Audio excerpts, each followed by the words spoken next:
It is bright and breezy here in Leicester today as the Mattioli Arena plays host to another 8 players hoping to make their mark on the snooker season's first world ranking tournament. This marathon event is approaching the halfway point, but we're still in phase 1 with places in the last 32 up for grabs. Welcome everyone to day 10 of the BetVictor Championship League.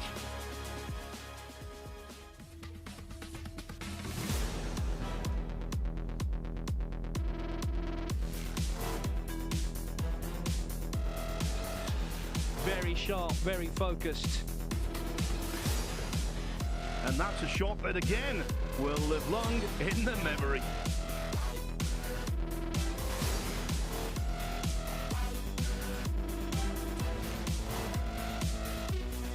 He's got the hot shots all to himself. The break of a multiple world champion, exuding class.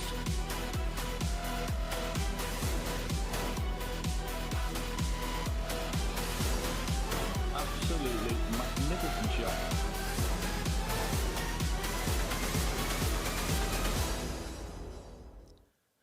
We've already witnessed some intriguing action on both tables, and there's no reason to believe that will change over the course of the next couple of sessions.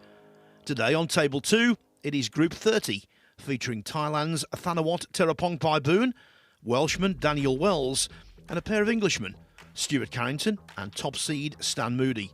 Moody, an outstanding prospect, takes on Terapongpaiboon in the first match. You can see all of the action on table 2 on the Matchroom Multisport YouTube channel throughout the day, throughout the tournament. As for our main coverage on table 1, it centres around Group 17. That's Oliver Brown, Liu Hongyu, Paul Norris. What a great story he brings, and Leicester's own Joe O'Connor. And it's Norris against O'Connor to get the balls rolling. I'm Phil Yates. David Hendon will be in the commentary box later, but right now it's welcome back to Stephen Hallworth. Cross frame, Paul Norris to break. Thank you, Phil. Hello again, everyone. Really looking forward to this day 10. We're nearly halfway, aren't we, through this marathon event? Lots of snooker has been played, lots of dramatic groups have concluded, as we was just speaking about off air, Phil. You know, there really is no formula to success in this event, but to succeed, you'll want to not break off like that. Well, that could go viral. His first ever shot on TV. Wow. Well, he's tried the Shaw Murphy third red break there, hasn't he? And that's what can go wrong.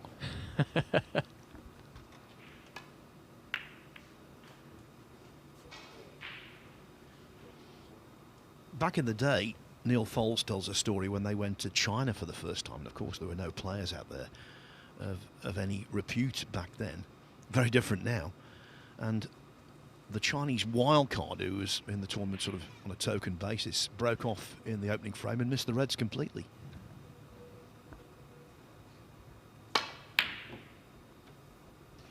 Yes, I've heard that story actually, and it always makes me giggle. The thought of that happening now, it just seems absolutely, well, it is impossible, isn't it? It happened to me in the English Amateur Championship. Well, in my favour, I was playing a guy called Ron Sheffield, and basically he broke off in the first frame, didn't miss cue and missed the pack. Thankfully, I did win the match. I was going to say, I bet you thought you can't possibly lose now. Put yourself bang under pressure from the off.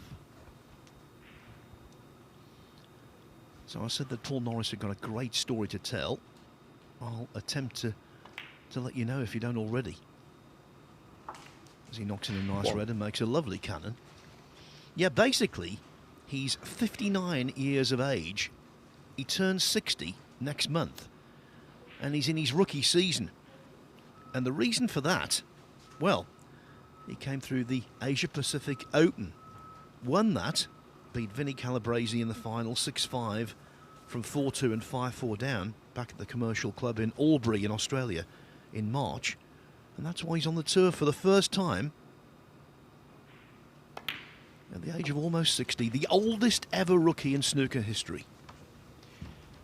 I was reading, you know, a couple of quotes from Paul last night regarding that win over Vinny. He labelled it as a fluke, didn't he? The fact that he got through and got his main tour card, but you know, perhaps he's done himself a bit of a disjustice there, because you don't fluke tournaments like that. You've got to win them.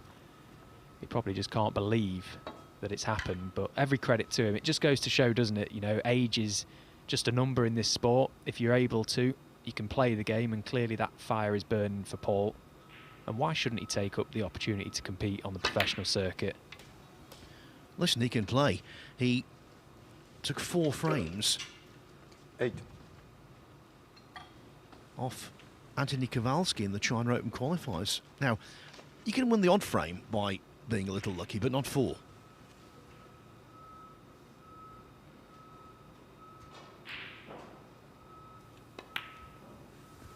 I think there's a lot of unknowns about him, isn't there, in terms of his game? And we're going to find out a lot more about him today. That's the beauty of this format. He'll have 3 matches. So we're going to see a lot of Paul, which will be nice. Get a gauge as to what sort of player he is. And let's hope he plays well. Let's hope he puts in a performance. Well, the other interesting aspect about him, he trained as a classical actor at the London Academy of Music and Dramatic Art.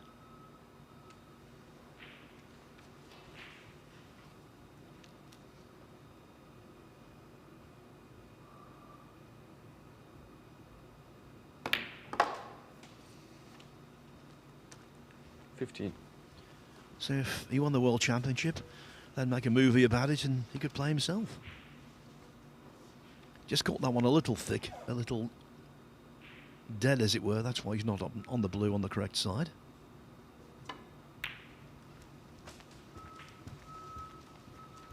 But you can see here, he knows what he's doing. 20.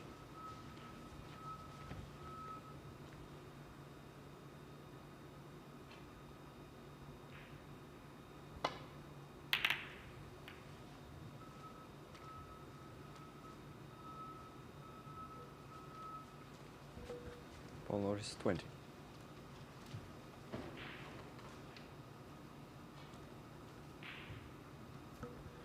There he is. I think he can take inspiration from Fred Davis, who reached the semi-final of the World Championship in 1978, age 64.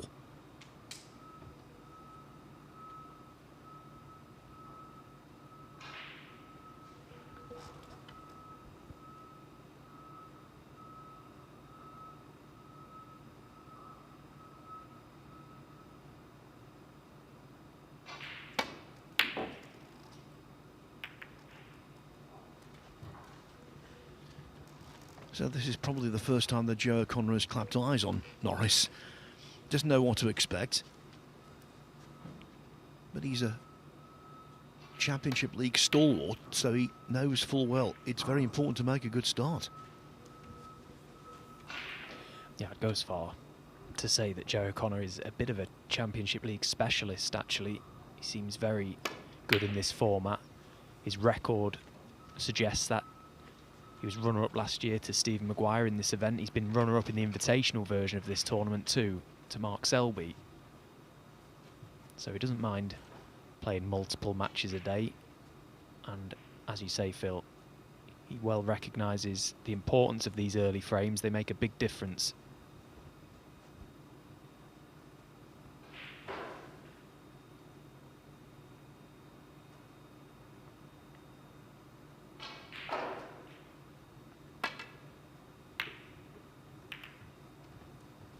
Solid player, isn't he now, Joe O'Connor? He's going from strength to strength. His world ranking is in a good position. I think he's in the mid-20s now, 27, somewhere around there, which is, you know, obviously great. But he won't settle for that. He wants more. He wants to keep progressing.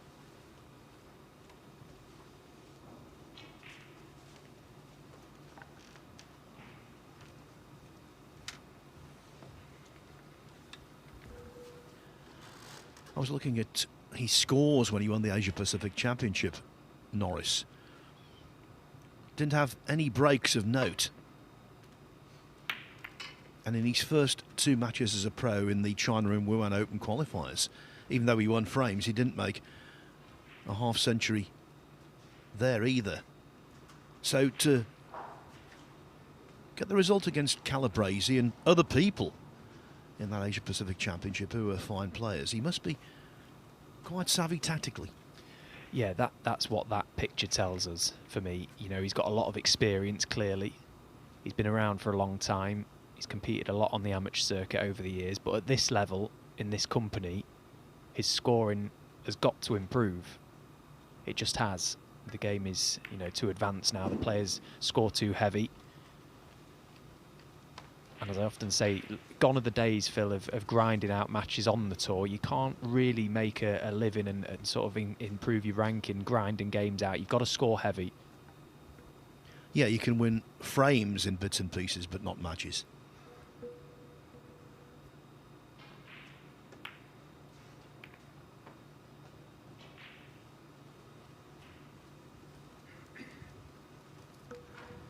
What a fantastic experience, though, for Norris to, so late in life, become a snooker pro and have the opportunity to play these matches against the world's best.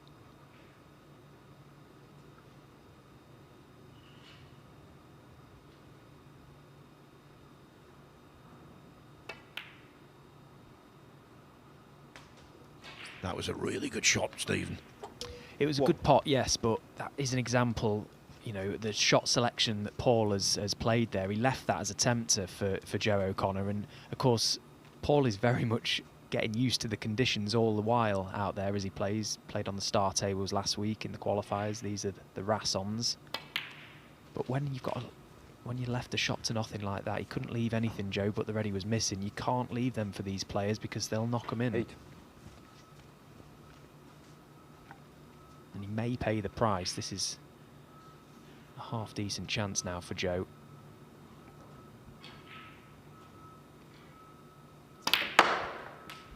Purposely left that low angle on that red 9. to disturb the others, and the little glance to the heavens is only because of where the cue ball has come to rest. Badly hampered now for this pink. Yeah, got lots of assets, Joe O'Connor, but being tall is not one of them, so reaching this one is perhaps more of a difficulty for him than others.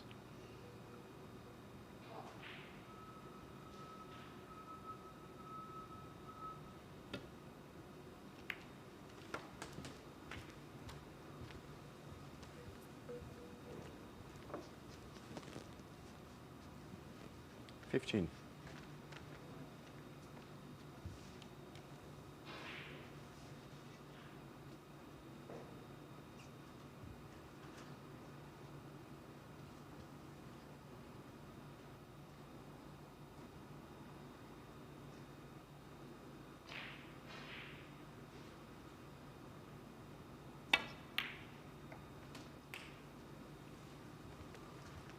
16. You were mentioning the fact he's a Championship League specialist and the fact he's got to 2 finals in both versions of the tournament.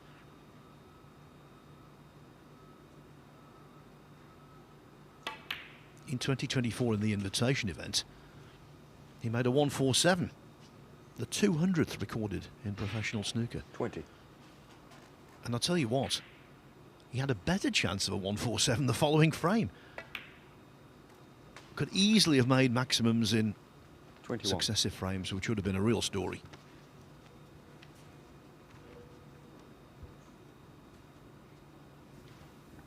I've only ever seen back-to-back maximums once, and it was in practice against Ding Junhui. The second one I broke off and left a plant in the middle of the pack. He knocked it in and made back-to-back maximums. That 27. was something quite special, even though it was in practice. 28. Did he react? Was he happy? No, he didn't seem bothered. As you can imagine, it was just like another day at the office for him. I was like, I could not believe my eyes. I was only very young at the time as well. My dad was actually there watching with us. He shipped us over to Sheffield from Lincoln for the day, and you know, even he knew the standard was good, but when he saw it in person like that, he was just, yeah, amazed. I think I paid the referee's money for getting the balls out of the pockets.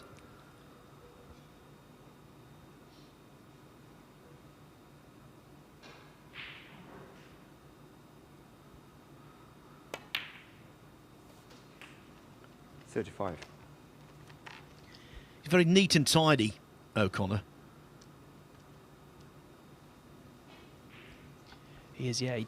He's not really a flair player, is he? He doesn't, you know, blow your socks off out there. But when you watch him, there's not really an area of his game that is weak. He's very good in all departments, and that makes him a very solid player, very solid match player, and that makes him very hard to beat. He's got a magnificent temperament. I love Joe's temperament, really. I've grown up with Joe. We're of a similar age, came through the amateur ranks together, and for as long as I can remember, he's been very unflappable on a snooker table.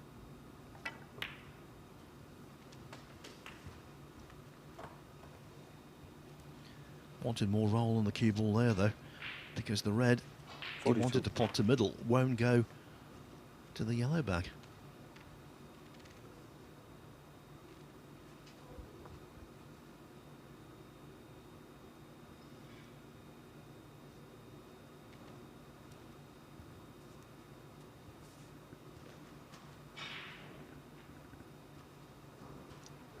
It will still go to middle, of course, but cutting back into a blind pocket, so tough.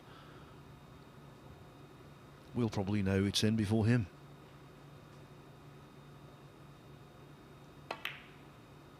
No problem.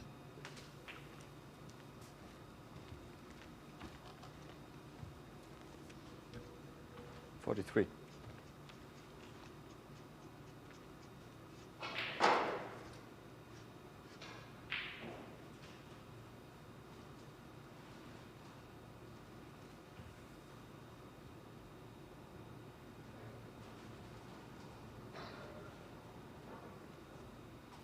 See from the overhead there, he's going left of centre on the cue ball, trying to come the two cushions into the reds.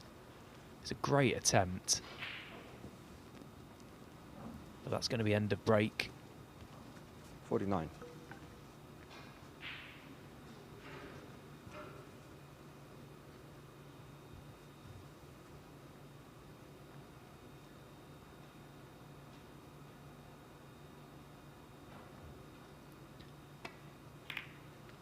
And 33 points to the good. The red on the right side cushion was of no value to Joe to play safe off. He needed to keep that safe. Corner, 49. Try and put Paul under a bit of pressure. Possibly a chance to chip this red into this left corner pocket. If he catches it thin enough, he'll avoid the red on the right side cushion. He's caught it too thin. Same shot available now for Joe. And when it comes to these shot-to things, O'Connor is normally mustard. Oh, not on that occasion. Oh, thanks, Joe. Did me a favour there, didn't you? Missed it by a mile.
That was superb. You know, on day one, Stephen, every credit to you, you immediately recognised that these pockets were playing tighter than they normally do, certainly for the invitation event.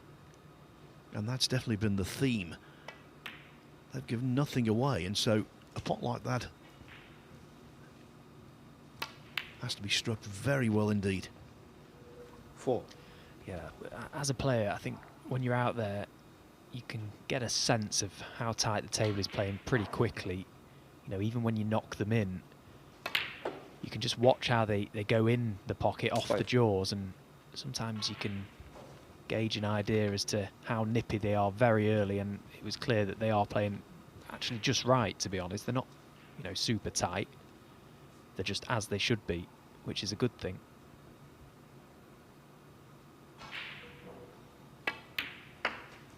Yeah, from what I've seen, I don't think the middles are any different to what they normally are, but it's the top corner pockets that have been 10. a little brutal at times.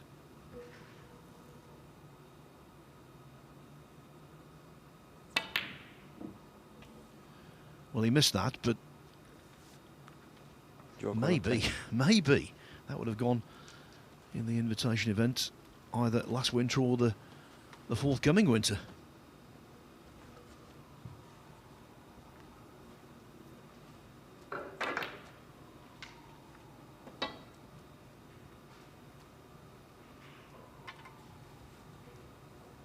Can tell you Stan Moody has taken the first frame from Thanawat Tirapong Boon.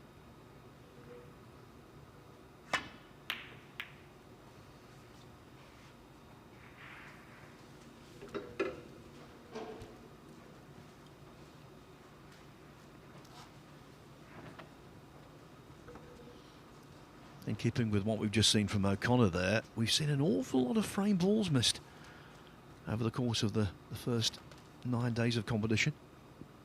Some difficult, some pretty straightforward.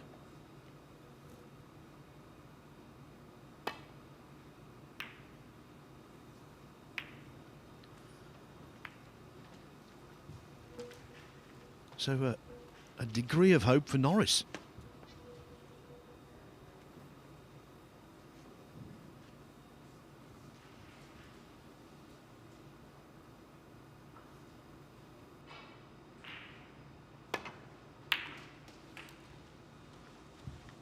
One.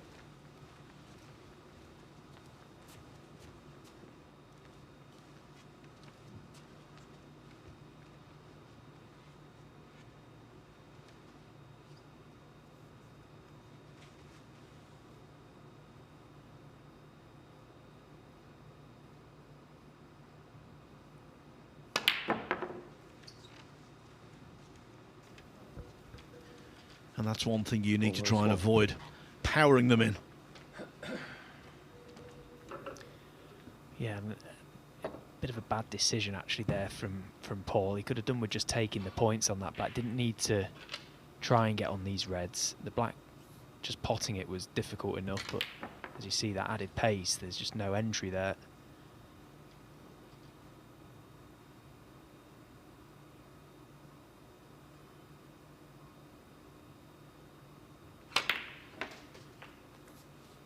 And that red being frame ball for Joe O'Connor was gratefully accepted.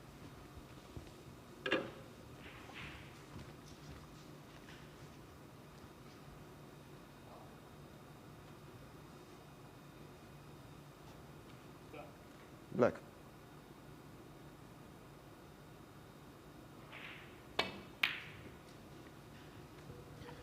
And that shows just how rock hard O'Connor is.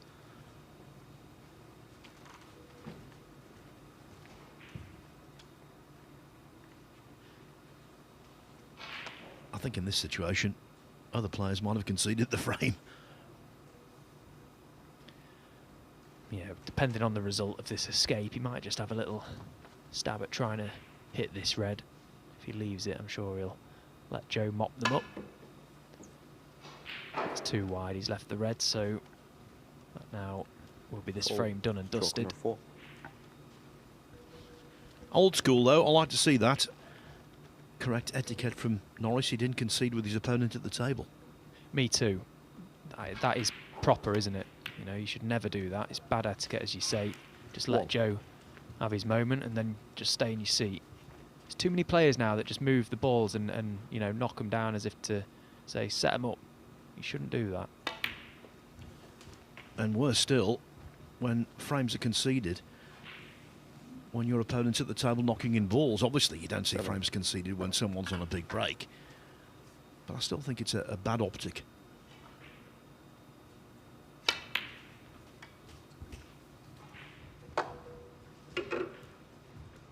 Nine.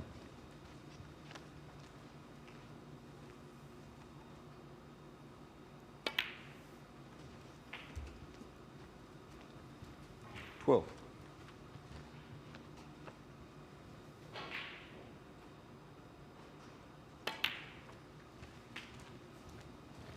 16.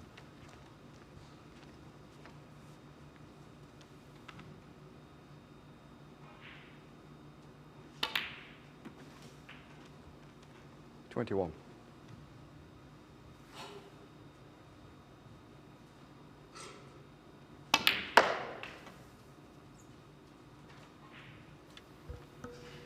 'Joe O'Connor, top seed and favourite for this group, 7 at the frame. makes a Joe winning O'Connor. start. The cornerstone of his success in the opening frame, a break of 49. Joe O'Connor 1, Paul Norris 0. Now, I told you that Stan Moody had won the first frame from Thanawat Tirapong Boon, but the Thai player might be in early in frame 2. Made a 147 break as a 16-year-old.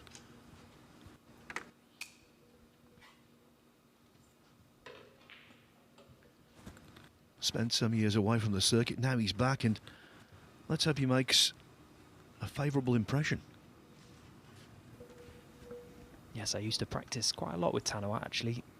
A good few years ago, he was based in Sheffield, as a lot of the overseas players are at the academies. I remember first seeing him at the World Snooker Academy when it was at the English Institute of Sport, and then moved over to Sheffield United Football Training Ground.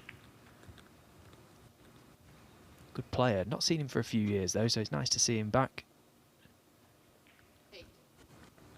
It's always funny seeing a player after a bit of a spell away from the game, just seeing what the level is like now. Have they been practicing, you know, while they've been away, and seeing if they've improved. So it'd be nice to watch a bit of Thanawat today.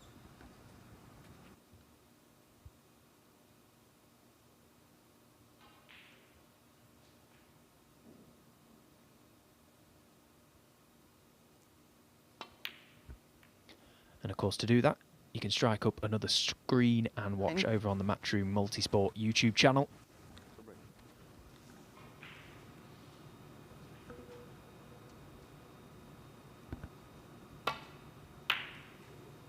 So we've talked about Paul Norris being a 59-year-old rookie. He's playing in this match a former Rookie of the Year. That was in 2018-2019 season, when Joe O'Connor reached the semi-finals of the Welsh Open.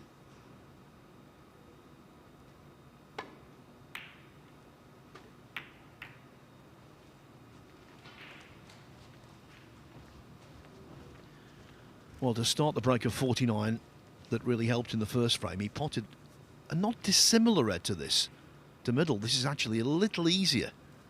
It's a little less acute angle.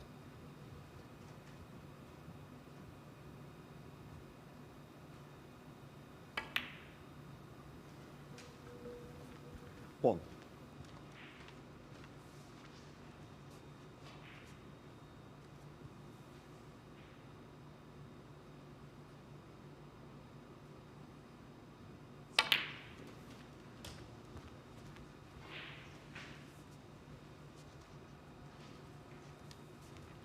8.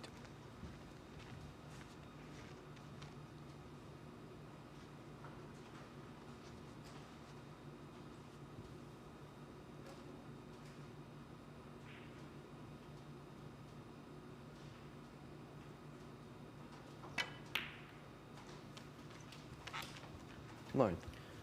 He would love another relatively stress-free day like last year when he won his first group in this with a maximum 9 points. He won 9 frames out of 10 that day.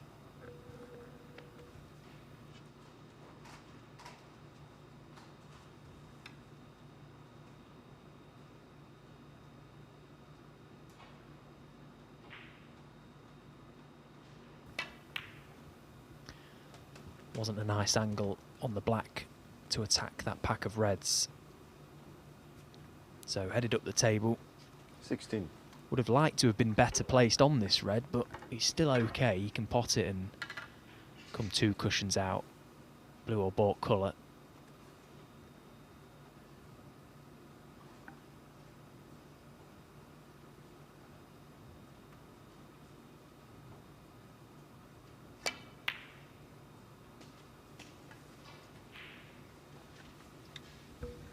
I was going to say there, he's very good with the rest, but after 17. what I said about the shot to nothing in the first frame, I didn't want to put the hex on him. Now it looks quite a big target, this off the left side cushion into the left side of the pack, but there's a red just beneath the pink, just slightly to the left. It doesn't want to catch that half ball because he'll lose the cue ball down to the black cushion. Needs a fullish contact. That's perfect. Oh, he's been cursed, really. I mean, he's got a red now, but how has he not opened the reds better than that? 21. He struck him perfectly. It's amazing, isn't it? Sometimes you can go into a bunch and they split wonderfully. Other times you can go into them with real pace and there's very little movement.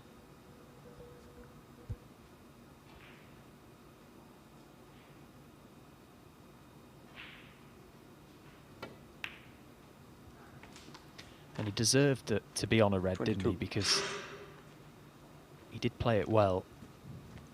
It's good vision. And now it's a bigger target into them. Can play a similar sort of shot. This time just missed the pink. Anything the underside of the pink, and you fancy a better split.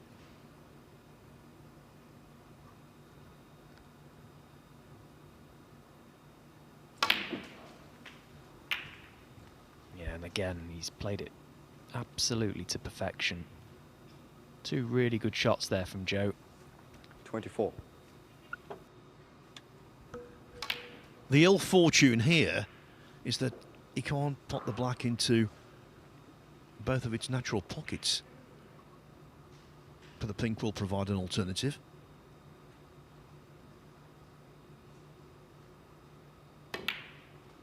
And he could stun around anyway. 25. So this is a really good opportunity in which he's worked hard and now about to gain the benefit.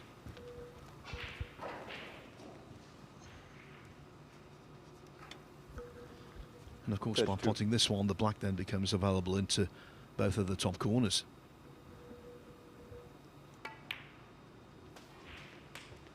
33. And as long as he keeps good control of his cue ball here, Joe, he's got a pretty straightforward run to the winning line in this frame now. He's worked this chance so well. Now he's just got to mind his business and put the finishing touches to the frame. 40.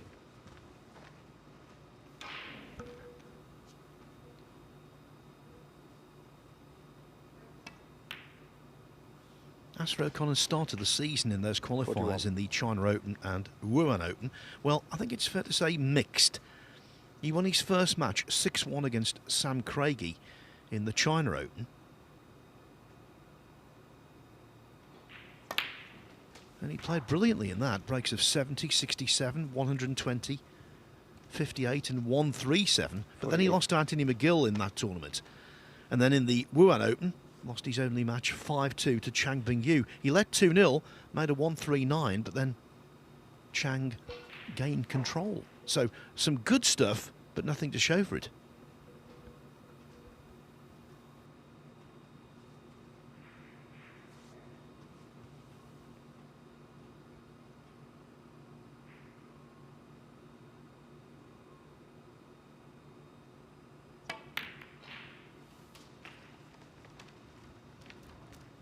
$49.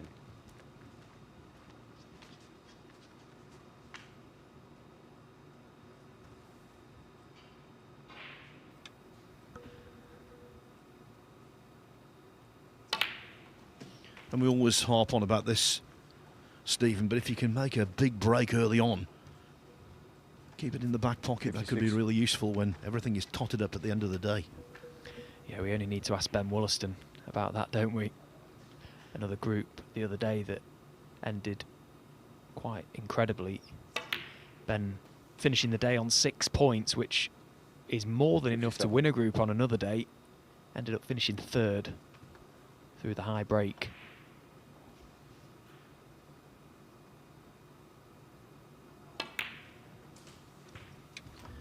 Yeah, if Ben's watching, it won't make good hearing, but I'm going to 82. say it anyway. He got 6 points, finished third. 4 groups so far have been won with 5 points, and 1 with 4. 83.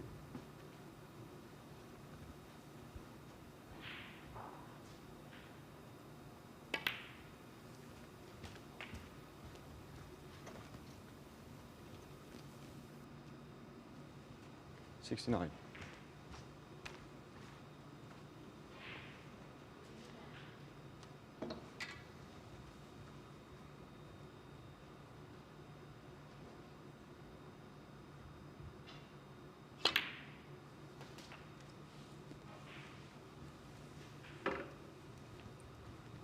$70.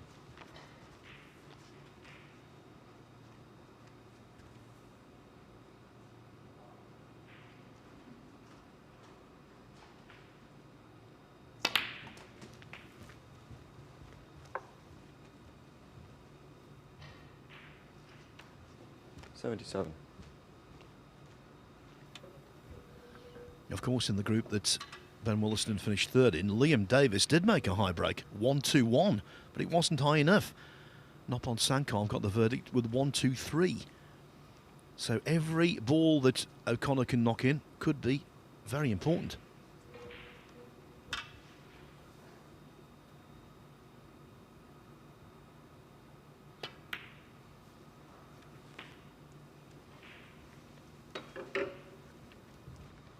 $78.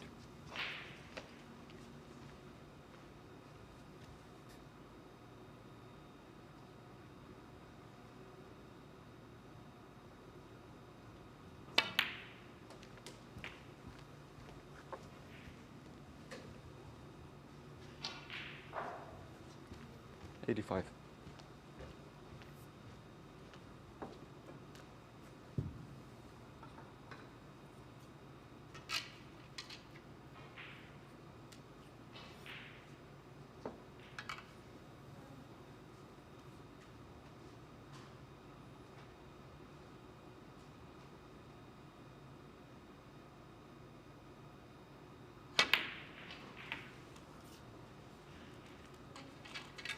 $86.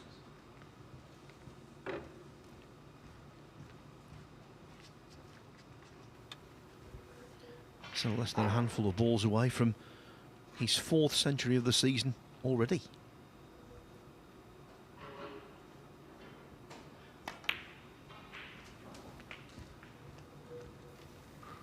Just making sure to leave a nice enough angle on this red where he can just 93. dolly it along this top cushion and give it every chance of dropping. Doesn't care where he lands on this black, just make sure the red drops, and black for the ton.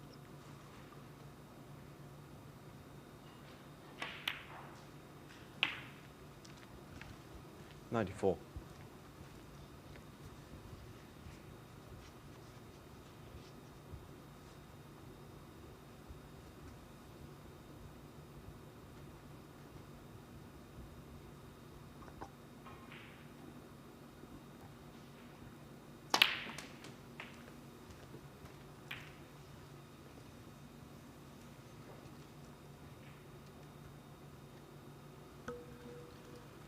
A really good effort from Joe O'Connor. Went into the reds twice. The first time, not all that successful. The second time, spectacularly successful.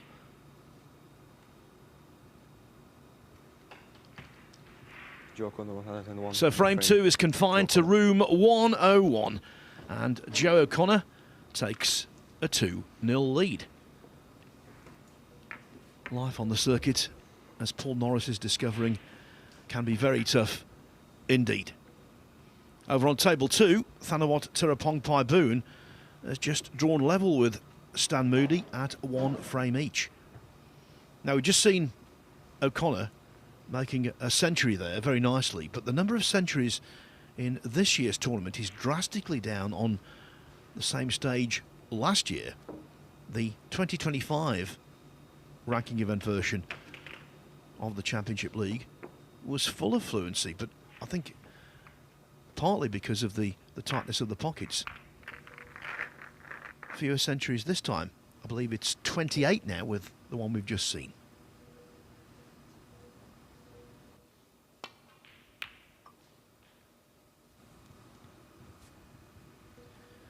given his youth. Don't know whether Stan Moody's aware of Tirapong Paipoon, but he's a very capable player. I don't think Stan will really concern himself with anyone. What a shot he's played there, and what an outcome. He's a fearless player, isn't he, Stan? He's a joy to watch now. He's, you know, found that rhythm, found that fluency. He's going to be, you know, a handful for anyone. He's shown it already. Exciting prospect, but results-driven business, it demands results. The World Snooker Tour. Stan Moody very much on the rise.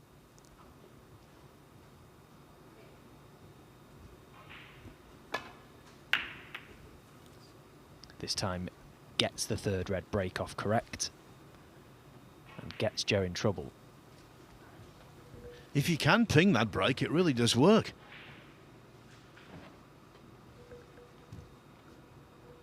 Well, he carried Shaun Murphy to the World Final.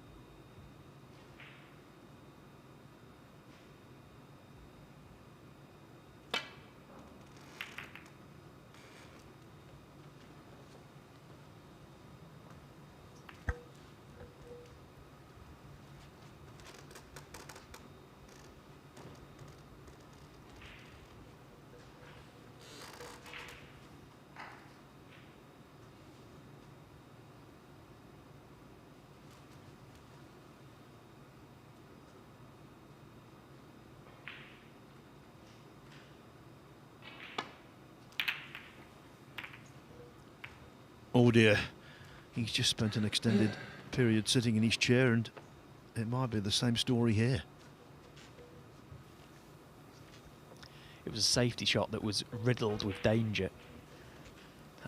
Clearly had to avoid that red on the right side cushion. He couldn't afford a thick contact on the first red. That's exactly what he got.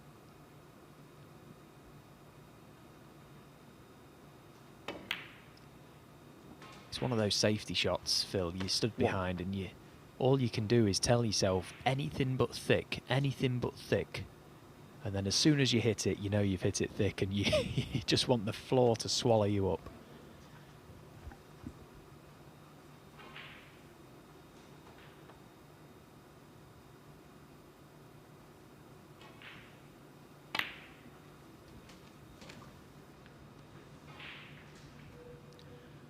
Joe O'Connor missed a very simple red when on the verge of winning the first frame.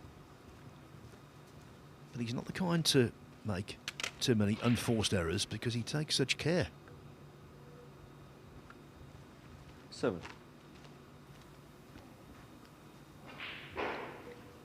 He's got a little puzzle to solve now.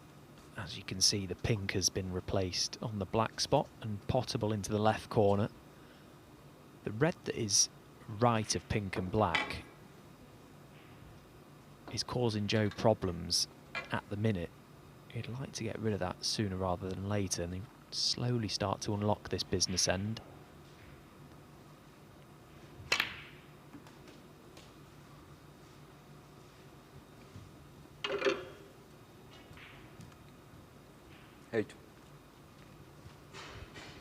Sometimes it's quite nice to have an opportunity like this where it just forces the player to just think a few steps ahead.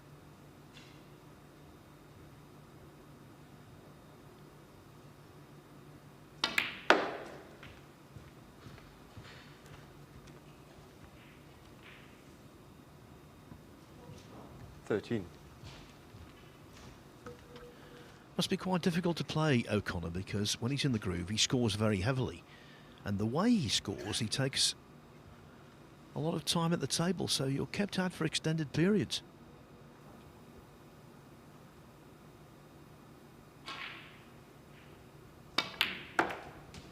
Yeah, I've always classed Joe O'Connor as a rhythm disruptor, because that's what it feels like when you're playing him. Of course, that is his rhythm, so it's not affecting him, but he's very methodical. He's in his own little world, and it's very effective. Yeah, not quite the desired position on either pink or black, so 14. has to play safe. But all things are going in one direction here.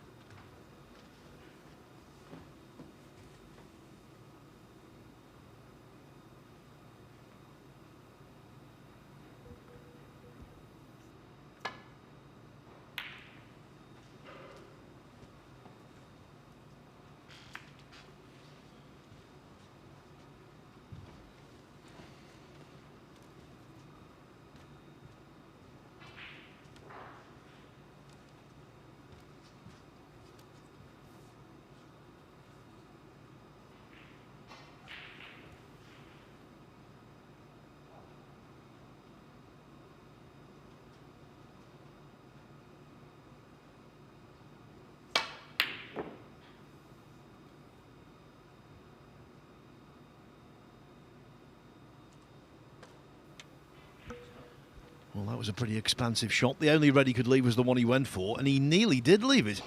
He apologises to Norris because he can't get through.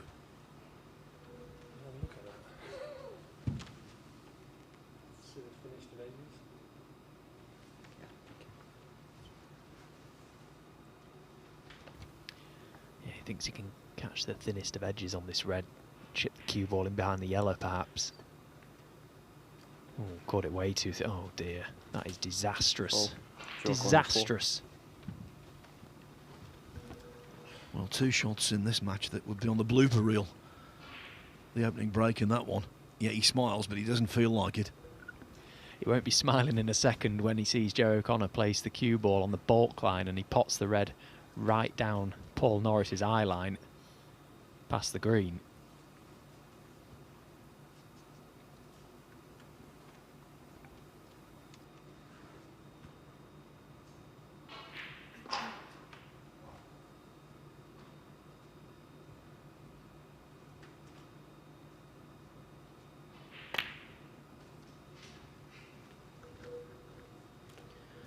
Great chance for O'Connor on table 2. Great chance for Stan Moody to regain the lead at 2-1 over Thanawatira Baboon. He's not there yet, but he's right in amongst the balls with a healthy lead.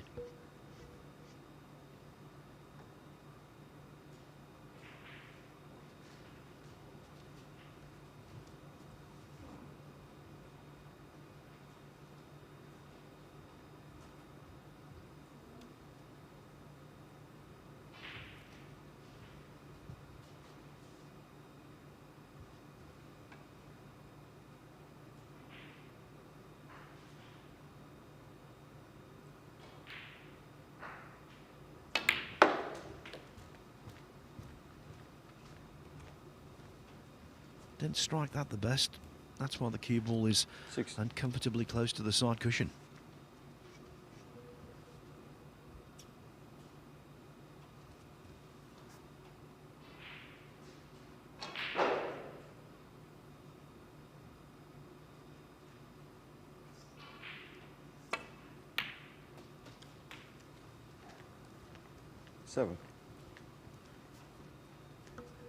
Another thing about O'Connor, technically he keeps very still, and that's a huge asset, particularly on that kind of shot.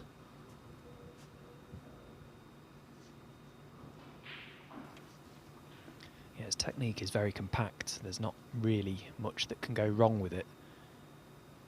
And it's a very nice technique to sort of model your game around, I suppose, if you're a beginner. Particularly in pressurised situations, it stands Joe up well.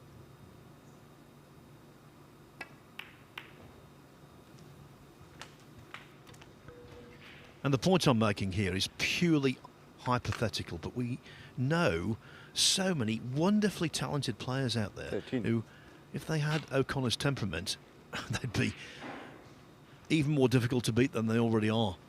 He's out of position here, but this again is classic O'Connor. He won't be frustrated by it, he'll just accept it and get on with it.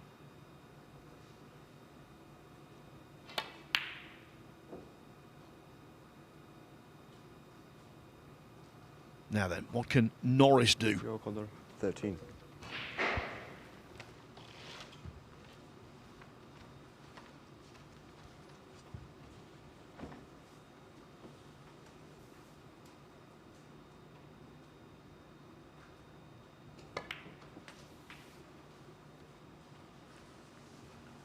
One.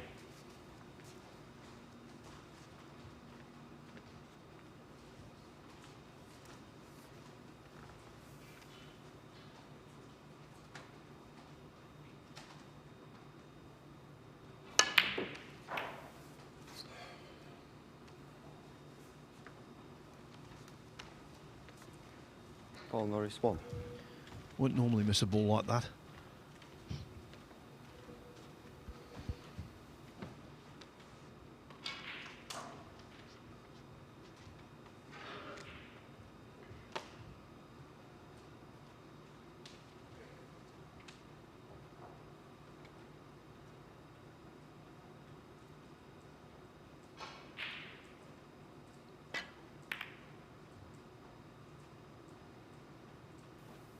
Again, another great example of just how the tables, how the pockets are playing.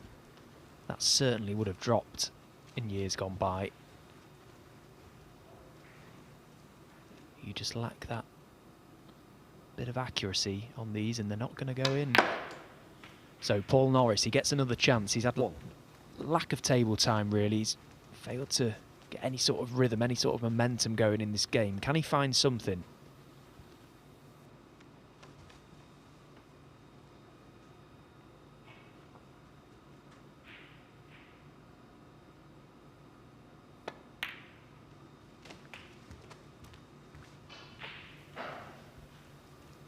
Just misjudged that cannon, that half ball cannon to the pink quite considerably.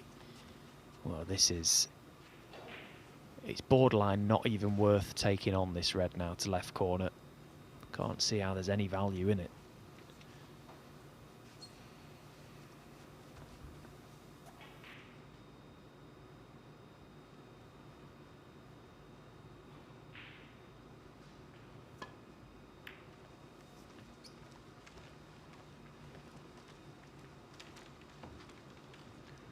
Paul Norris, 8.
That was more like it. Quite a shot.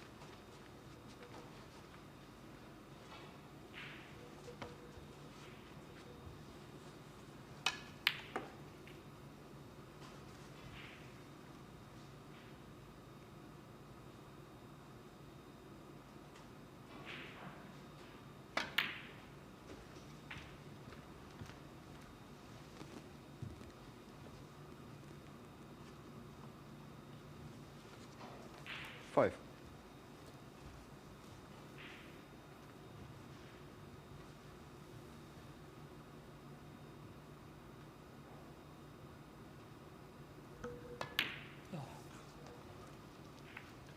Well, that's a shocker. A shocker. And you can see from the reaction what he thinks to it. That is a gimme red, and at this level, you cannot miss balls like that, unfortunately. Hand on table right behind it. It never threatened the pocket either, did it? Didn't even get the jaws. Well, looking back on the replay, was that alignment? It seemed as though he was hitting the the red thick from the get-go. Could have left an easier one to start with for O'Connor.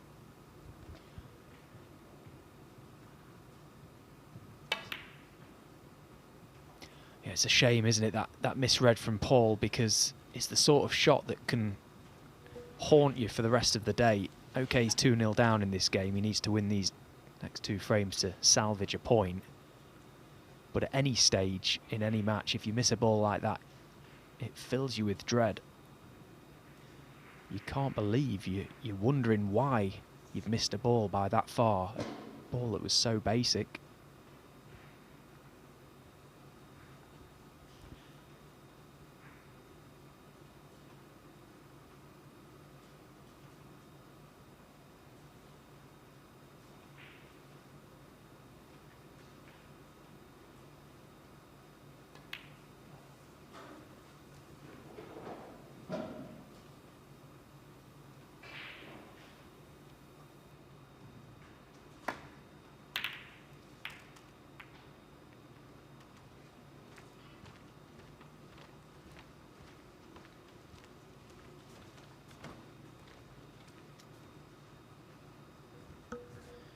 Can't keep getting away with errors.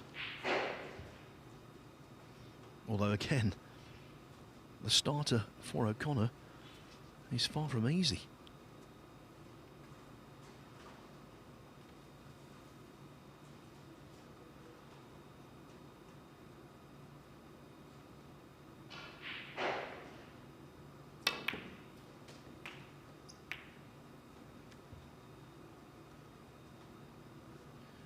Thought he might have got it off.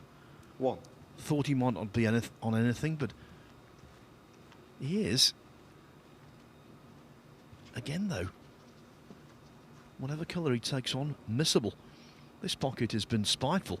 Hit that near jaw, you've got no chance.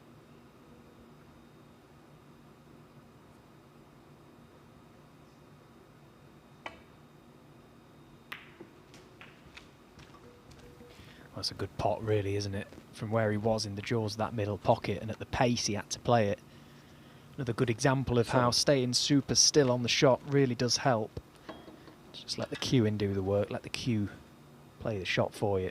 Just guide it in. Well played.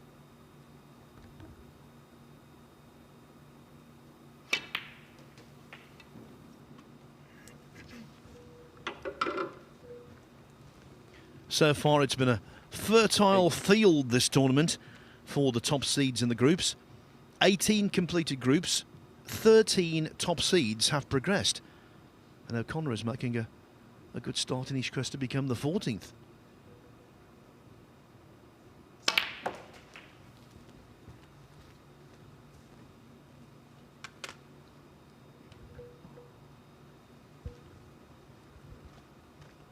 $15.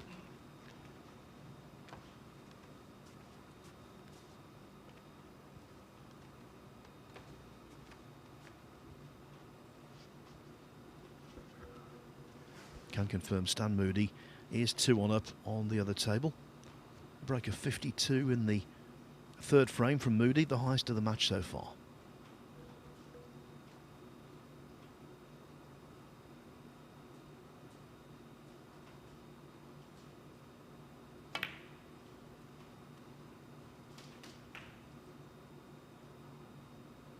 $16. O'Connor wasn't sure the red was going to drop. But I think the far jaws on these top corner pockets have been a little more friendly than the near jaws. Brown. So nominating the brown, you know what's coming next.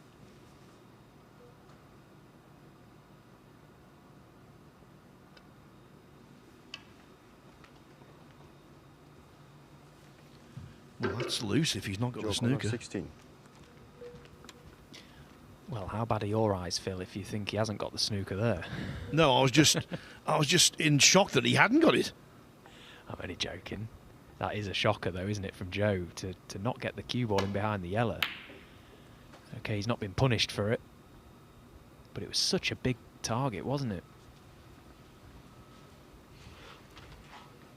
And it's the kind of mental error you don't expect him to make, because He's normally hard as nails. He is playing an opponent, though, who is clearly struggling, and sometimes that can affect the other players' concentration as well. Yeah, I think the fact that Paul has had a couple of chances where he's not punished Joe, it's not put Joe under any pressure, so Joe is probably feeling now that he's just in cruise control to get to the winning line in this game.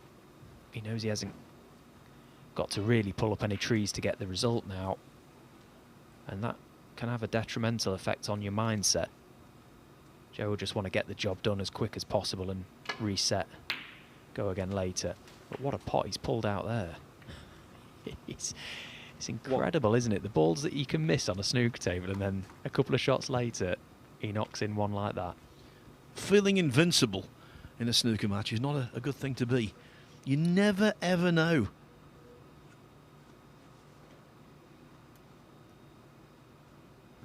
I have to say this, though, just to contrast and compare. Here we are, Paul Norris, 59 years of age, rookie pro after winning the Asia Pacific Championship.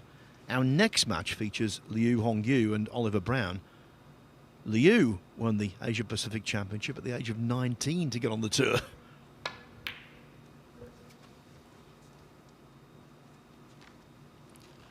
Norris is a remarkable story, even though right now he's not playing remarkable snooker.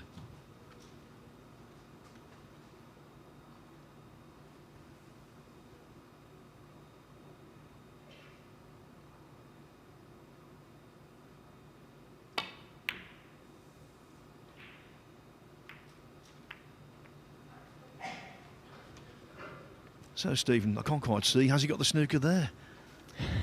No.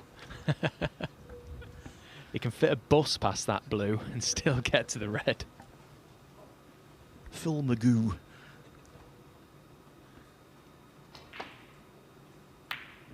Although the shot Joe played was quite effective, really, the result, because it forced Paul into going at that red on the right side cushion, and it wasn't really nice to go at from where he was. The double kiss looked very, very likely, and that's what he got.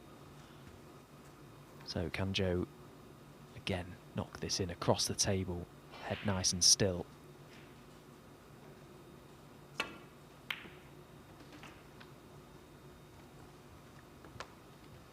One. And he's heading for the perfect start to one of these groups. 3-0 with a century. That's just exactly what you want.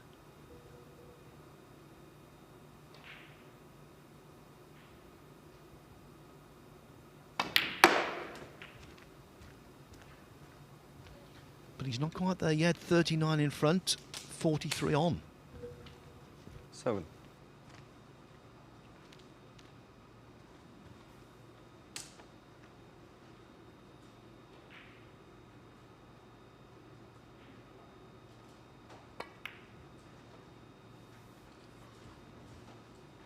Joe corner 7. Yeah, be mindful, Joe, that this frame is far from won just yet. There isn't anything, bar the red, clearly, that's safe on this table, so should Paul get a chance in a few moments' time, if you can play the patient game here, try and bring those reds into play with a series of good safeties.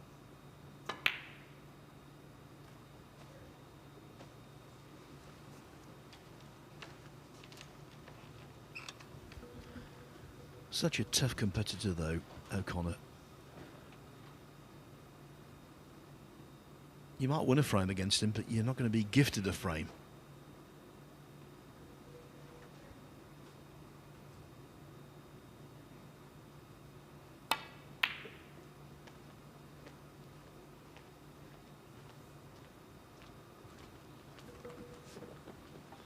Tell you what, he's nearly played an unbelievable safety shot there. I think Paul can just squeeze past this green, but it looks to be no room at all in behind it, and he nearly found it, Joe.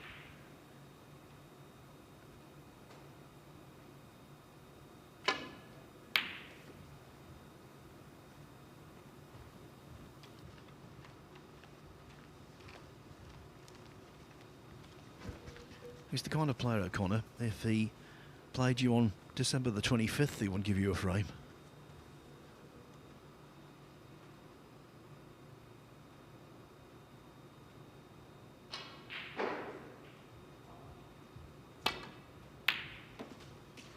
And he's not going to give away this one. 1. Yeah, it's going to be all 3 points, isn't it? And as you say, Phil, it's a great start to the day for Joe O'Connor. Not just the result, the points in the bag, but the break as well. Green. That may help him later on.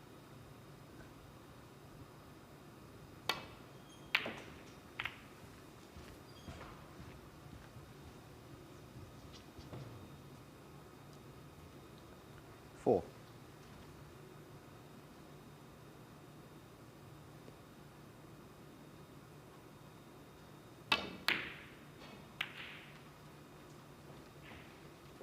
Joe O'Connor 4.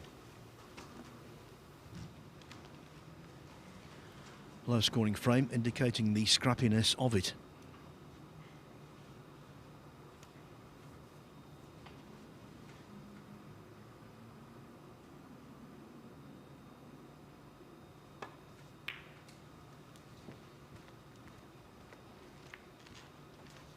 So 43 the difference, 35 on. Norris needs 4 point penalties twice. And then last red black and all the colours to force a respotted black.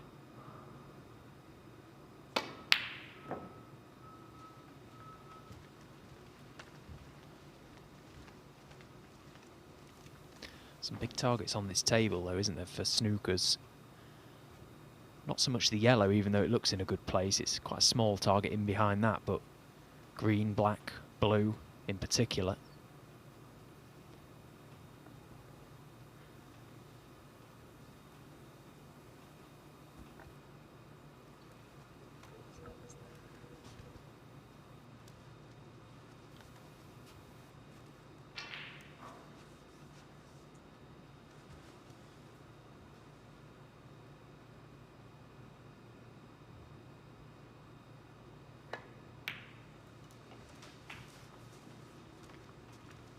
One.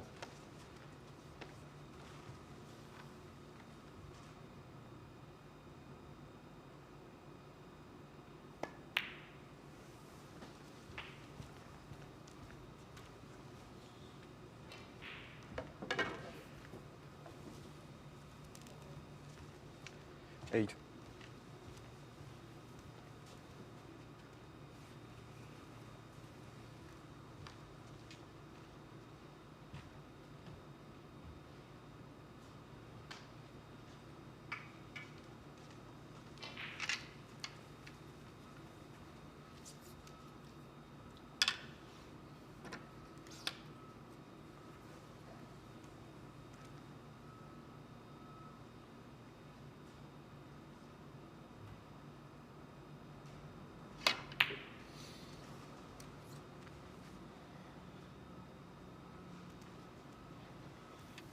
Well, the yellow catching the jaws nearly helped Paul Norris out there. The cue ball was placed well in that corner, but the yellow just hasn't travelled far enough towards the black.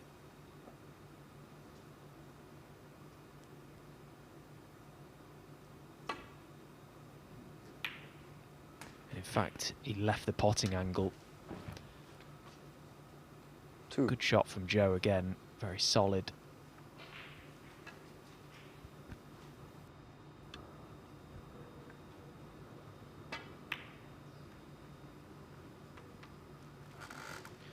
So 3 snookers now required.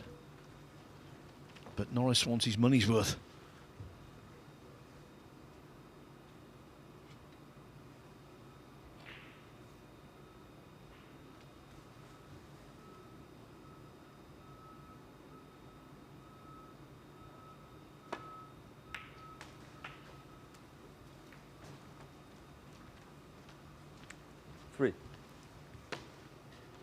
So by potting the brown, he'd be 30 behind with 18 on. Highly unlikely. Surely where the blue is, he has to keep the brown on the table.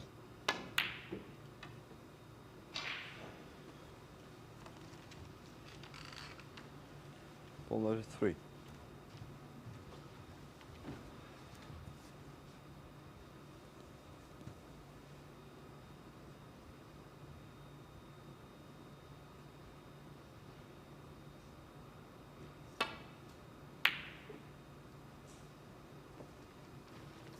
O'Connor can't quite kill off the frame.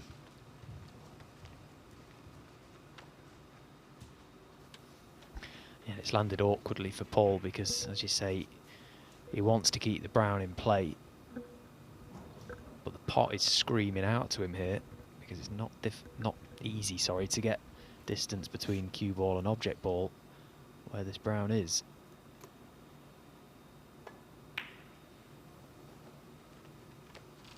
So I couldn't really do anything too clever. Shouldn't be a difficult escape for Joe. Interesting developments on table 2, where Thanawat Tirapongpai Boon has got a real opportunity to draw 2-2 with Stan Moody. Moody leads 2-1, but in the fourth and final frame, the tie has built a reasonable lead.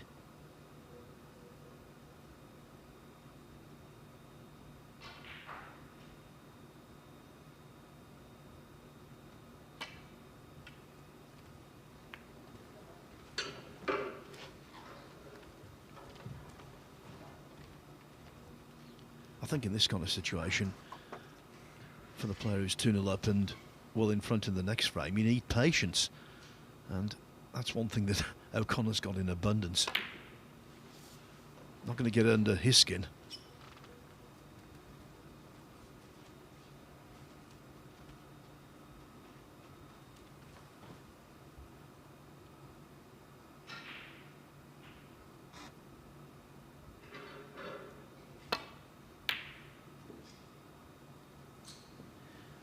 Don't want to sound like a broken record, but these pockets give you nothing.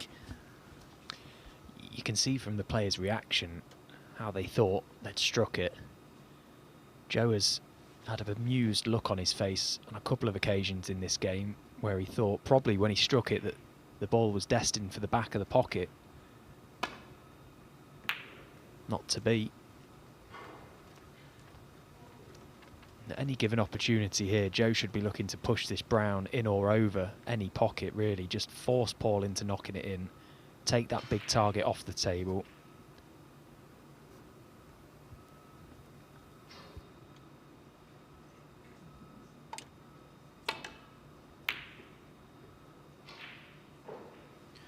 By the way, on table 2, it is going to be a 2-all draw between Thanawat Tirapongpai Boon and Stan Moody.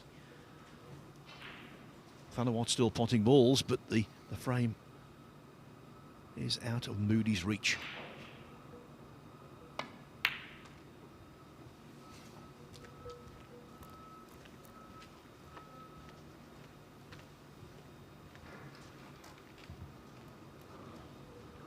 Next up on table 2, by the way, Daniel Wells against Stuart Carrington.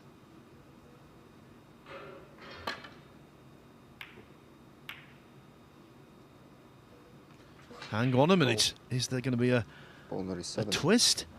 6 penalty points given away. He's unlucky to pot the pink, yes, but that is the risk you run when you attempt a ball when your opponent needs snookers. You don't want that cue ball to be running wild. He just lost a bit of control there, Joe, and it's cost him 6 points. But again, Paul doesn't necessarily want to pot this brown because he needs to keep that blue where it is. It's a huge target there. Target which he now doesn't have. 4.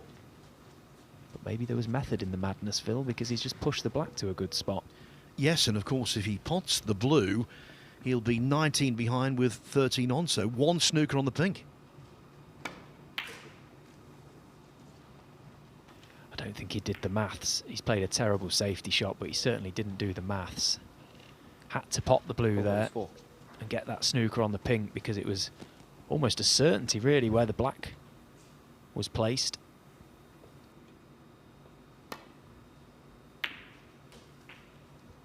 The second frame of this match was the highlight, a break of 101 from Joe O'Connor. And he couldn't have wished, in terms of the scoreline, for a more pleasing start to the group. Joe O'Connor 5. The concession now arrives Paul Norris has been beaten 3-0 by Leicester's own Joe O'Connor. In 5 minutes' time, the second match in the group will take place between Liu Hongyu and Oliver Brown.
Every new beginning starts with courage.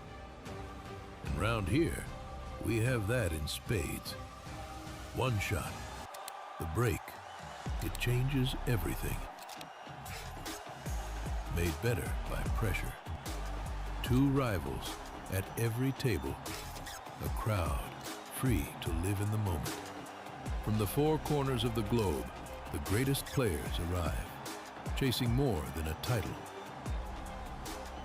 $500,000. 6 days of pure drama and unrivaled tension. And when it comes down to the final, they'll need every lucky seven. Take 8 seconds to steady the heart and sink the 9 for glory. The U.S. Open. Witness history in Frisco, Texas.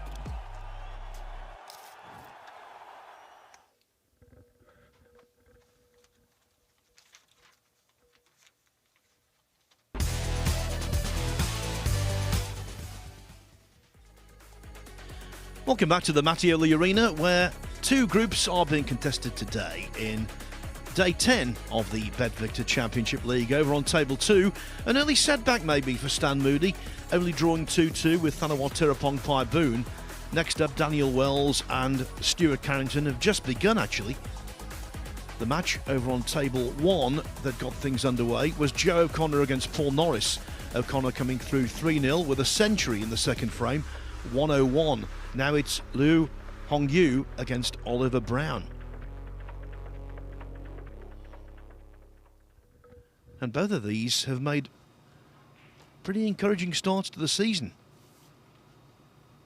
Liu will be considered favourite. He's the second seed in the group. But Brown, on the second year of a two-year card, needing points, has qualified for the Wuhan Open, and he won a match in the China Open, so he's got a certain amount of confidence, Dave Hendon. Yes, match is under his belt, although he's left a chance here. 1. Liu has qualified for both, though, the China and the Wuhan Open, so he's also feeling good as the season gets going. He's got those 2 trips to look forward to.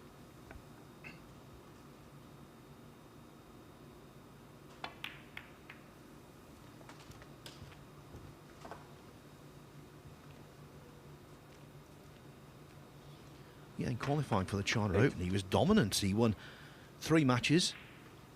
Of course, best of 11s in that. He won 18 frames for the loss of 3.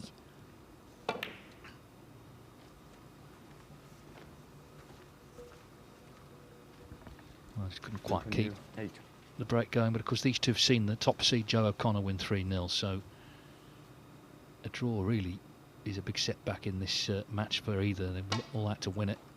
Keep pace with Joe. Brown looking for some cover here, or a good cue ball. He got the latter.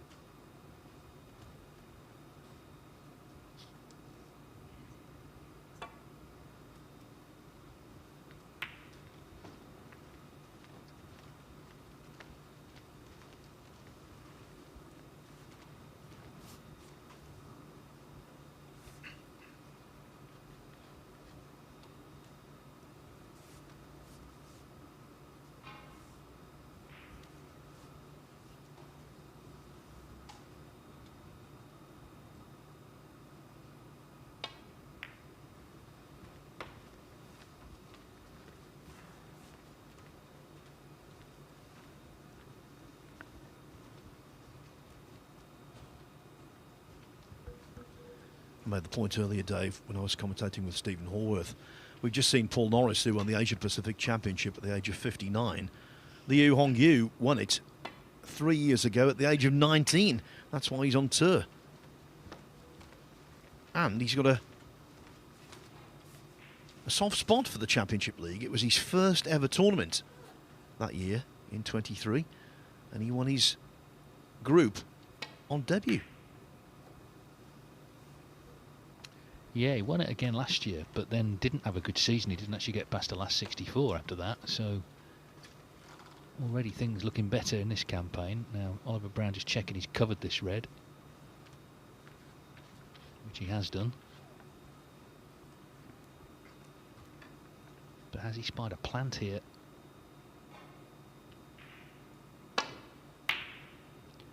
Well, he did, but he's gone off and now leaves that red to left middle.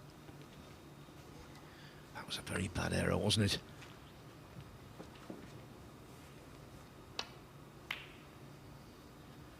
A directing off.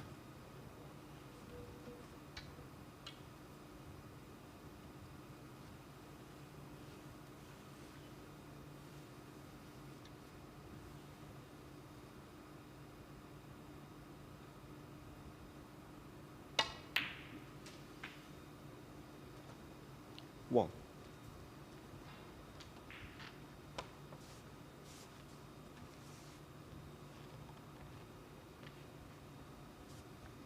Daniel Wells and Stuart Carrington underway on table 2. I think that's a very tough group. Of course, we've seen a draw between Moody and Tirapong Boon, but Wells and Carrington's vastly experienced players. Oh dear. Meanwhile, Brown catches the brown. 6.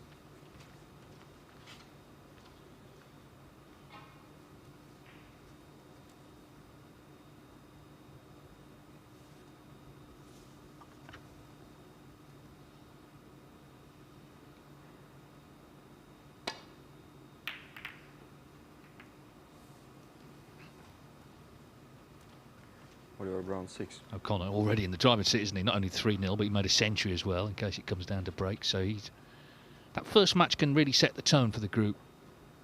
And he's, of course, be back at half 4. Lu Hongyu, though, with the chance to go past him because you've got 2 matches.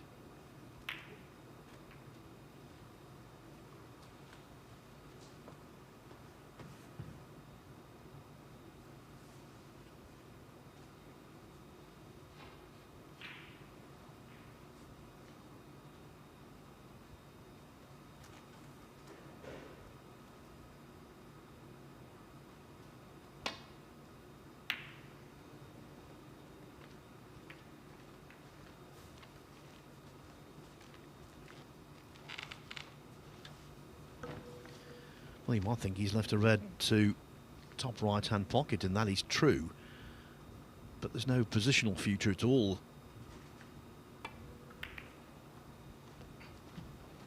And I think these players who are coming in, of course it's new entries every day at this stage.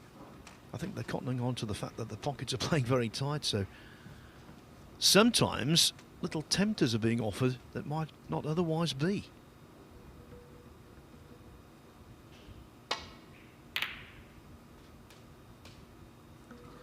Well, Liu Hongyu didn't knock his plant in, but Oliver Brown has, with position on green attached.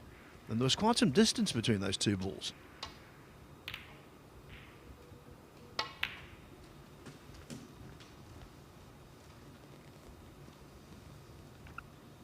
Well, needs a really good season to keep his tour card.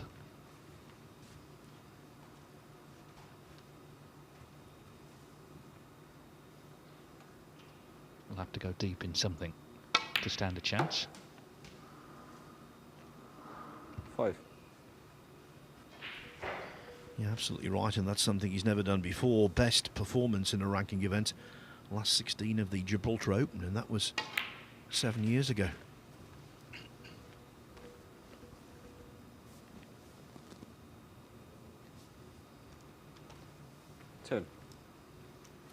Yeah, it's hard enough to get out the qualifiers because the standard is so high, but of course then you could draw a top player at a venue who's so used to the environment and the setup, so it's then hard to get through in that environment as well.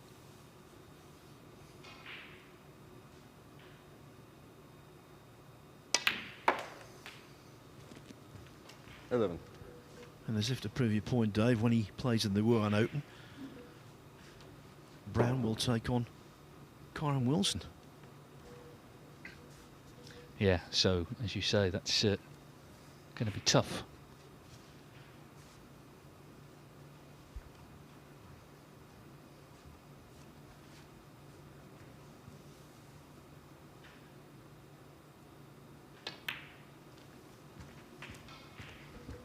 He's from a part of the world, a part of the county of Derbyshire in England, 17.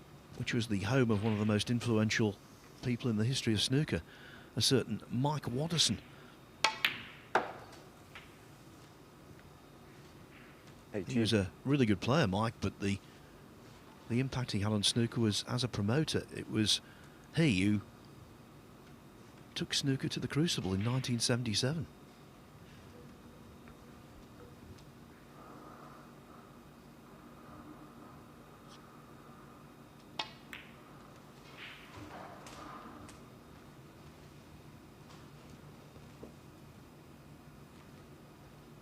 23.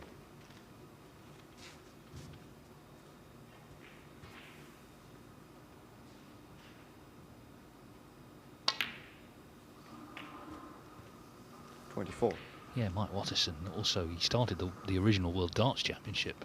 He was a real pioneer.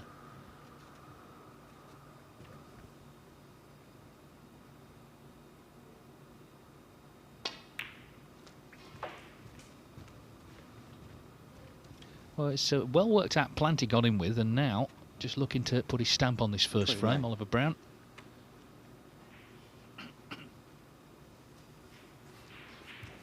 "31 years of age." There was a time, maybe 20 years ago, that would have been actually considered quite old, but not anymore.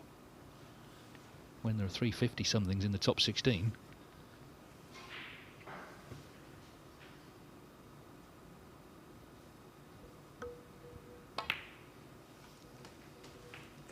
Looked a tight squeeze, but managed it.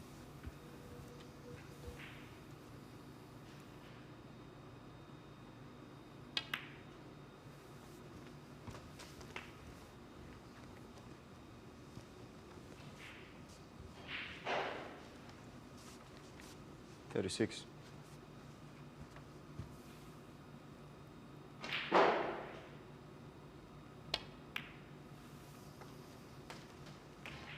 $37.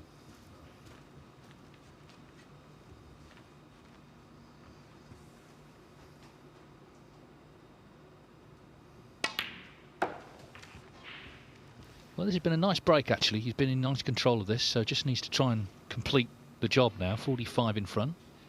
43. So looking for 3 reds really here.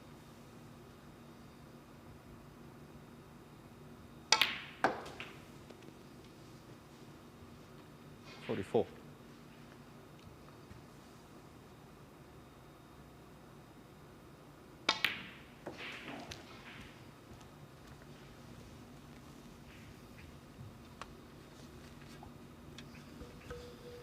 Very encouraging early signs. Looks like he's 50. hitting the ball nicely, and you can tell players' confidence by the pace they play at, and his has been reasonably brisk.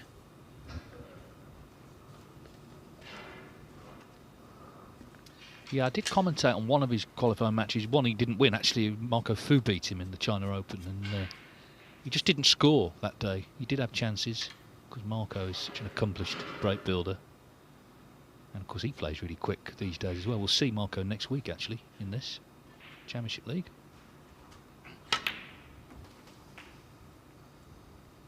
51. Now, by potting the black, Lu Hongyu actually will need a snooker, so probably still need another red as well just to put the finishing touches, but this black effectively frame ball.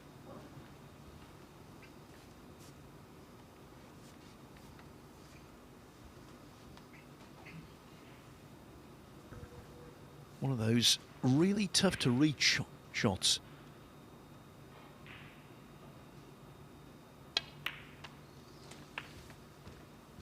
But thankfully for Oliver Brown, not tough to pot.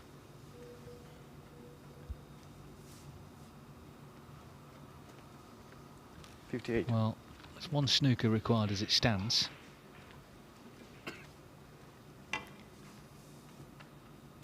These are nasty shots, actually, but if he could drop the red in, it'd be 3 needed. But that's without a colour. Well, he's played it very confidently. Getting the cue ball away as well, but spotted it, so it's surely going to be his frame, and he's, as I say, put these together really nicely. And that green surely removes any doubt. Yeah, the only possible reason now that Liu would come back to the table is to try and pot a few balls and get accustomed to what it's like out there, but I highly doubt that.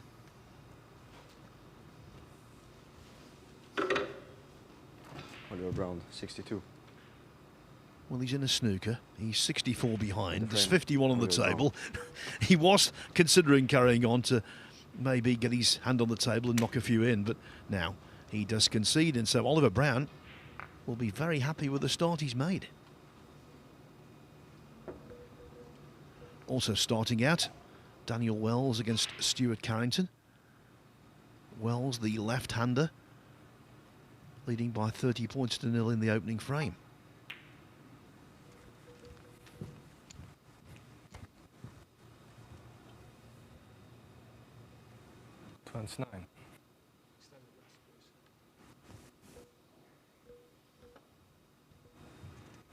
The referee for this one is Dimitri Yonins, who told me off last night, Dave, when I was interviewing Chris Wakelin. Basically what happened was we normally tell the player who we're interviewing to speak quietly if the other match is still going on, but the message hadn't got through. It was entirely our fault, not Chris's. Well, good for Dimitri, I say. Just thinking about Daniel Wells. He'll mourn the loss of the Xi'an Grand Prix because he's been in the semi-finalists last 2 years. The only 2 years it's been held, of course, it's becoming the Shenzhen Open, so it's a different tournament, but he seemed to really take to Xi'an.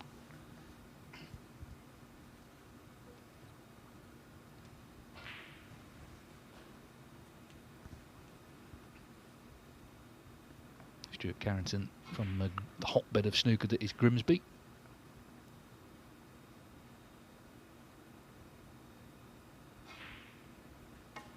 Daniel Wells from Neath, which is also a hotbed. He's missed that, though. Yeah, by the way, talking about the Shenzhen Open, also the English Open and British Open, that's the next tranche of qualifiers coming up. And we're led to believe the draws are going to be out for those events early next week.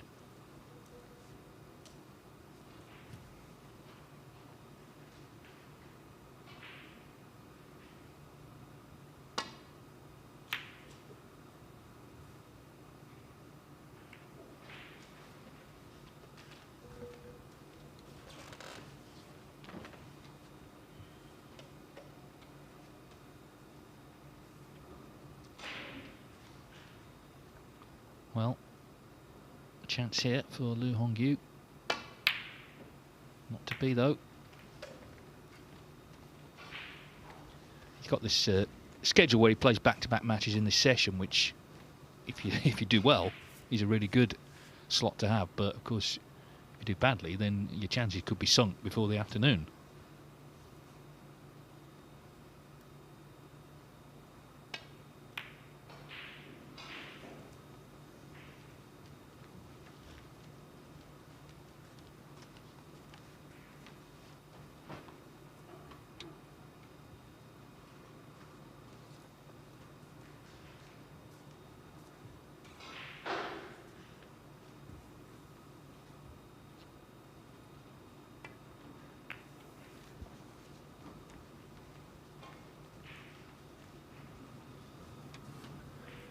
Oliver Brown's most famous victory came against Chinese opposition. More famous Chinese opposition, Ding Junhui.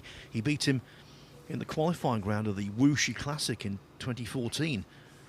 Went on to reach the last 32, and that had major ramifications because, of course, the hometown of Ding is Wuxi. Brown was the villain of the piece. Well, he beat him, but I think the villain of the piece was whoever decided to play that in Barnsley, not Wuxi. Because, as you say, Ding, you know, literally his hometown. And in those days, of course, this was before all the other Chinese players had come through, so he really was the star. And I don't think the tournament was held again.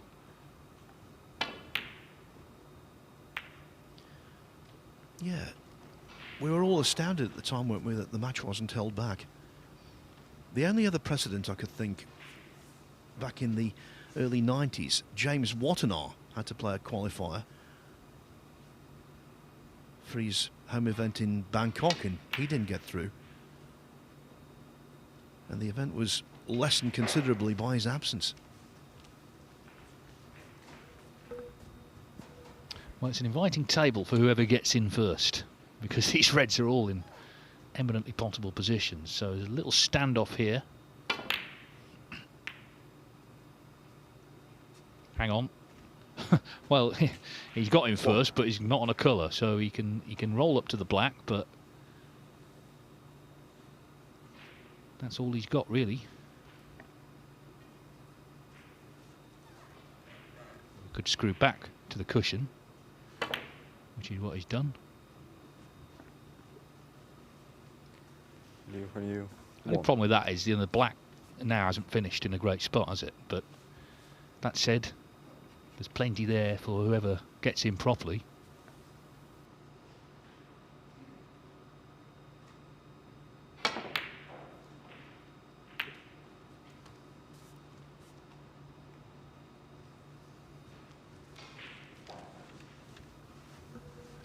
Brown momentarily concerned there that the red might be coming all the way back up the table.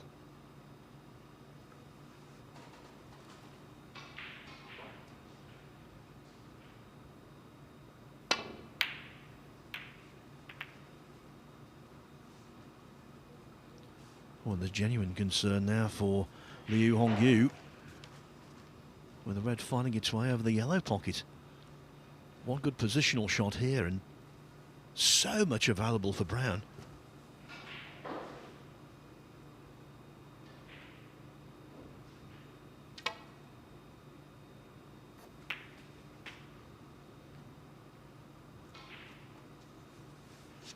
One. Dropped in the middle of nowhere.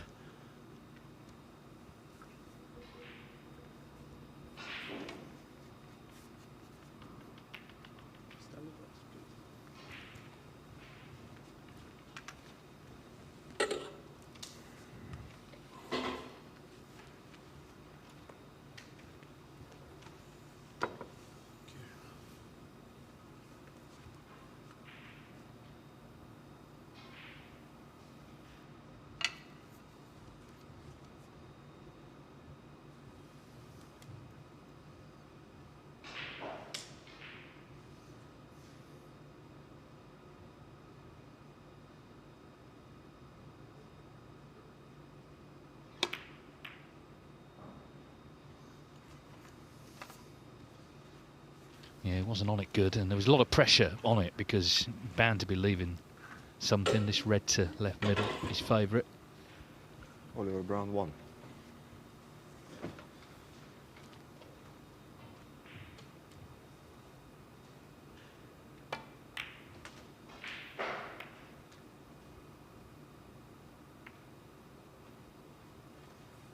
Well, similar scenario, really. Could take the blue.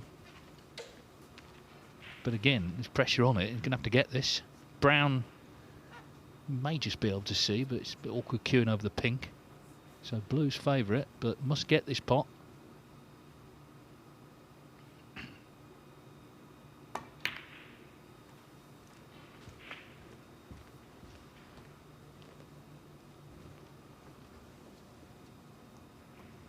He also beat Ding in the English Open 3 years ago in Brentwood. Got to the semi-finals, actually.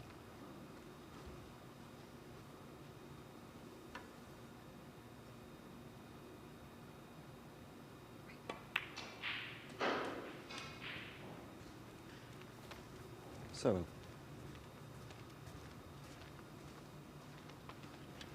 Yeah, Liu has claimed some Brown. pretty notable scalps. How about Mark Selby in the World Open last year?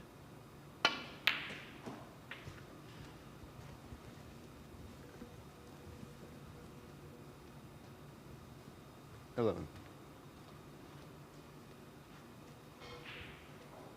Other players he's beaten, the likes of Mark Williams, Sean Murphy.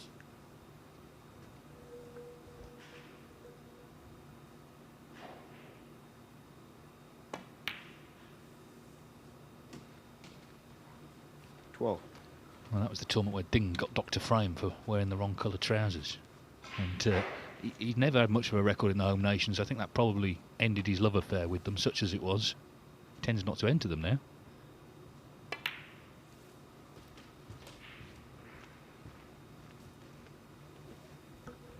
Faded to grey, maybe. Were they grey? I can't remember.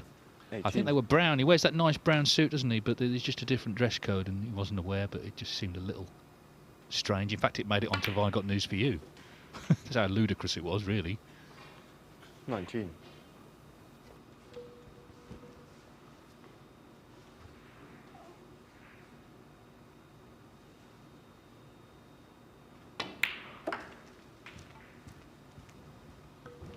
Yeah, there have been some really strange dress code situations over the years. 24. I remember one season, the dress code was relaxed considerably, 25. but they decided that for the World Championship you had to wear a bow tie. Now, of course, this led to a lot of players turning up at the qualifiers without bow ties, and they actually had a box of them in the tournament office just in case they were required. 29.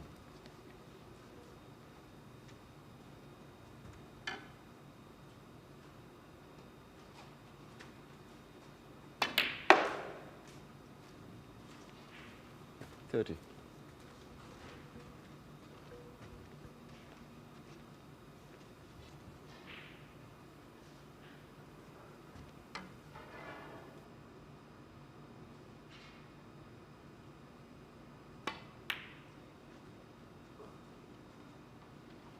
Well, it came to an unexpected end, that break. 30. He's looking to do what Brown had done in the first frame and make a frame-winning contribution, not to be. So Oliver Brown only 30 behind.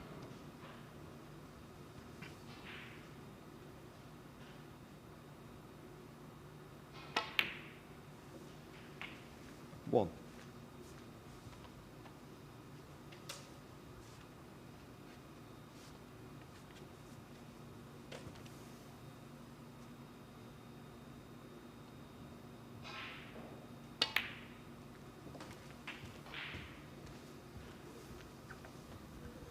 Won a nice title in 2021, did Brown, the European 6. Amateur Championship.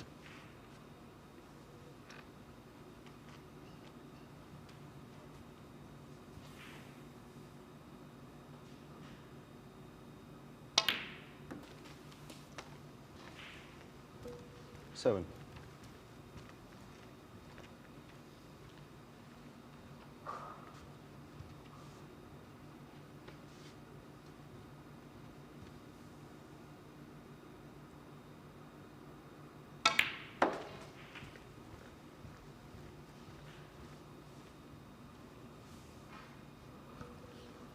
Ideally, screwing back with a touch of reverse side would have left him straighter on this red.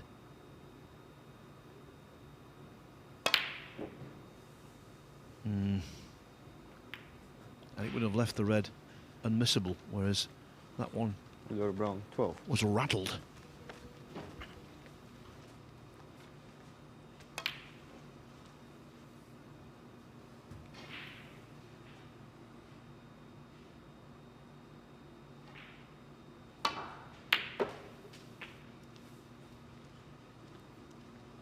One. So Lu Hongyu with a second chance here.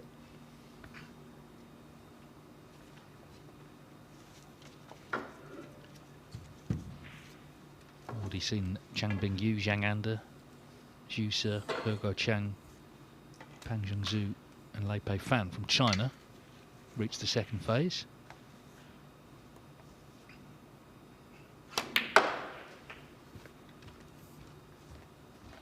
Well,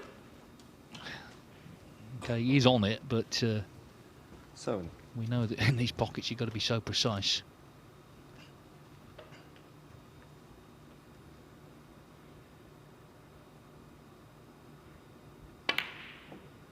Yeah, he could have been on it a bit nicer, I think. So, a couple of chances gone begging. Still only 25 in front.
delicate and it could be productive.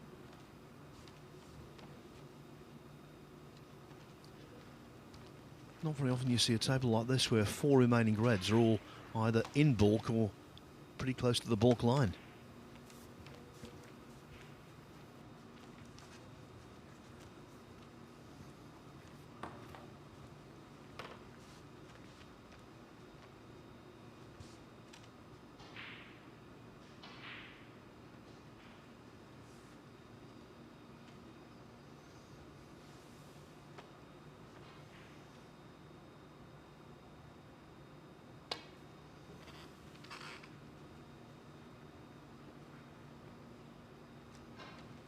Fall miss.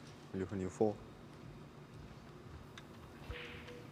Just missed the red, and where the cue ball came to rest, it was inevitable that Liu was going to have it put back.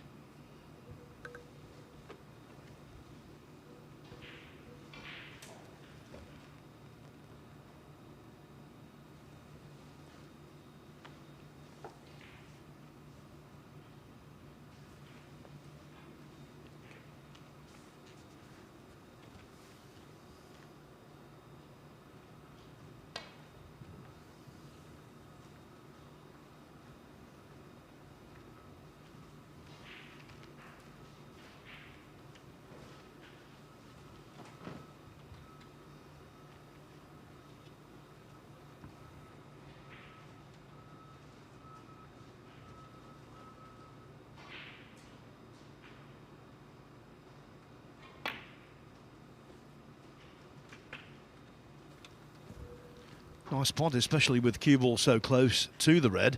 And so from here, really, he should equalise. Green. Yeah, just got to make sure he gets on this next red, really. And then with the lead he's got, he should be reasonably plain sailing. And he is on it, so it's taken a bit of work, but he's getting closer to levelling the match and ensuring, of course, we get 2 more frames.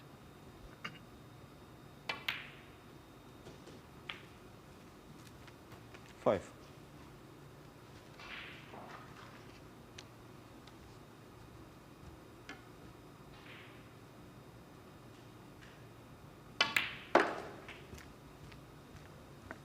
'58 in the world rankings, so obviously it's the same old story, trying to make sure at the end of the season you finish in the top 64, but that's just one aim.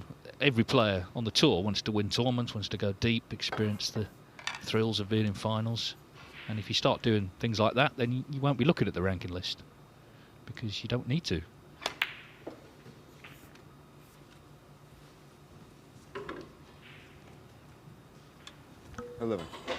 That was frame ball. 40 in front now, 35 on.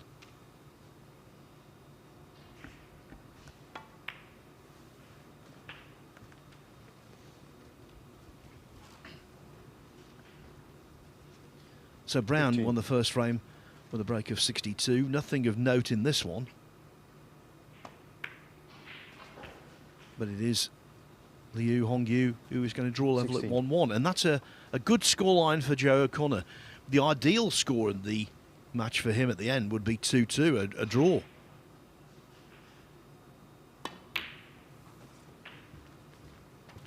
But the very fact that now the best either of them can do is the 3-1 victory means that at the end of this match, O'Connor will remain at the top of the table. The yellow meant nothing. Look on you 20. The frame was already in the books. Look on you. 1-1 it is. Still in the first frame, Stuart Carrington and Daniel Wells over on the other table. In fact, a lot of snooker yet to be played. 46-32 it is to Wells with 1 red left.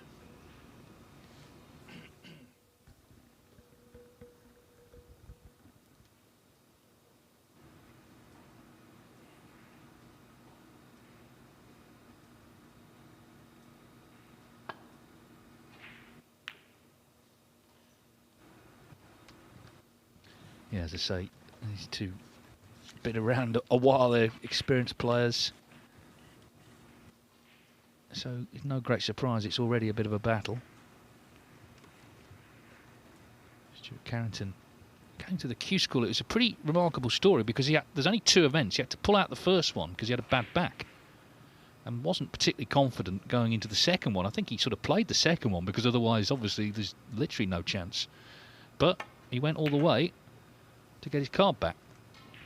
A bit like Barry Hawkins at the Welsh Open. He turned up there in Llandudno, had a bad back and was going to withdraw. Various players said, have a go, Barry, just see what happens, your first match. And as the week went on, he started to feel better, of course, won the tournament.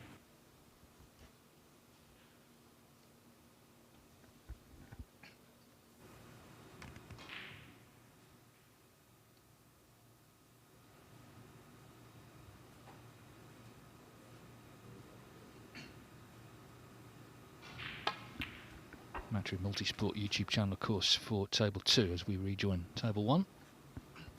Just a reminder, Stan Moody and Thanawat Tirapong Baiboon drew 2-2 there. And it does feel like it could be a very tight group. There could be a few more draws, I think.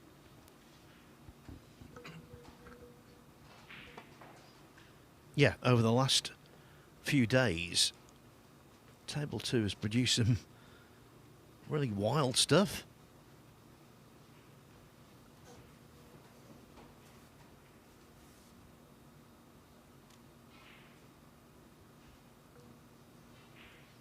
For most of yesterday, in what was an all-Asian group, it looked as though Ishpreet Singh Chadha would be the table topper, but no, Leipe Fan stole in at the death. Beat Ishpreet, and with 7 points, the former Scottish Open champion went through.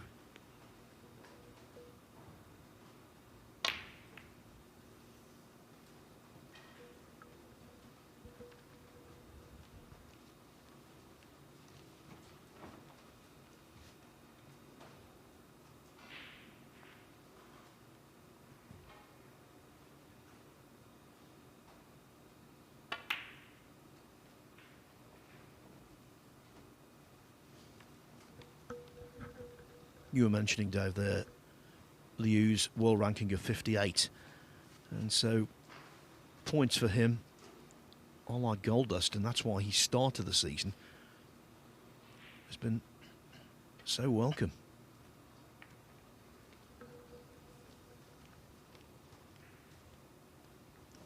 Yeah, the China Open in particular, where he's in the last 32, is a big money tournament.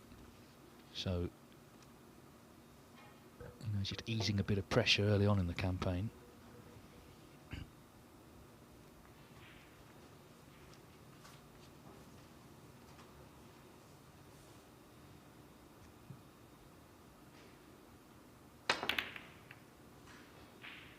Another frame where Reds are going to start to scatter. Yeah, Liu has done well to qualify for those events, but now he comes up against some seriously tough opposition. In Wuhan he plays John Higgins, in the China Open he plays Barry Hawkins.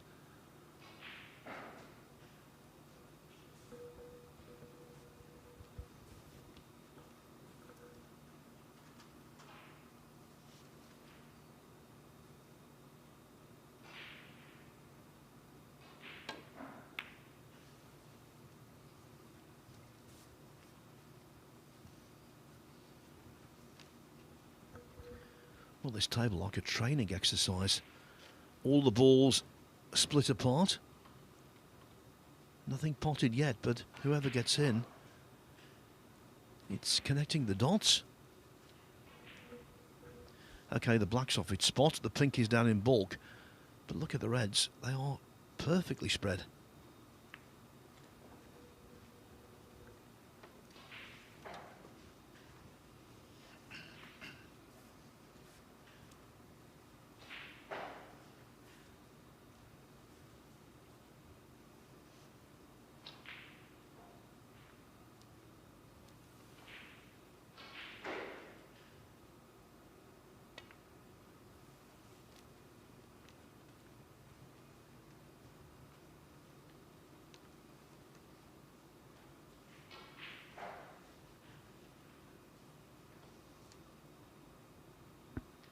These situations tend to be resolved one of two ways. Either someone pots a worldie, or there's a massive blunder that leaves the other guy in.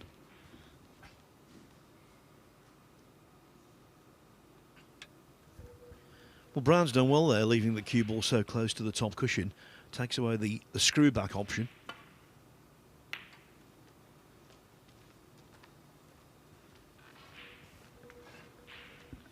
Stuart Carrington has taken the first frame. He was behind in it against Daniel Wells, but he just won it on the pink on table 2.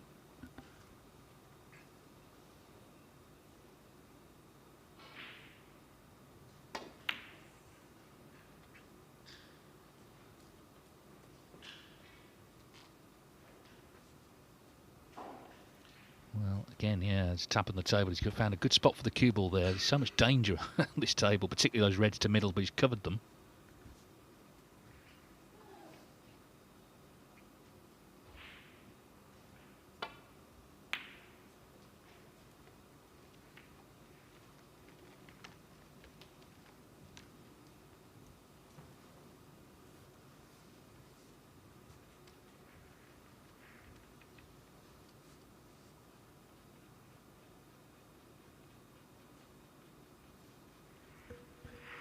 This looks like one of those practice tables where a player arrives and just empties the box of balls out and puts them in open positions to get the arm lubricated.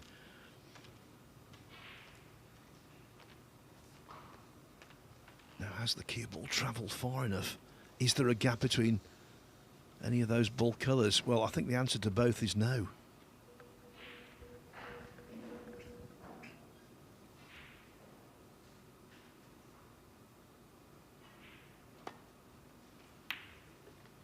Oh, he doesn't want to go in off. He does not want to go in off. Oh.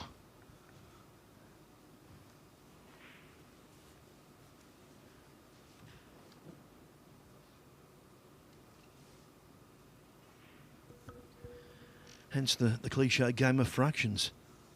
What a difference. A fraction of an inch made.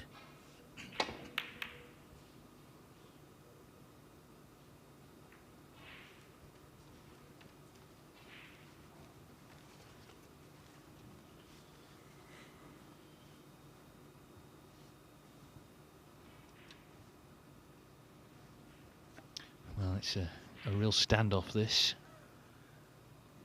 with so much reward there for whoever can get in.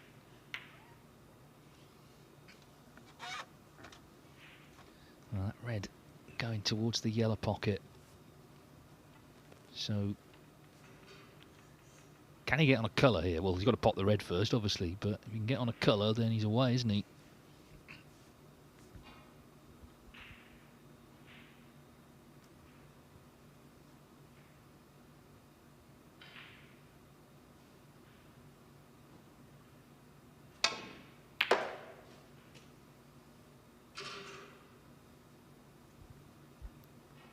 Well, yes, he can, is the answer. Yeah, can't pot the green because the red's obstructing the path to the pocket, but the yellow and indeed pink are very much available.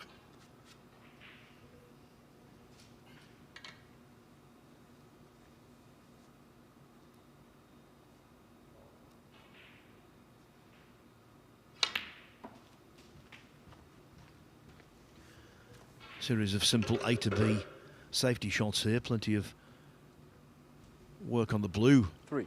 you would assume.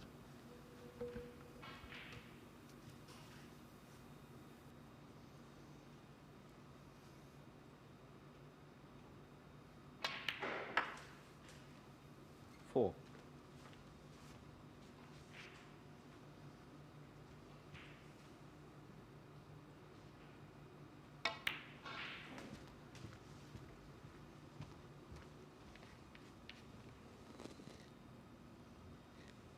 Nine.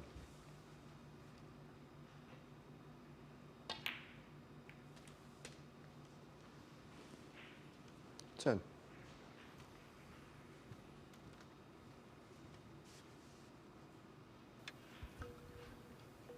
The agony of choice here. So much is on. So many options.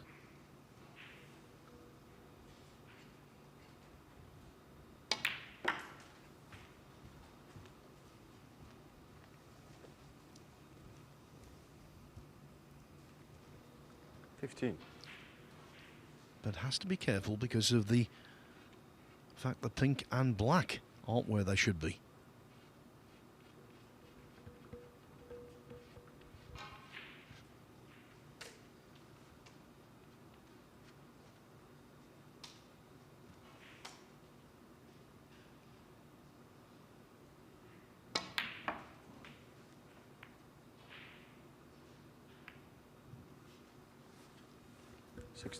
Very lucky there.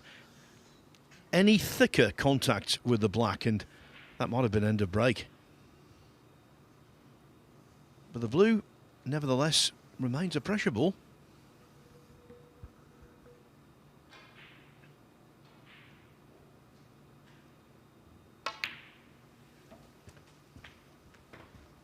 I like there that he didn't pretend to be sorry about that. Because these things happen, don't they? At other times, you know, 21. you play a good shot, it goes wrong. Just get on with it. I suppose it's Paul Norris we could forgive if he sort of overacted today, because he is a trained actor. But no one else has got that excuse. Oliver Brown actually, when he started out, he practiced at the old World Snooker Academy, which was situated in the English Institute of Sport, where they now have the World Qualifying. 22. He used to practice with a good friend of ours, Phil, Sam Fletcher, who now works for World Snooker Tour. He was quite a promising player as well in his youth, but now doing good work on the media side. Yeah, Sam's a really good egg. Didn't know he was a good player, actually. He's never talked to me about playing the game, but obviously. 27. Well, twice media champion in Sheffield. It speaks for itself. Although, if you saw the field, maybe not. 28. Well, there's also a videographer called Ben Grady, who's a smashing bloke who used to work for World Snooker. Now he's a freelance. And he's a good cueist as well. He's played in a number of the World 9-Ball Tour ranking events. So Ben and Sam would have a face-off. There was controversy in that media tournament last year because Alan McManus entered. Because, of course, he does work for the media, Alan, but it's a small matter of being a former Masters champion. He ruined a few people's hopes.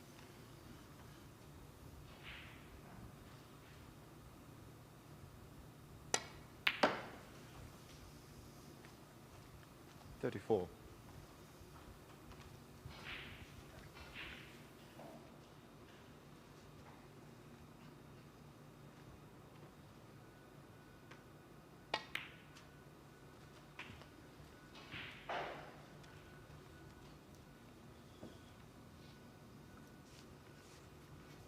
$39.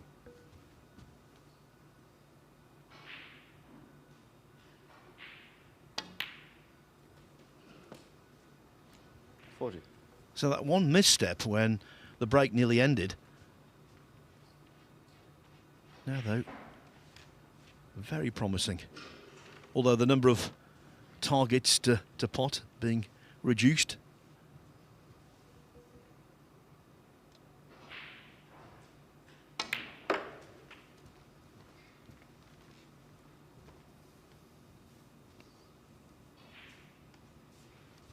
$45.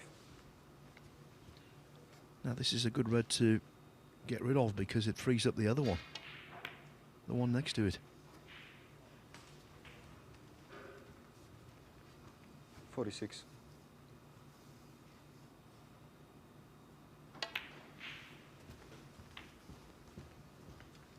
So the most simple red imaginable for his second half century of the contest. 49.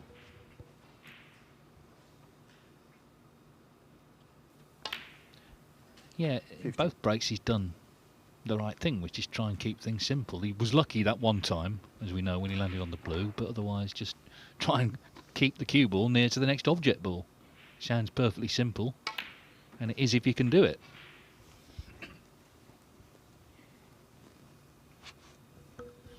I think another important aspect of this break, especially how the balls were placed, he's not overly thought it. 54. He's not weighed up every conceivable option, because sometimes that can scramble your brains when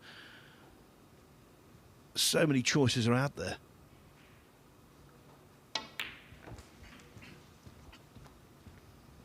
So 59 in front, 59 on. This is frame ball. 59. Just a slight stretch, this. But he's knocked it in, so 60. another good frame-winning break for Oliver Brown, and a chance now, of course, to get the match won. He is the 3rd seed in this group, and as we've seen over the first week and a half, only one 65. player seeded 3 or 4 has actually won a group. That was Dean Young. He was the 4th seed on last Saturday. 66.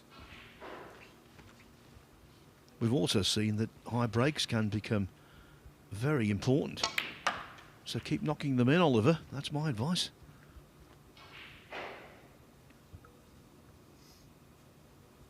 $71.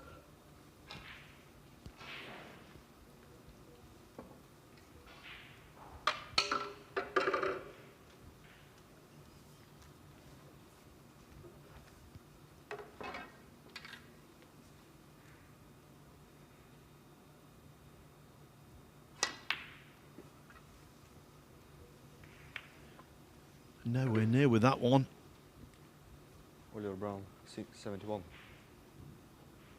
In the frame. I was Brown. expecting the concession. It finally arrived. And so Oliver Brown with breaks of 62 and latterly 71 leads Liu Hongyu 2-1. Right now, Joe O'Connor will be hoping that Liu wins the last frame of the match that's coming up, and a draw for O'Connor would be absolutely ideal. Table 2, Stuart Carrington won the first frame on the black against Daniel Wells, and he's 23-0 up in the second. Stan Moody and Thanawat Terapong Paiboon drew 2-2, which obviously was a good result for Wells and Carrington. Daniel Wells 2nd seed, so he plays back-to-back here and will play the last match against Stan Moody later.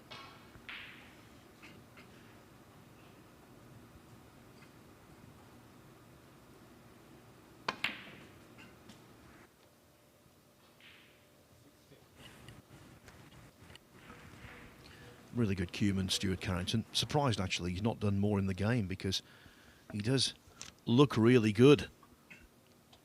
He is really good.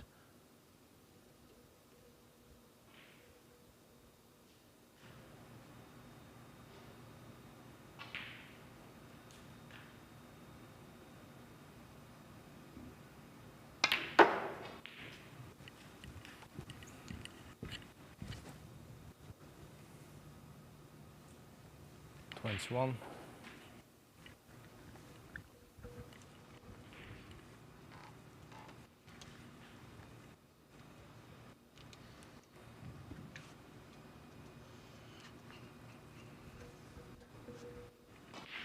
This is Group 30.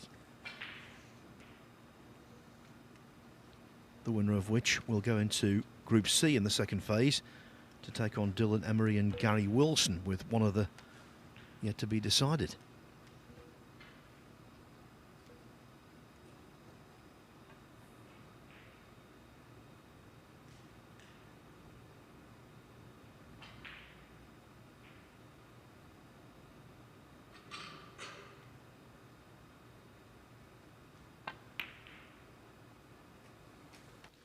Very good. 22. And the cue ball stopped in time.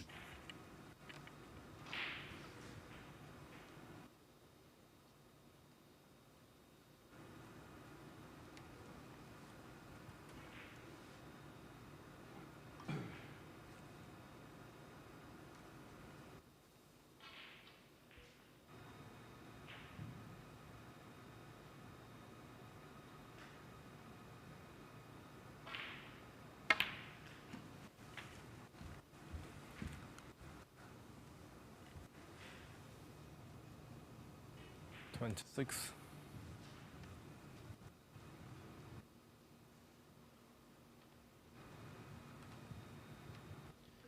Tell you what, to pull out of Q School, that first event, his back must have been bad, so to recover, what a story that is. We'll keep you up to date with Wells and Carrington Now, though, back to a really vital contest on table 1. The winner of this group, which is Group 17, will go into Group A in the second phase a week tomorrow.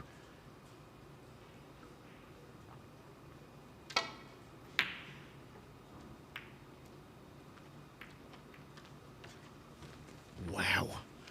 He was very lucky with one positional shot in that break of 71 we've just seen, Oliver Brown, and I think that was even more fortunate to find that gap.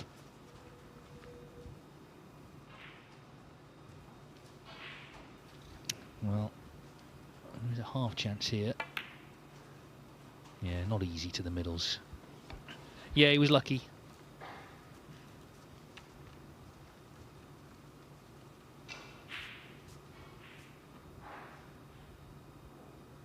Tomorrow will be the halfway point of the Championship League, day 11 of 21. Yeah, the precise halfway point, Dave, will be after the first session.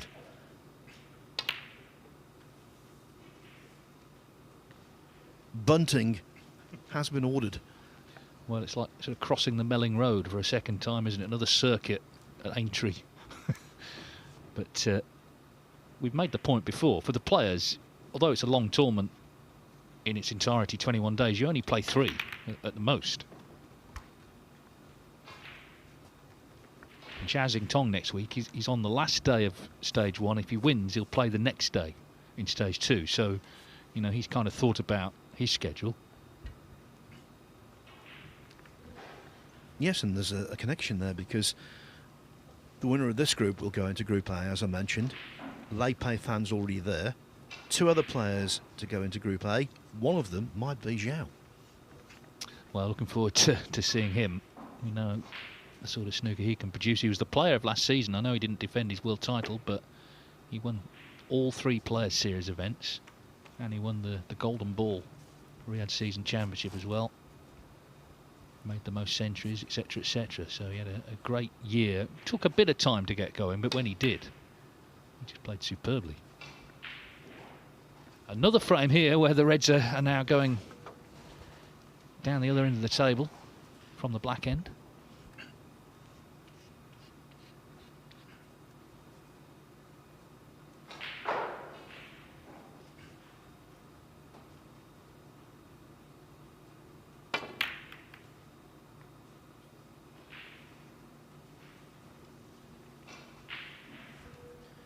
Brown got the better of the safety exchange last time.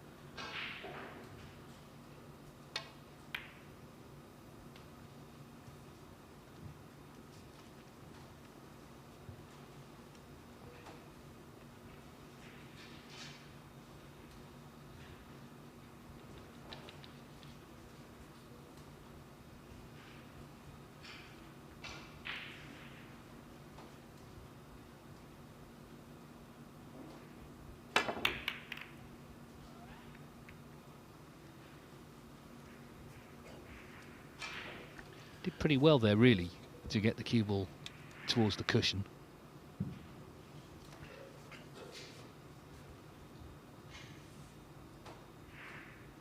Brown trying to do similar.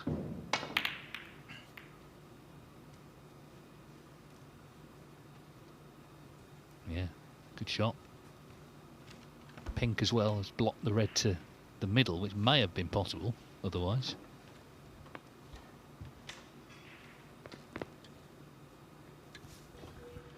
Another snooker cliche, every frame is different. And that is true, but this one's very similar, as Dave said, to the previous.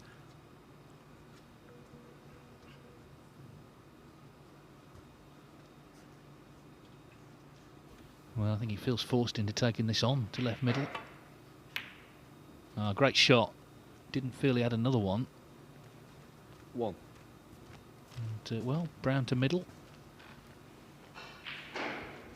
Well, if you can slot this in, this is an even better opportunity than Brown had in frame 3 because the pink and the black are available. They weren't a frame ago. Yeah, I mean, it's a great chance. He's only scored 5 points, but it's a great chance to level the match. and end in a draw, 5. which I'm sure Joe O'Connor would be very delighted to see, having won 3-0 against Paul Norris. If he doesn't win the frame here, and indeed 6. doesn't win the frame full stop, then he goes into the next match with Paul Norris having suffered a bit of a blow, because he can't say he didn't have the chance. This is the chance.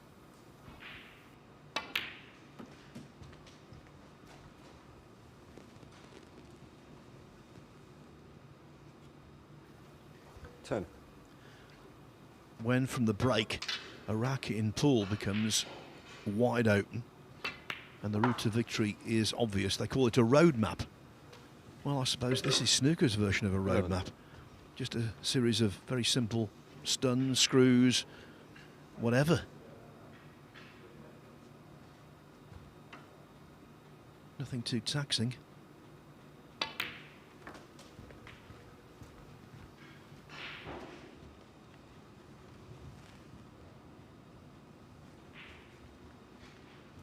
$16.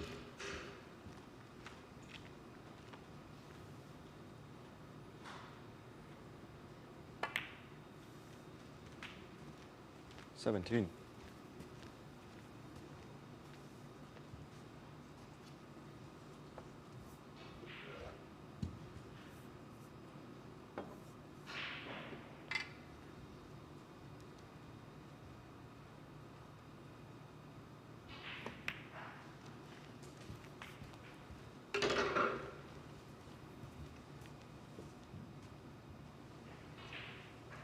$23.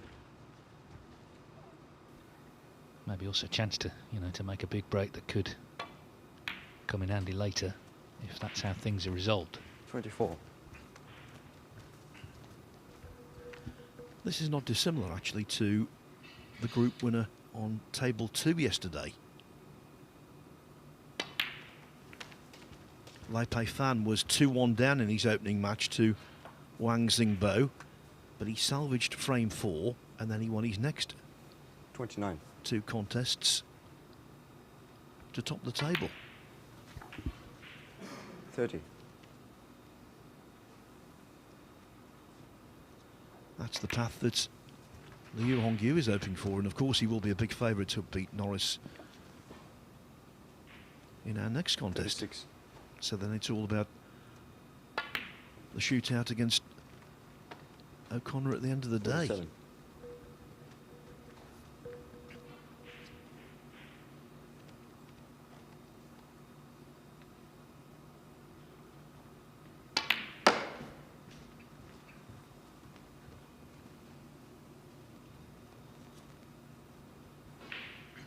47. Joe O'Connor made a break of 101, so he's 41. ticked that box, but let's see what this ends up as. The main thing, of course, is to win the frame and indeed level the match, ensure a point apiece.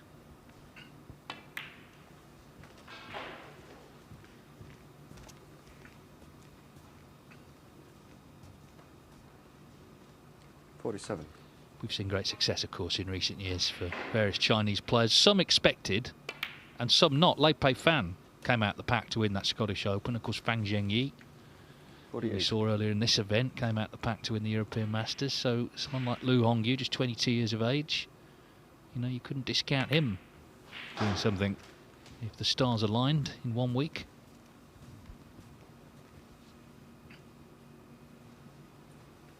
$53.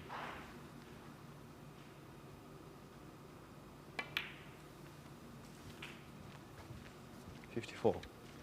Maybe the Shenzhen Open day because he's from the Guangdong province.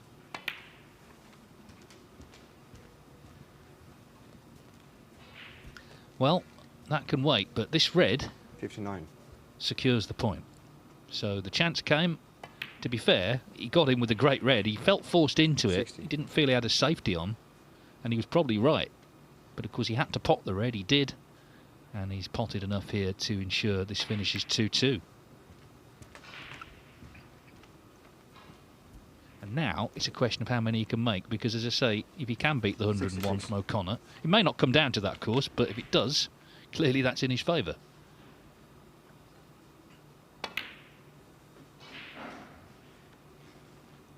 67.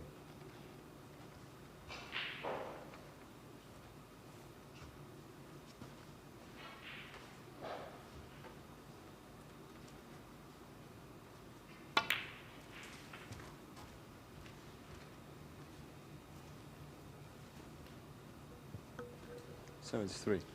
So we've had one scrappy frame, but 3 where sizable breaks have been compiled.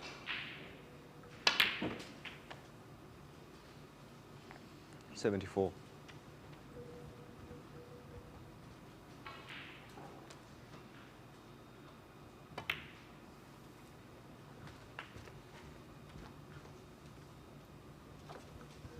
And O'Connor will be thinking enough's enough now, 78. just break down and don't surpass 101. 79. But I think he's got a realistic chance of doing so.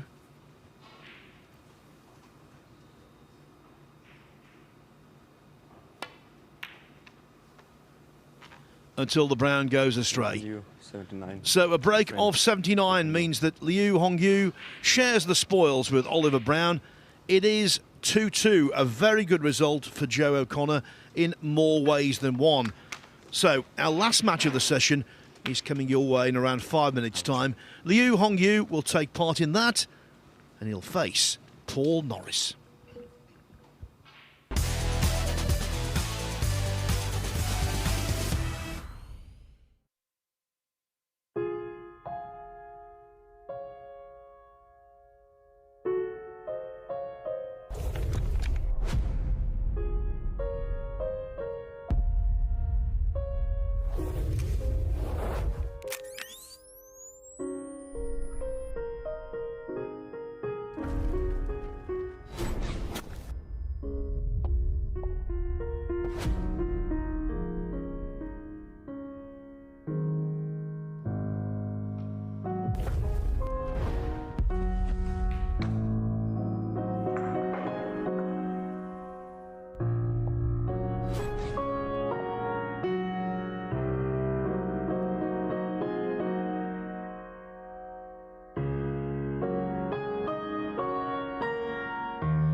Every new beginning starts with courage.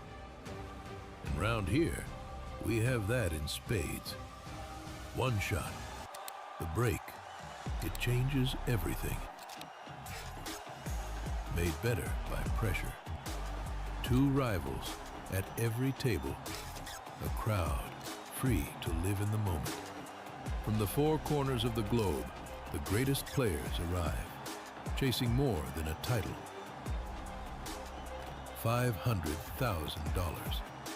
6 days of pure drama and unrivaled tension. And when it comes down to the final, they'll need every lucky seven. Take 8 seconds to steady the heart and sink the 9 for glory. The U.S. Open. Witness history in Frisco, Texas.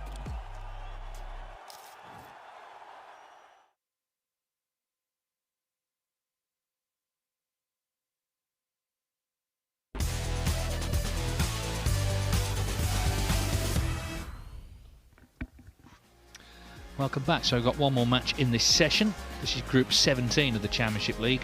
Joe O'Connor beat Paul Norris 3-0. We've just seen Lu Hongyu and Oliver Brown draw 2-2. Norris is back to play Lu Hongyu.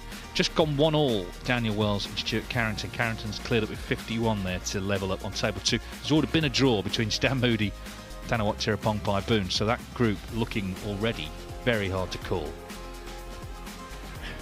So as I say, Paul Norris back.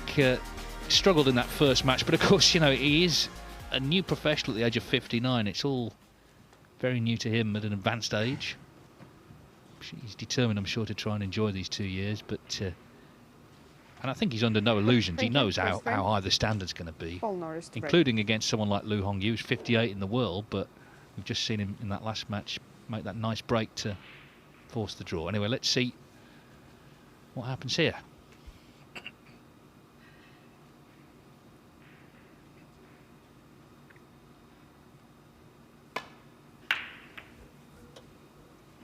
Oh, he's played the Sean Murphy break-off there, hasn't he? Caught the third red.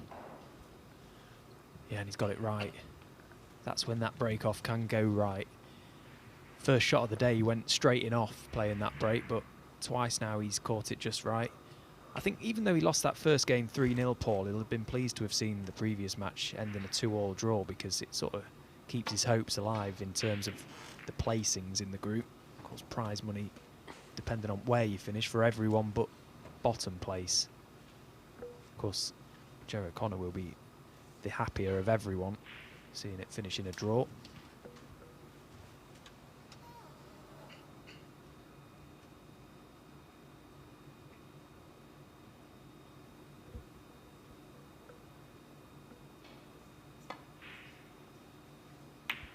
Just wonder, Dave, over the coming months, how many professionals may try and adopt that third red break.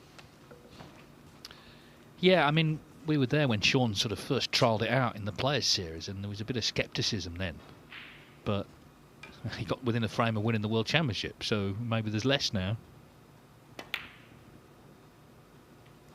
Yeah, he took a long while, didn't he, to sort of master it in the Tour Champs and the Players Champs, and as you say, it eventually got there. But it's a break that is something that is actually getting players in trouble now, which a lot of players see the break off as actually a disadvantage now. I often, if I win the toss, will let my opponent in first. Saw Neil Robertson on social media practicing it the other day.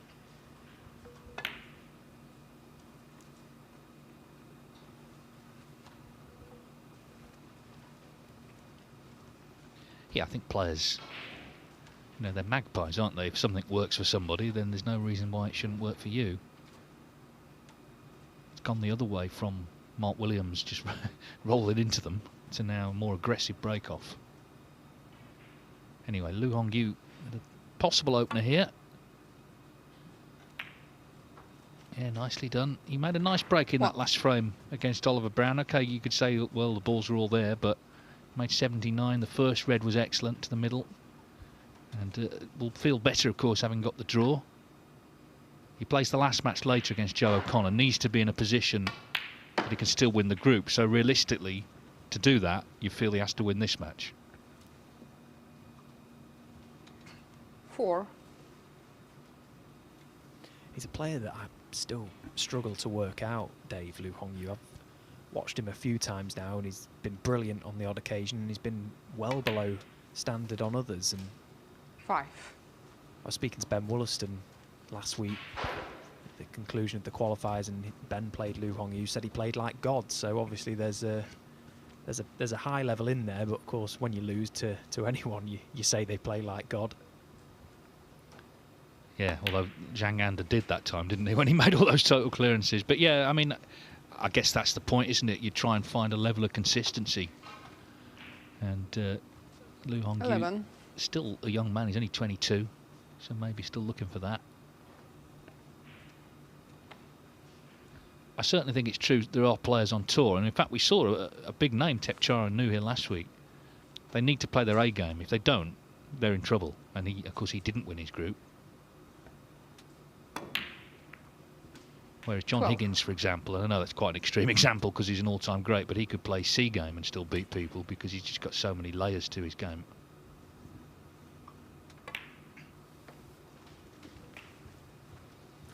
He's worked this little chance well, and he's going to have the pink 18. available into both corner pockets now, taking this red out. It was a good initial red, actually. To drop that in full length of the table into the green 19. pocket was quite brave, in fact. Trusting his cueing and trusting the table. Probably helped by the fact he'd just stayed on. Played the previous game, so he knows exactly how this table's playing now. And looking to get motoring early in this frame. 25.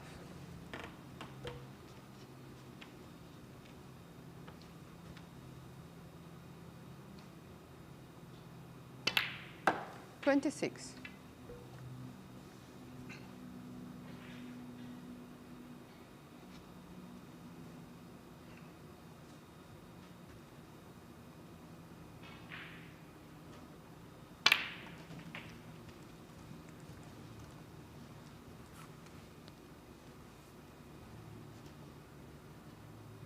32.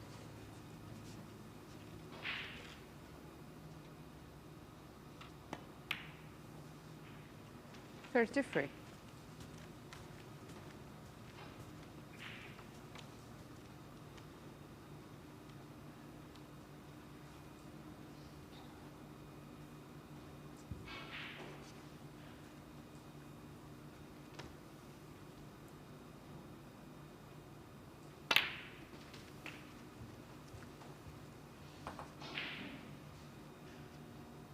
39. Played that one nicely. You can see he took a moment before playing the pink. He knew exactly where he needed that cue ball to land, and he's pretty much put it exactly there. Played it well. It had to be just low of straight on that red to make it straightforward. He's brought a couple more into play in the process, so frame winning chance now.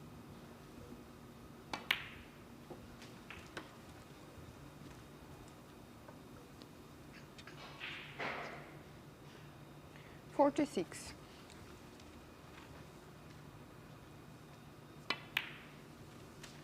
47.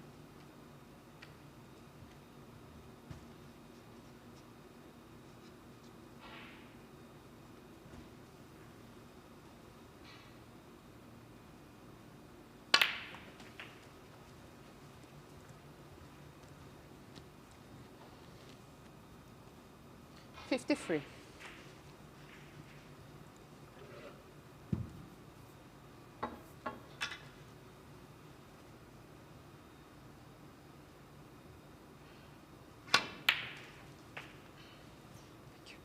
54.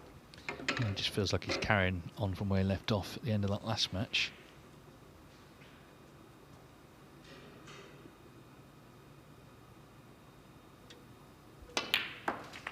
It's a good tempo as well that he's playing at. He seems to have found quite a nice rhythm. He's not looking for problems. 60. See ball, pot ball, and it's quite a good place to be. He just played a cannon that looked impossible to go wrong, and it's just gone slightly astray. This red is now thin,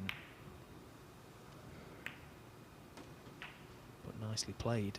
No problems at all. 61. Again, he didn't overplay that at all, did he? Just got down and knocked it in. Yeah, so needs to get on one more red, and it should be 1-0 to him.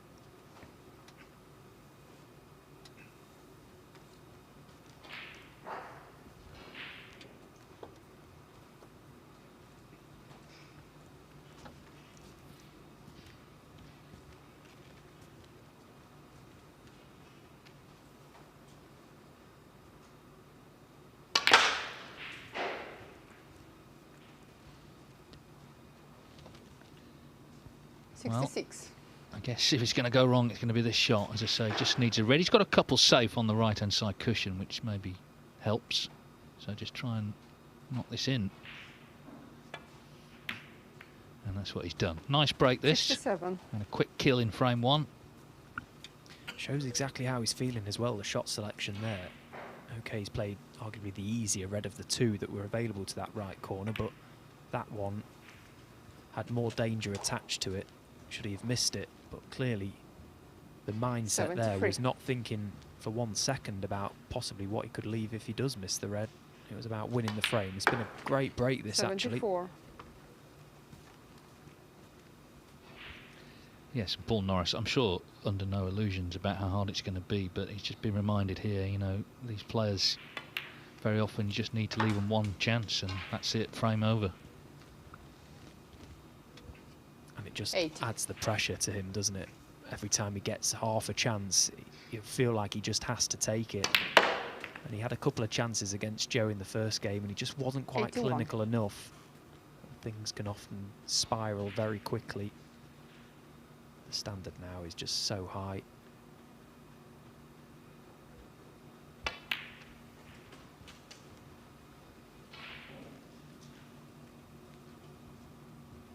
$83. Well, still a chance to beat Joe O'Connor's 101 if that does come into it at all in the shake-up later. 84.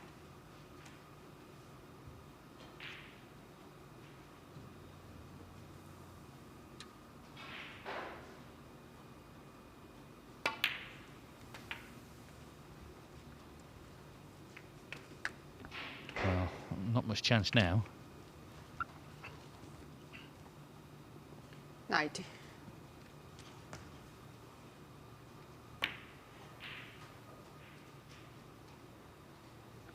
Lu Hongyu, 90 will do 90, nicely, though. end of the frame. A great start to the match for Lu Hongyu, as I say, really carrying on from where he left off in that previous match that he got the 2-2 draw with Oliver Brown.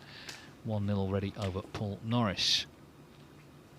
Now, a real battle on table two. It's 1-1, Daniel Wells and Stuart Carrington. Of course, this is the second match of the group. The first was drawn 2-2, Stan Moody and Thanawat Tirapong Paiboon.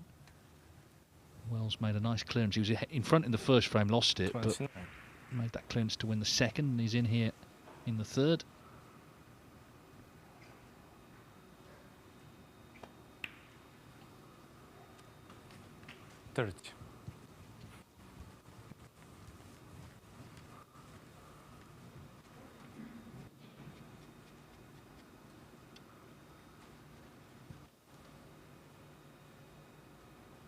He's the second seed, Daniel Wells, so he played Moody in the last match.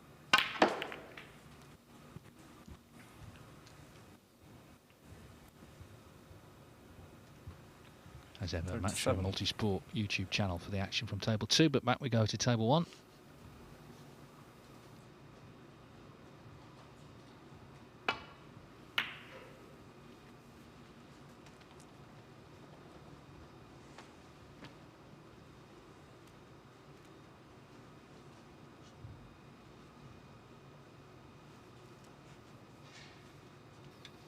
Just wonder if Paul will change his approach. He's been ultra aggressive so far today, I've felt, which isn't a bad thing if they're all going in, but they haven't been going in. And it's not just how the way he's missed them, it's how far he's missed them by at times. It's just been gifting easy, cheap opportunities to the other players. It's a fine line, isn't it? Does he try and build a bit of momentum by playing a few safety shots, trying to create chances that way? Or does he stay on the attack and hope that something clicks?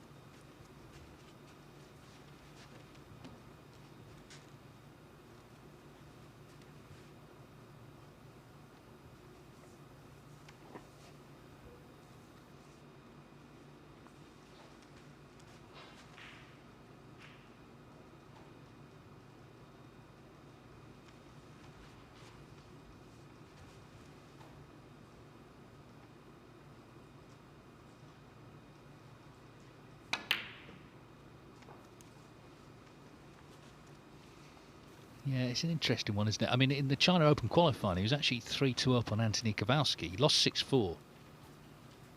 Didn't see the match, but just looking at the frame scores, there were no breaks to speak of. You do wonder if he managed to frustrate Kowalski a little bit. But I suspect he didn't want to play that game, really, because he's not that enjoyable, is it? So he's just trying to work out the best strategy.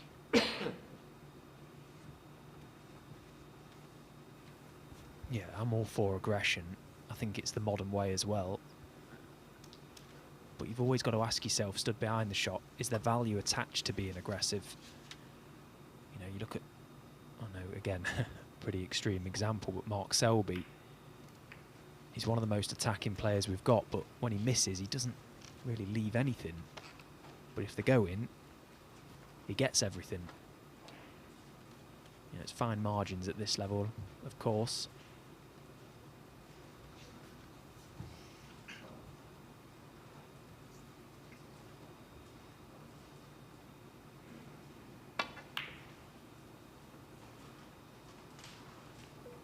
Well, both players have been desperate to knock a double in this frame. I can think of a number that they've gone for, and finally one finds its target. The cross-back double. Nicely played. Good pace on the cue ball as well. It's just about come out.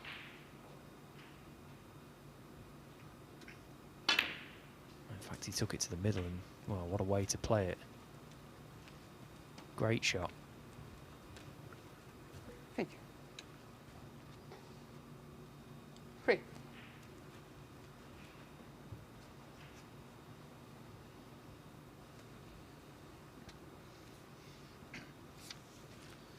Just needs a little bit of extra length on the cue.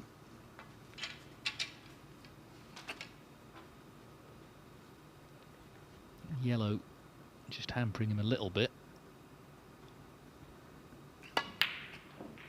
Yeah, it made a difference, I think, to the shot. Look on you. 3.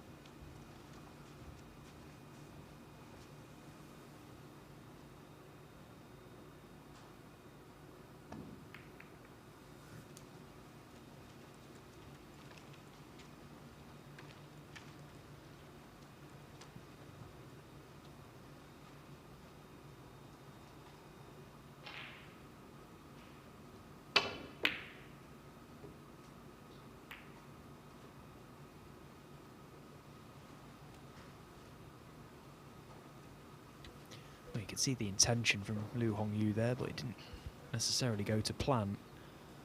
Could have finished a lot worse as well. Now, what does Paul do? Does he, again, go on the attack? This time it looks as if he's trying to find the safety shot, although,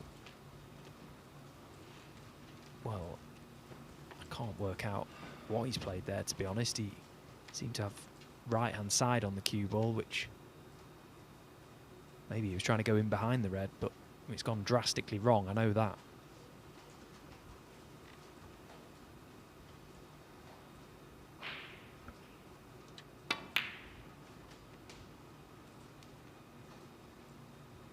One. Yeah, it's worth reiterating that Norris has come to the programme very late. I mean, he's 59 now, so he could have turned pro in the early 90s when the game was open. Anyone could have at that point. He had the money for the entry fees. But I think snooker's sort of come more into his life in later years. 6. But this is not, you know, we're not down the club. This is the World Snooker Tour. This is the professional game. And very light to get punished 7. time and time again for mistakes here. I just wonder what his practice setup is like as well. Whether he's playing on the championship tables, these conditions, they quite often find players out. And just a few of the shots that he's played so far today, I just get the impression that he's not that used to 12. how the balls are throwing, how the tables are playing. A couple of safety shots he's caught all wrong, and that last shot that he played was with a lot of 13. side. Clearly the ball is pushing differently to what he's used to. Just wonder if he practices on something different to what he plays on in tournaments.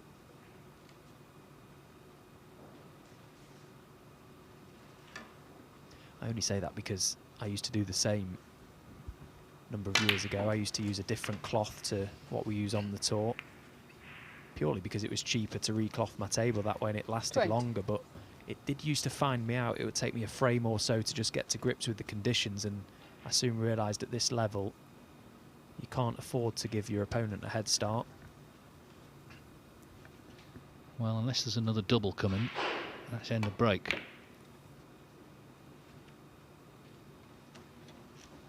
Look on you. 20. Well, he's actually double kissed that.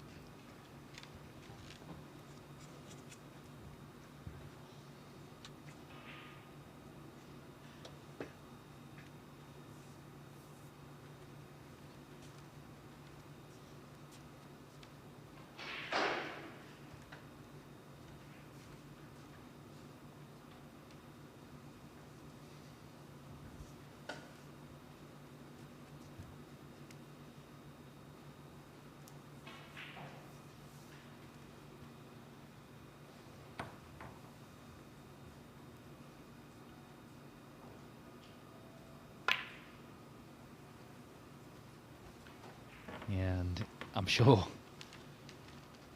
in his practice environment that would have gone in, but these pockets, I know we keep saying the same thing, but they are, I would say, brutally tight actually this year. Yeah, I think they are really tough. Definitely. From what we've seen, I remember right back to day one last week, you know, there's a couple of shots that Kyron played in the first match that you thought would have dropped and they didn't. So they are only going to get tighter as well as the cloth wears. It's the corner pockets, not so much the middles. I think the middles look to be playing quite similar to how they always have, but the corner bags, particularly the near jaws, look very, very tight. Well, we've had 28 centuries. Tomorrow is the halfway point. Last year we had 109. So on that basis, you know, we're on course for about 60, maybe 70. Nowhere near last year.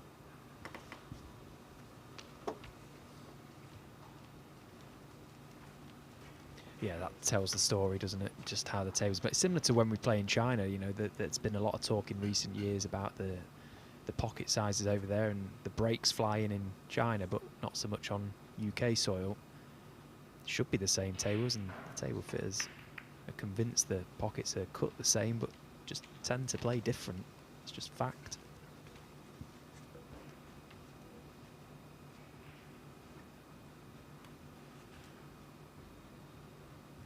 Well, Lu Hongyu seems to enjoy these frames where the reds just start spreading out in the middle of the table.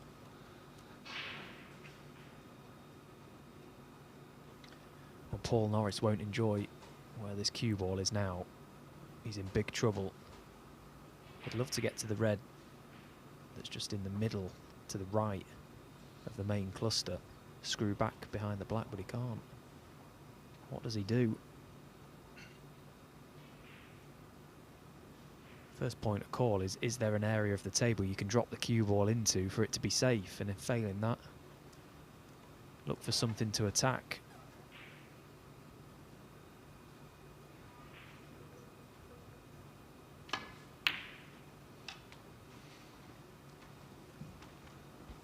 Yeah, it's a good shot.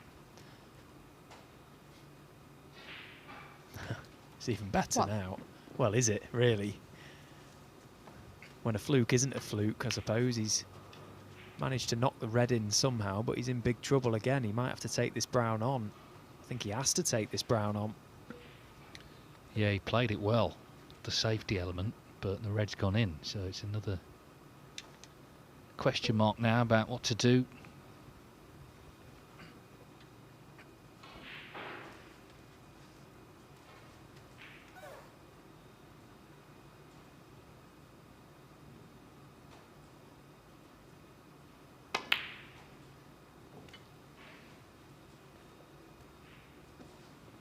Paul Norris 1.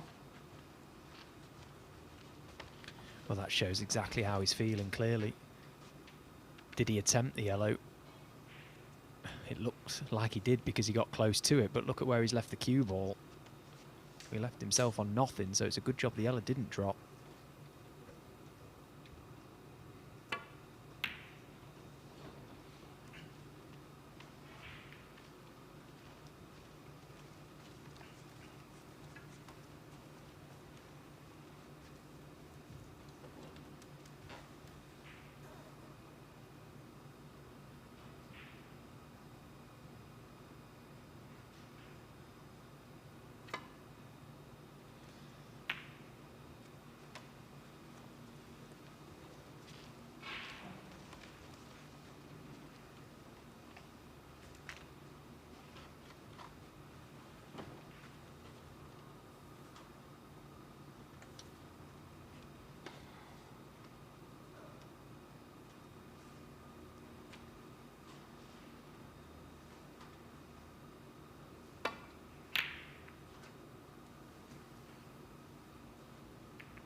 Well, a chance now.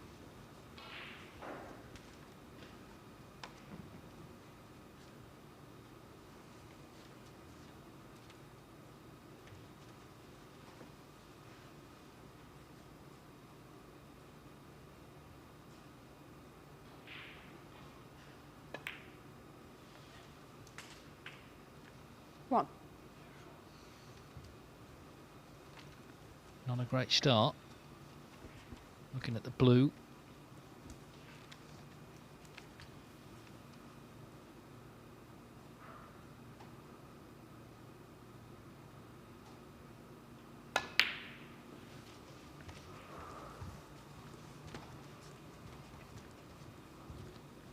Well, that'll make him feel good, knocking that in, but let's see if he can continue. Just get a bit of rhythm going, a bit of fluency here.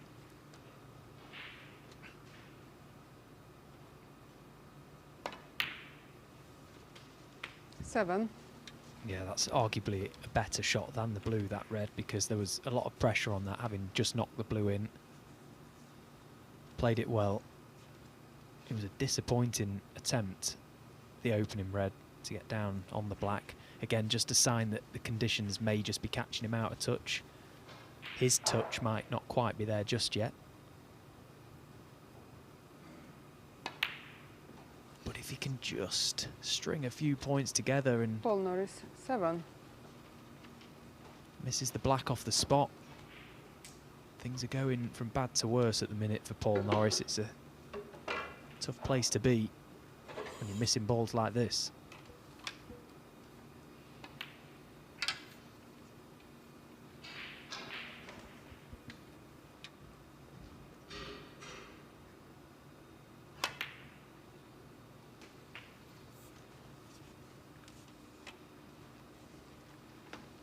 One.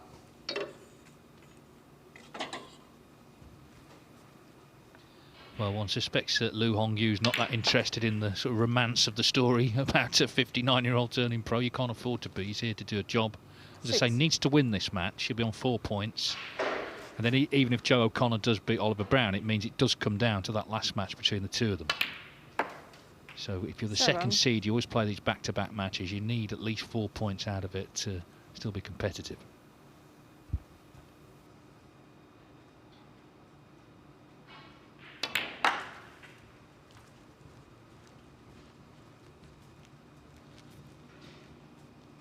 Twelve.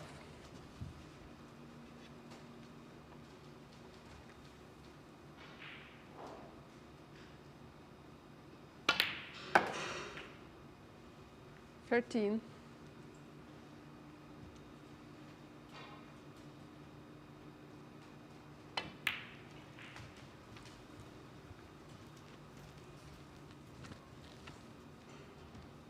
18.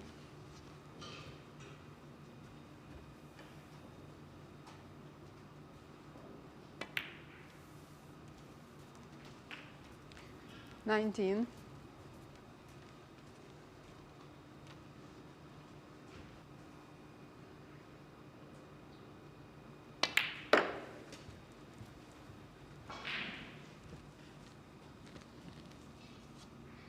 24.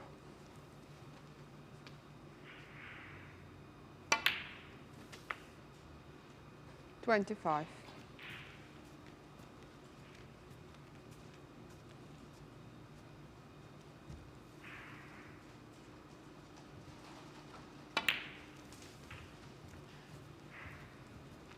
So 45 in front, 30. which makes this red frame ball for a 2-0 lead.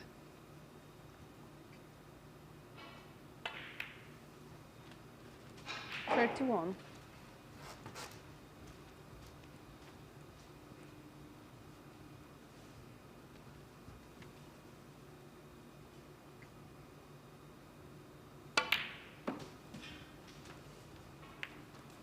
Lu Hongyu, who's qualified for the China and Wuhan Opens, so looking to continue this good start to the season. 35.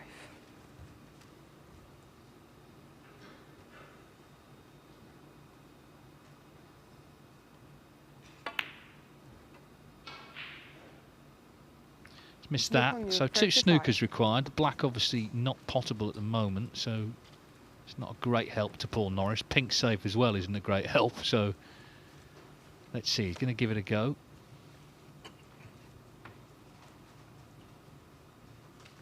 I guess he'd be hoping to get a snooker in behind the red by the black at some point.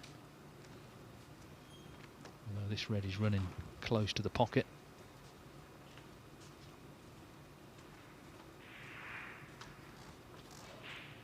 So if we can just clip this in, it's 2-0 for sure. And in it goes. 1.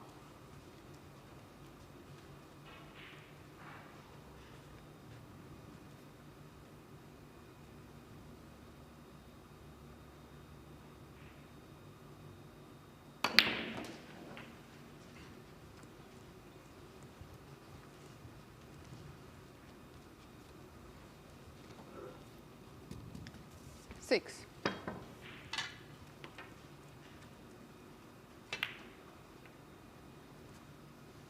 Well, taking no chances. He tried to get the snooker there, but there's no way back in this frame for Paul Norris. It's 2-0 to Lu Hongyu. And just to say, Stuart Carrington's just gone 2-1 up on Daniel Wells in the match on table 2. So to say, tomorrow's the halfway point, and just to look ahead to tomorrow, we've got a really good group actually on table 1. Jack Jones, former World Championship runner-up. Ollie Lines, Alfie Burden, the shootout champ, and Mikhail Larkov, who's a new pro from, young lad from Ukraine. So we'll see the 4 of them on table 1. And then on Saturday, 2 real big hitters, 1 on each table. Steve Maguire, the defending champion, is in one group. Ali Carter, Championship League stalwart, is in another. This is table 2. As I say, Carrington's just gone 2-1 up. It's been quite hard fought, this match, with Daniel Wells.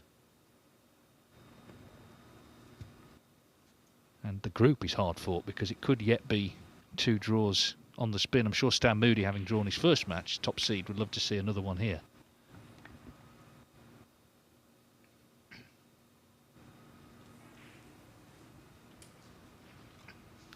So that's their last frame starting, and this could be our last frame, we'll see, but it's 2-0 to Lu Hongyu. Paul Norris did have a chance there, missed that black off the spot. It seems strange to say about a 59-year-old, but he's still kind of learning his way as a pro. But these conditions, very alien to him. Yeah, and he'll quickly discover the psychological impact of missing routine balls at this level can have. We're having nightmares about the red he missed against Joe O'Connor in the first match, and they won't be helped by that black he's missed in that previous frame. Can he erase them quickly from his memory and reset and try and get something out of this game. Yes, I mean, if it was a film, you know, he'd end up winning the World Championship, wouldn't he? That's how it works in Hollywood. But unfortunately, on the World Snooker Tour, it's not quite as romantic as that. Yeah, at the minute his day's more like the Titanic or Jaws or something. It's a horror show, put it that way. Yeah, it's not Rocky yet. But there's a long time for things to change, and that's the beauty of this format, isn't it? You know, you get a couple of 3 matches, and you know every game's different. That's very true. Yeah, I wish him well on the tour. You know, it's tough for anyone, whatever your age. But we'll see how he gets on. Some big qualifiers coming up after the Championship League. 3 tournaments: the Shenzhen Open, English Open, British Open.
One.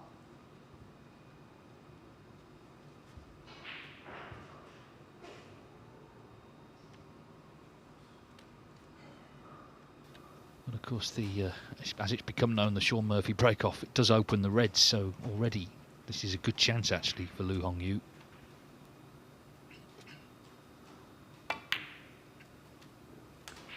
Blue just struggles in. Well, he is on the red just right of the black spot. 6. And maybe value in playing for the black along the top cushion. Well, he's got a fair bit of angle, more than I thought actually. Can he just drag this in? Yeah, he's okay. 7. And angle enough on this black to give it more of a chance of dropping. And in the process can just float the cue ball past the red, for the red into the opposite corner. This is the shot that gets him the good chance.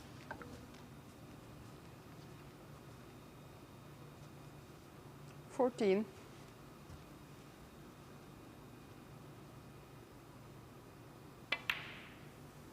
15. Just on the break-off though, I mean, we've been playing snooker professionally for 100 years. It's taken that long for somebody to think, actually, let's do it differently. Had to be Sean though, didn't it? Well, there was a high jumper years ago, Dick Fosbury, when he 22. invented a new way of doing the high jump, to the extent that it became known as the Fosbury flop. That was the name of the actual jump. So maybe 23. Sean should actually get proper credit. We call it the Murphy. I reckon he'd like that. Yeah, go along with his OBE.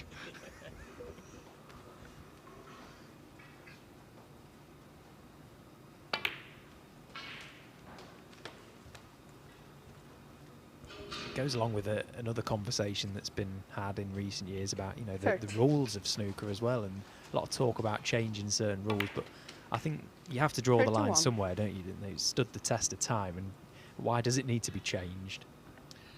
Well, you know as well as anyone, these tournaments you can have a lot of time on your hands. That's where these conversations start, and they tend to go nowhere. There was, I'll never forget, there was a player, I won't say who it was, there was a player here a few years ago 38. who said there should be 2 cue balls on the table, and when pressed as to why, he could not answer, but he just had it in his mind. It might, you know, it might start something. Yeah, chaos probably. 39. It wasn't Neil Robertson by any chance, was it? It wasn't. No, it wasn't Neil. Sounds like something he would say.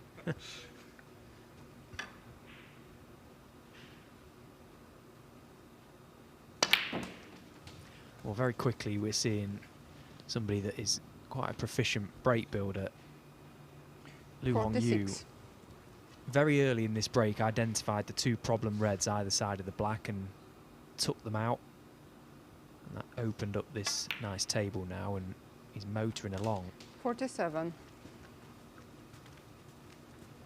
Looking for a quick kill.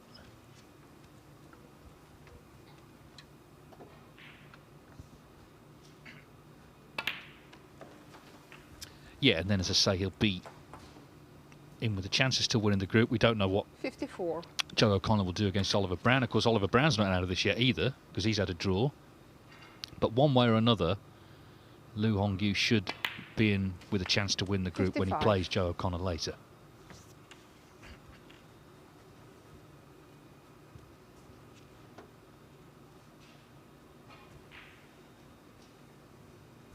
And it's another chance to beat Joe's 101 break, in case that does come into it. 62.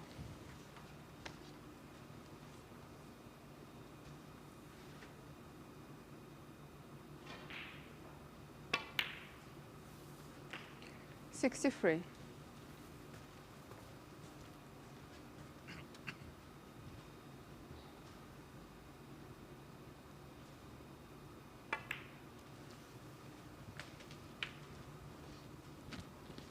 I bet he'd like to play his next match 68. straight away. He's right in the groove now, isn't he?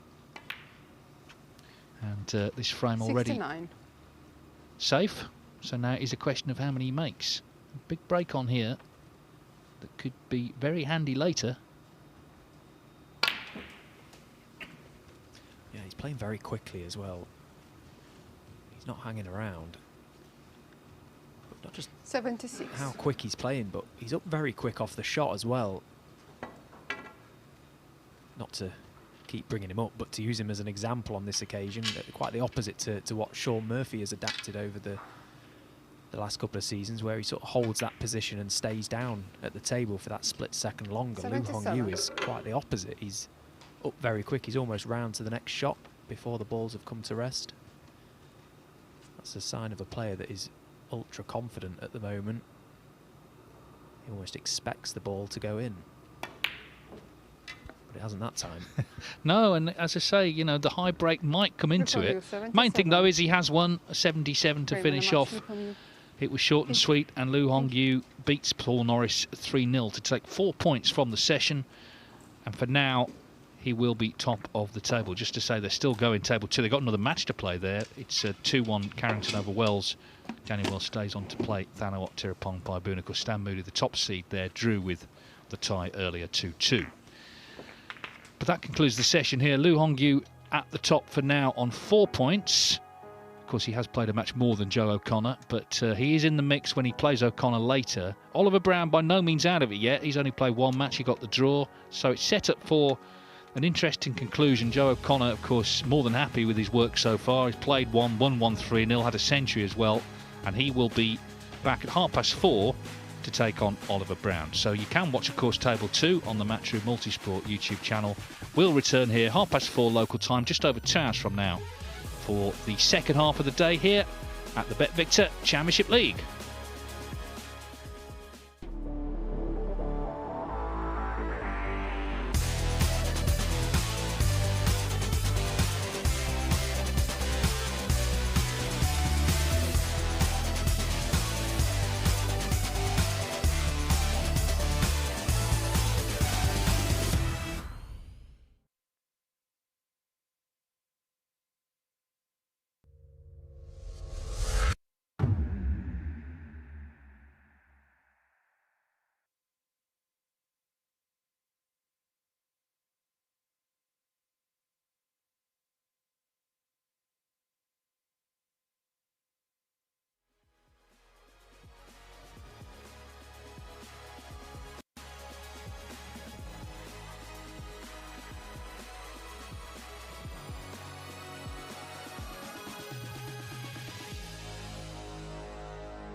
very sharp, very focused. And that's a shot that again will live long in the memory.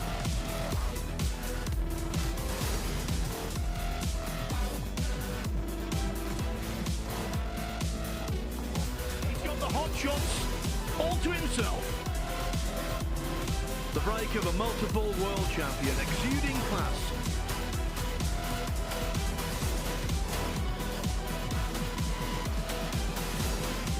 Absolutely magnificent shot.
This is the Mattioli Arena in the heart of Leicester. Today, the first World Ranking Tournament of the brand new snooker season continues here, and both groups are brewing up nicely. Welcome everyone to the climax of Day 10 at the BetVictor Championship League.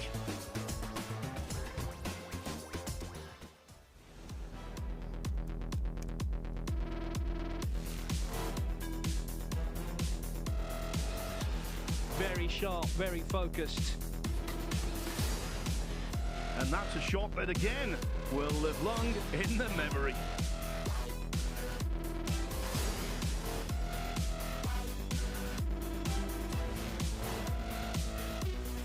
He's got the hot shots all to himself. The break of a multiple world champion, exuding class.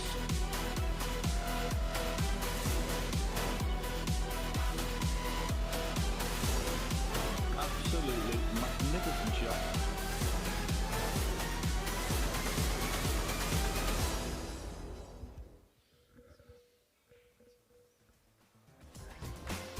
At the halfway mark on Table 1, 3 players retain hope of topping Group 17. That's Joe O'Connor, the Yu Hong Yu, who currently leads the way on 4 points, and don't discount Oliver Brown. O'Connor against Brown is our next match, while on Table 2, the day's concluding session begins with Stan Moody against Stuart Carrington, both with a point from their opening outing so far. At the top of the Group 30 round-robin table sits Thanawat Tirapong-Paiboon, who after a 2-all draw with Moody was magnificent in brushing aside Daniel Wells 3-0, helped by breaks of 64, 75 and 114. Don't forget, you can watch every ball potted over on Table 2 throughout the day, and indeed the tournament, by accessing the Matchroom Multisport YouTube channel. OK then, it is time for these groups to be resolved, and places in the last 32 to be claimed.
This is the Mattioli Arena in the heart of Leicester.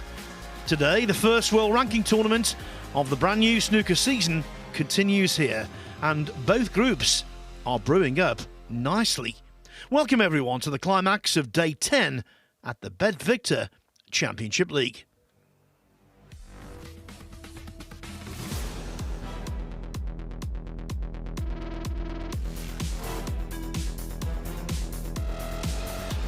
Very sharp, very focused. And that's a shot that again will live long in the memory.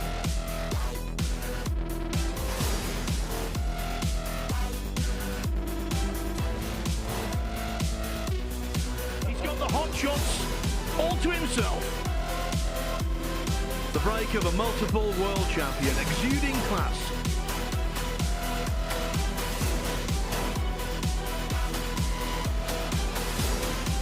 Absolutely magnificent shot.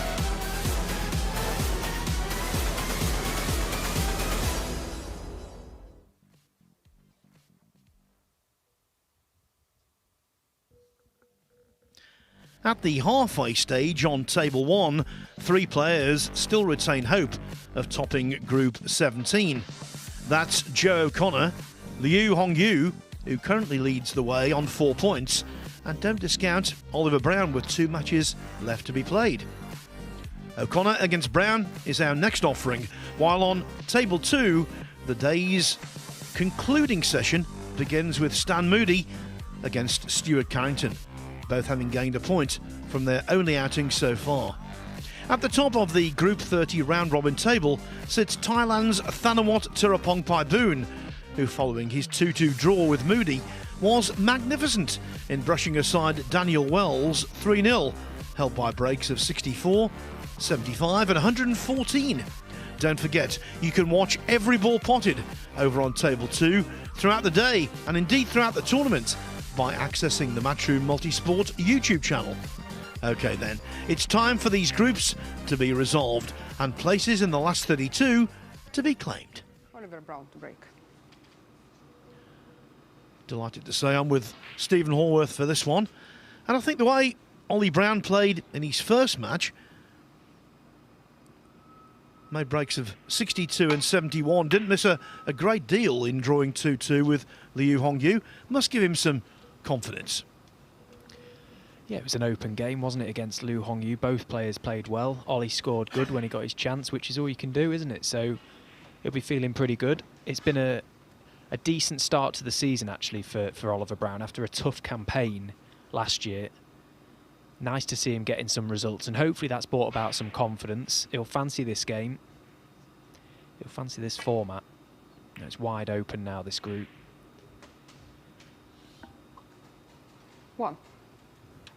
But it has to be said, Joe O'Connor is formidable. He beat Paul Norris 3-0, first time out. A performance highlighted by a break of 101, the highest of the group so far.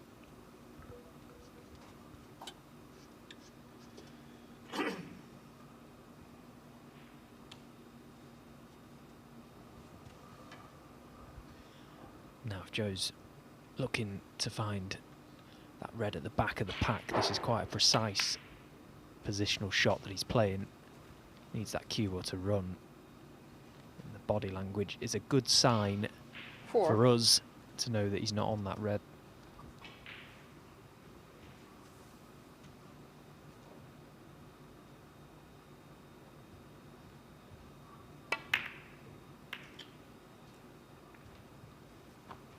Joe O'Connor 4. Well, he made a total mess of that, and if he's got away with it, boy, has he been lucky. I don't think he's quite sure himself. Well, it was a resigned raise of the hand from Joe O'Connor. How has he gotten away with that? It's amazing how often that type of safety shot just kicks a red out and cue ball on and off the top cushion. It finds the cannon to it. How has he not left the red?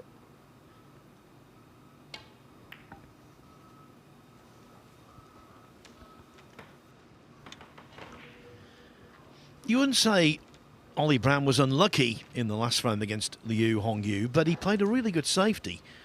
And Liu was forced into trying to pot a red to middle, which he did, and he made 77 from it. Actually, 79 from it.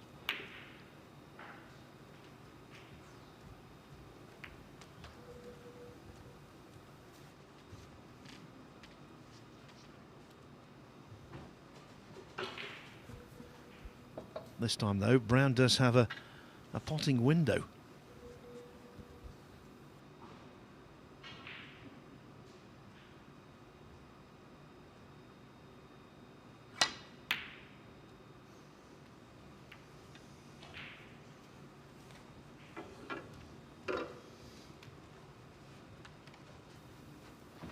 He tried to play the little delicate, soft stun around the back of the black, the sort of shot that it almost feels like you've got to slow up on delivery, kind of decelerate through the ball to just get the required purchase on the cue ball.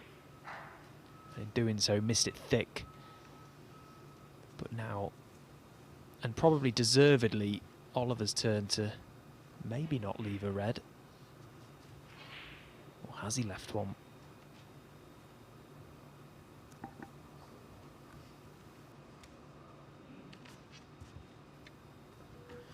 Well, from that view, it doesn't look as though the gap's there, but it can be deceptive.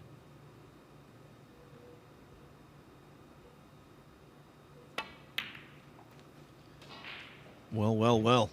Reliant on a good kiss here. 1. In fact, there's no kiss at all.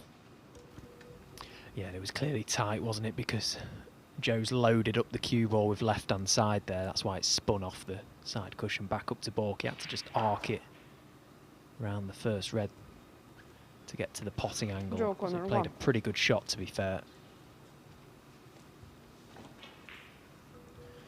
Yeah, and the roll-up behind the brown was good also. It looks the height of simplicity, but those roll-ups on these super fine match cloths can get away from you.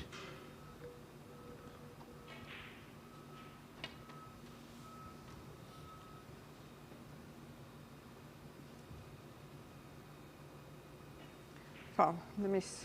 Draw corner. Well, in the blink of an 4. eye, the first frame on table 2 has got away from Stuart Carrington. Stan Moody on a very big break.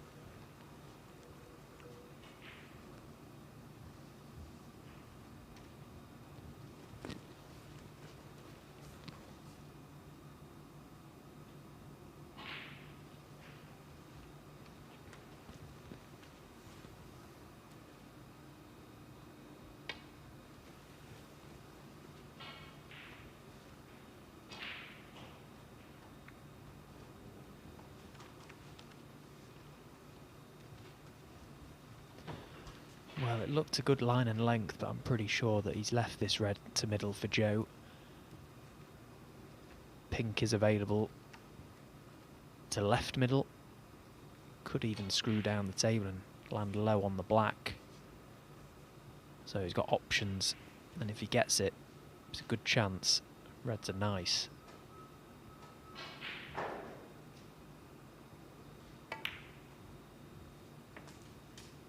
One.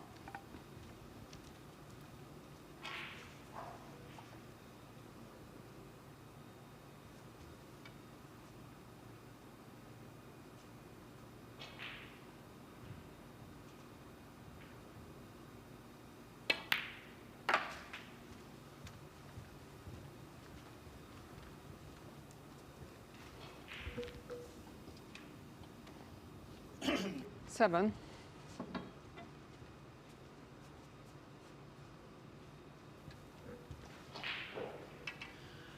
What an electric start to the session from Stan Moody. 135 total clearance. He leads Stuart Carrington 1-0, and 8. you know, in the final analysis, if both Moody and Tirapongpai Boone finish on 7 points, bear in mind their head-to-head was a draw. If they finish on 7 points and their frames 1 loss is the same, then it comes down to breaks, and Moody's taken the lead in that regard with 135.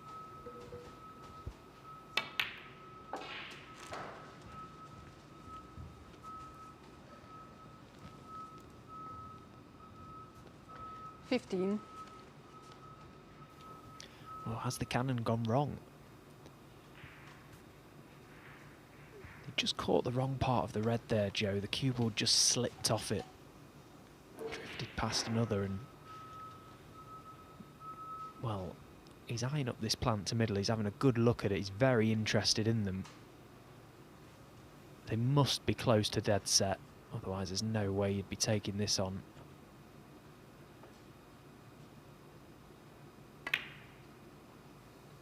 Well, that's remarkable, 16. isn't it? To have misjudged the cannon for a plant to then be discovered in amongst the balls, that is quite incredible. And it allows Joe to keep this break going now.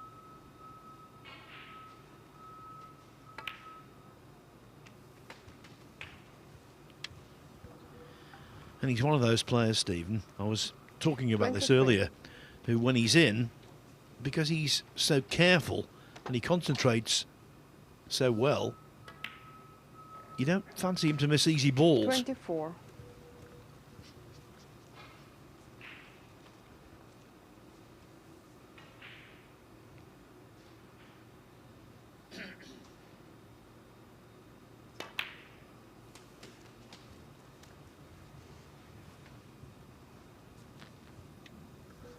$31.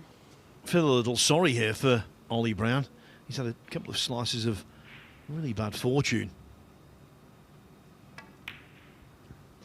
He has, yeah. And 32. you talk about the timing of that fortune as well. You don't really want it to come in the first frame in this format because the first frame is so big. When you lose frame one, it feels like a massive challenge to get all 3 points from the match. You need to win all 3 frames. Yes. 39. Asking our referee, Natalia Gradinari, to clean the cue ball, wasn't happy with the contact. Don't think it was a full-blown kick, but maybe it was just a dull contact. Yeah, because he won his first match, O'Connor can afford a draw. Ollie Brown cannot.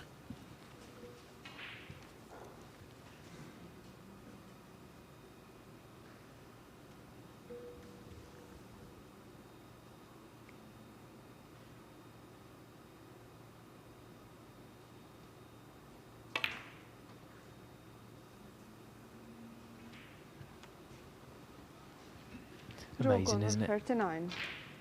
How a break can end so quickly. Just through one badly played positional shot. Okay, he had the cue ball clean, may have felt it was a heavy contact, but he had loads of room to get nice on that red. To left corner did Joe.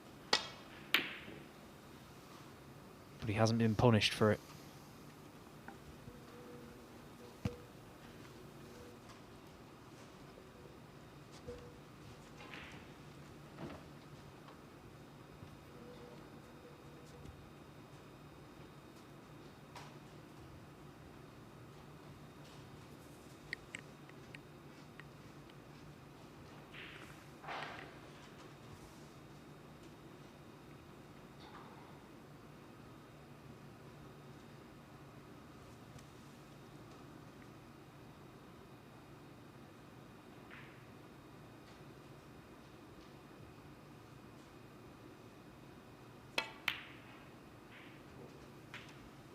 One.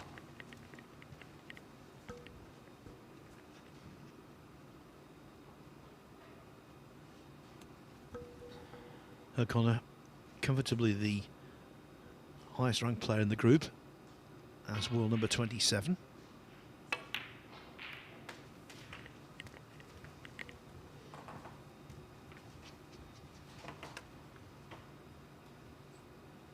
Eight.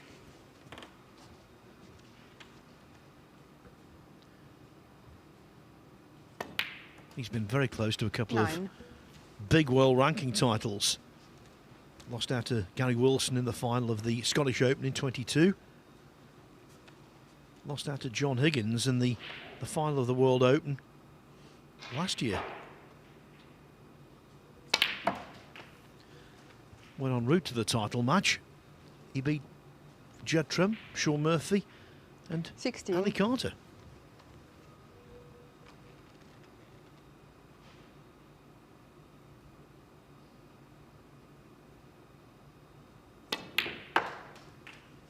$17. When he made that Scottish Open final, he overcame the likes of Zhao Xintong, Ding Junhui and Mark Williams.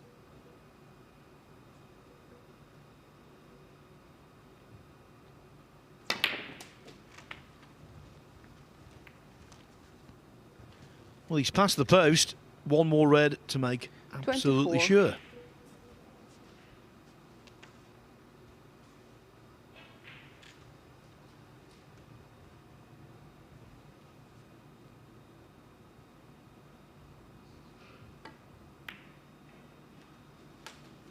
$25.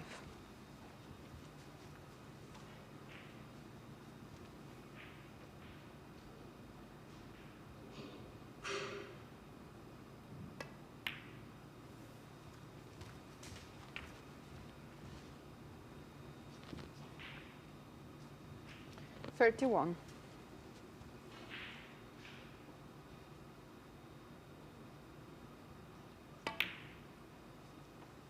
$32.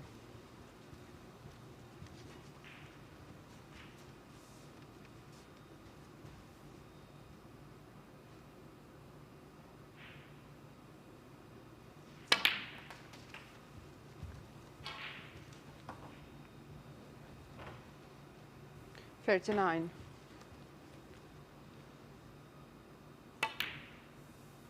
$40.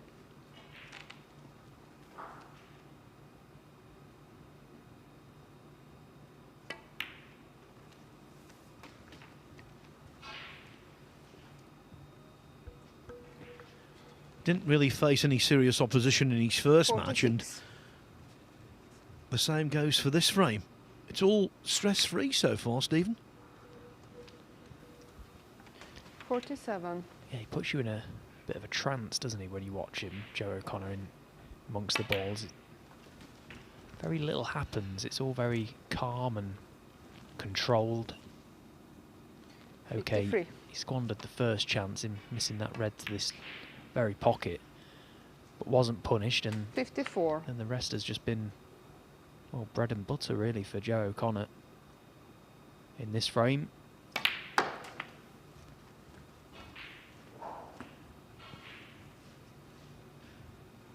$61. And like I say, this first frame in 63. this format is key for everyone. If you get it, you feel like you've got a little bit of breathing space. And as you say, Joe has been untested so far, so we're yet to see 66. him having to really deliver under any sort of pressure yet. The top seed living up to it.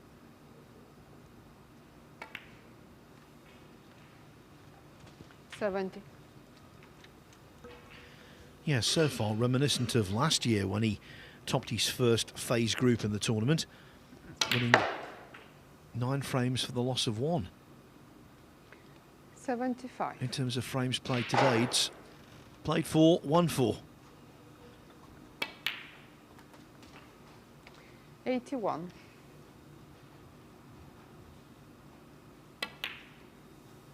Joe O'Connor, 88. 88 is the clearance, and with that, Joe O'Connor monopolises scoring in the opening frame. He leads Oliver Brown 1-0. Speeding ahead on table 2, young Stan Moody well on the way to a 2-0 lead over Stuart Carrington. Now Moody straight out of the blocks in this session with 135 total clearance.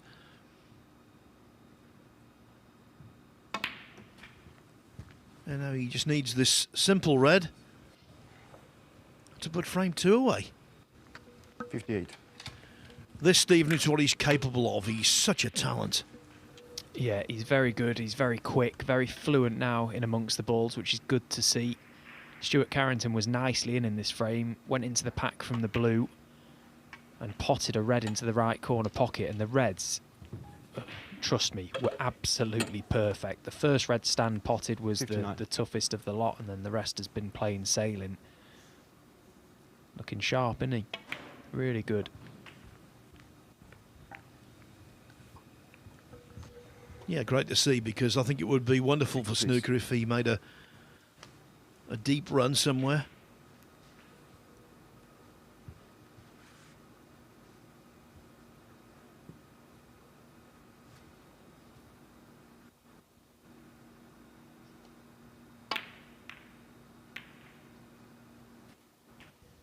What a shot he's played there, by the way. Moody still potting balls, remarkably, but he is 2-0 up, effectively.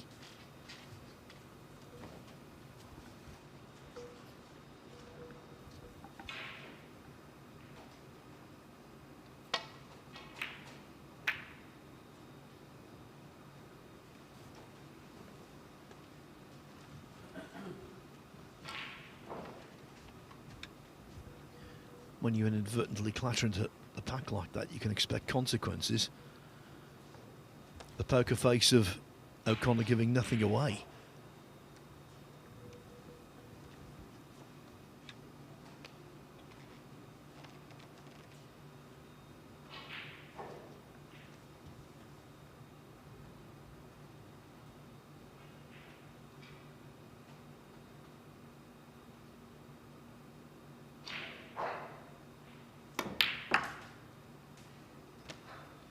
One. Good pot. Nicely controlled. Nicely on this black now. Remove the red closest to the cue ball, free up the black to both corner pockets, and then look to get to work. And eventually get some more reds into play. 3 or 4 in play at the moment. And no reason for him to stray 8. further afield from this black spot.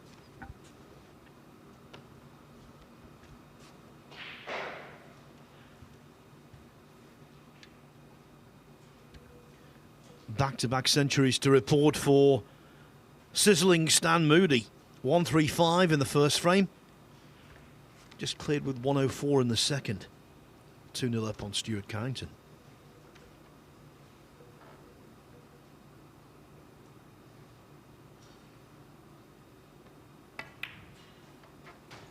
Nine.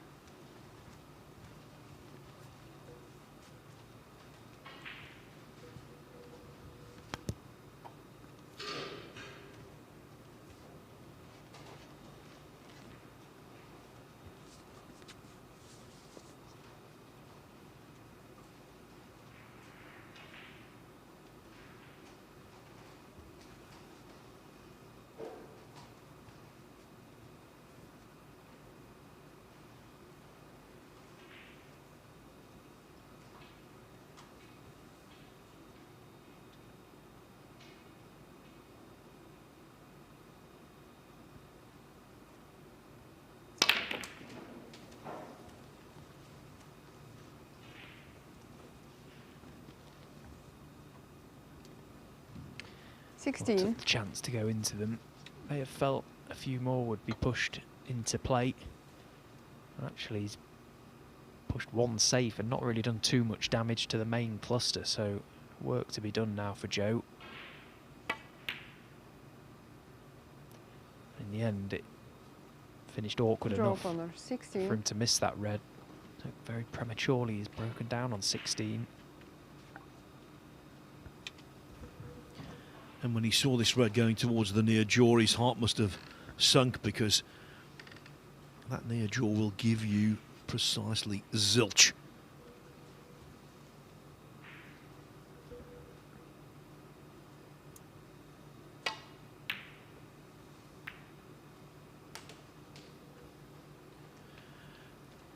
Well, he didn't One. play it that way. Cue ball deep into baulk, and that means he's not on any colour. So will his roll up to the brown be as good as his opponent's was in the first frame? The answer to that is no, he hasn't reached. 1. Fall. And the miss. Draw it's corner 4. gutting, isn't it, when that happens? But look at how far he's missed the brown by.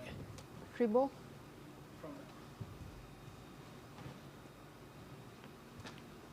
It's a crime, isn't it, Phil, to not get the nestle in behind.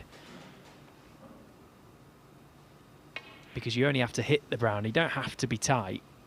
When you stood behind the shot playing it, you think, need to get this tight.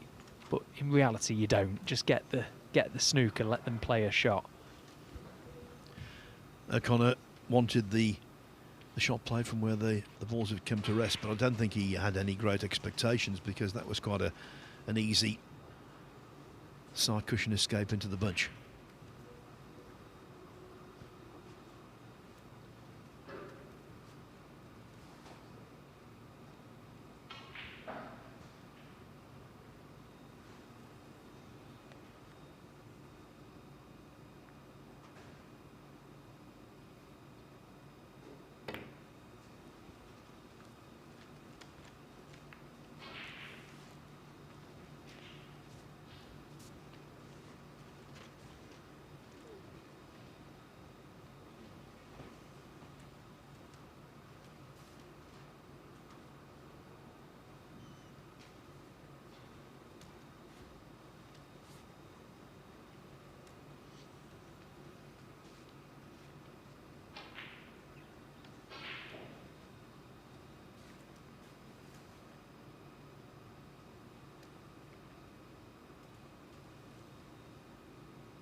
Apologies, because he caught the brown just about ideally to buffer the pace of the white and to leave the cue ball pretty close to that ball cushion.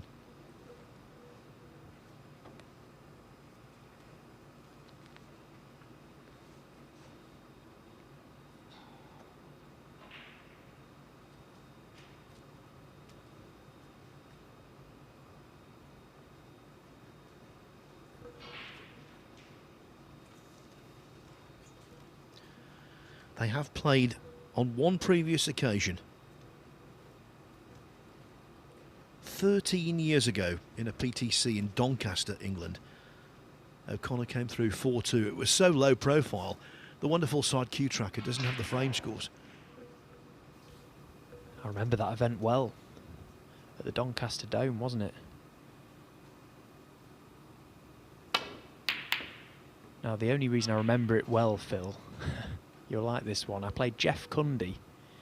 I had a nosebleed during that match. I was in a white shirt and obviously got blood on my shirt. Just a completely random nosebleed, but also blood on the cloth. And the cloth had to be changed.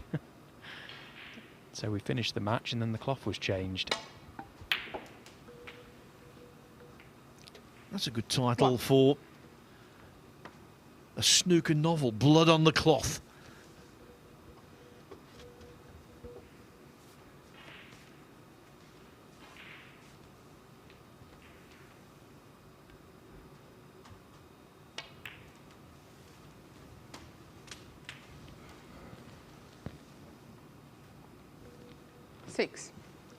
Well, when he was in against Liu Hongyu, Ollie Brown, he was pretty dependable. Breaks of 62 and 71. Needs something similar here to put some heat on O'Connor, who's having things all his own way in the group so far.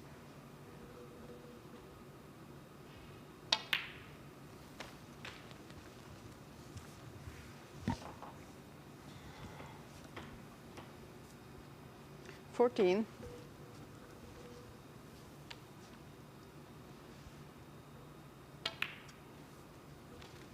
15.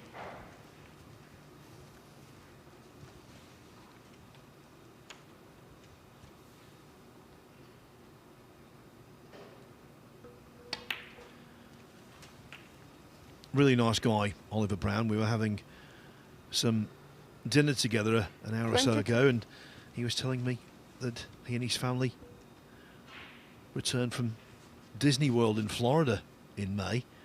Well, they call that place the happiest place on earth. I think the Mattioli Arena would be for him if he won his last couple of matches and qualified for the next phase. Yeah, although I will let you into a bit of a secret. I can't imagine Oliver's wife and daughter will be watching this, because they was all due to fly out to Spain today, and Oliver just chanced his arm with the format and the schedule coming out that he wouldn't play on this day. But they've actually flown out, so they're in Spain. 28. Probably enjoying themselves by the pool, and Ollie's got to come to work. He's going to fly out in the morning, I believe. 29. Yeah, that 3 a.m. wake-up call for the airport will be a bit easier, won't it, if you can get the job done and get this Group 1 today. I once left my family in Florida to come back to commentate on a Matchroom League match in Carlisle. Looking back on it, what was I doing? 37. Yeah, there's got to be a balance to your work life, hasn't there? And, well, that is an imbalance, if you ask me, Phil. What were you doing? No disrespect to Carlisle, of course.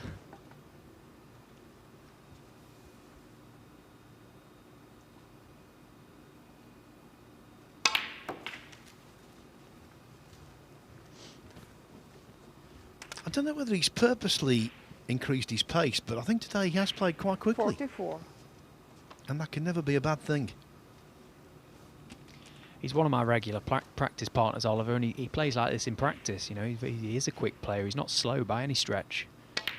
I just think at times in matches, 45. particularly when you're not getting results, it's very easy to sort of go into your shell. You look for problems rather than, you know, look for what you might get through getting chances. The game is tough. I think every player at some stage has struggled with finding their way and their rhythm. But he'd like that one back. Wasn't necessarily the bad shot from the black there. It was the previous red to leave that angle on the black. He should have been much more straightforward to get on these two reds to right corner.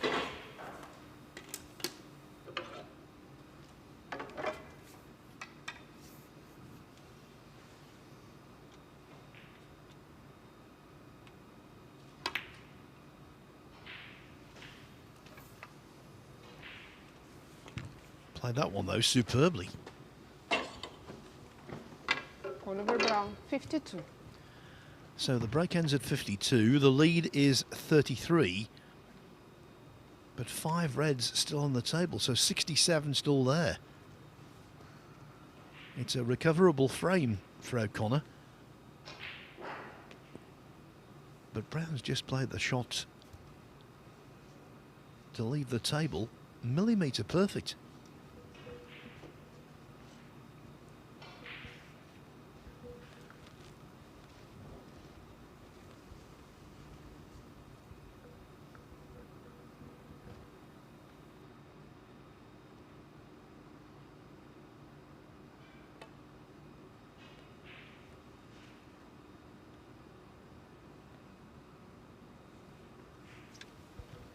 And talking of which, how's that for a touch?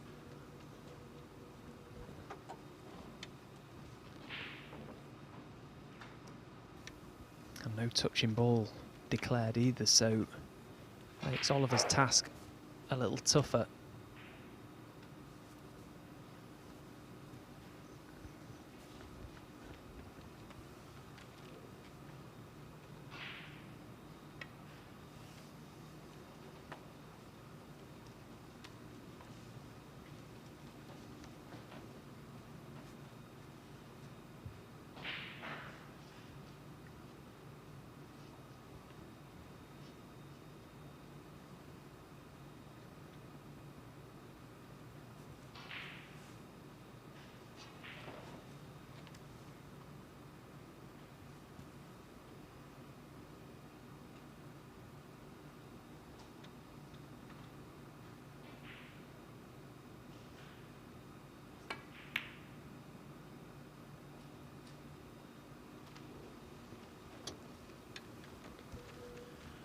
Clever shot, really.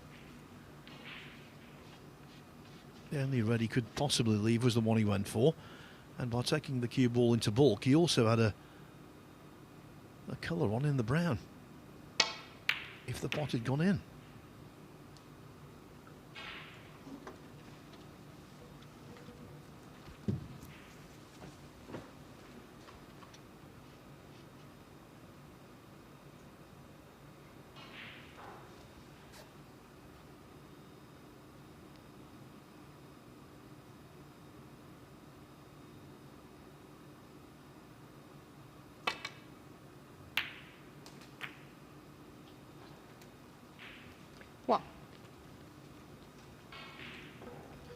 Kept that simple, no excessive side or screw stun on the ball, just plain balled it in.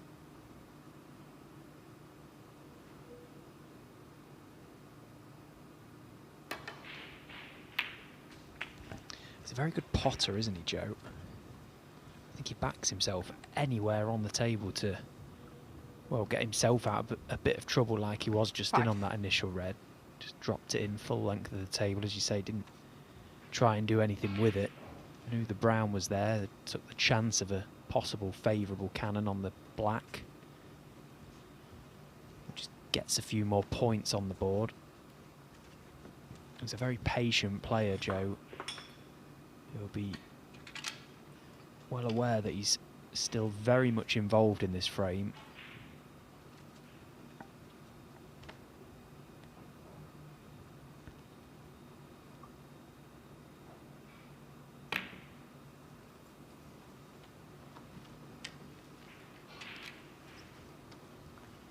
Draw corner 5.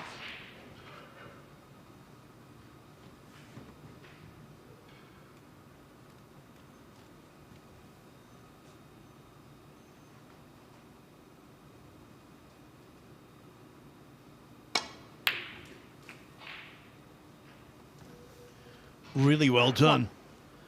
And leaving the cue ball in a central area in the table means he's got a wide array of colours to choose from.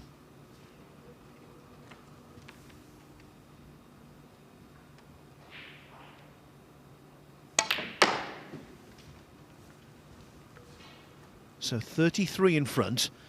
He needs red, high value colour, red, and the frame should be his.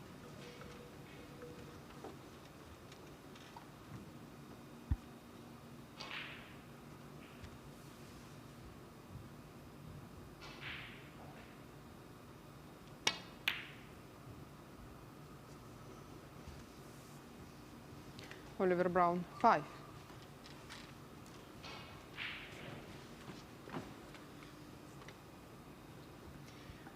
Well, it was an unexpected miss, and I just wonder, is this red too thin for Joe to try and lift the red off the left side cushion? I think it is just about. So be looking for an angle on his next colour. And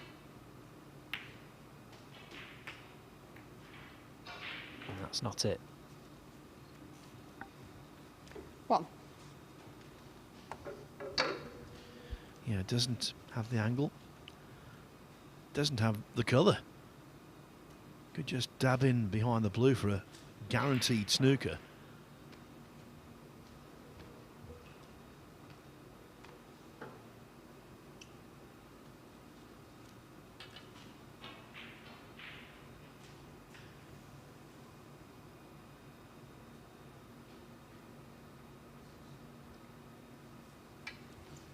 Draw corner 1.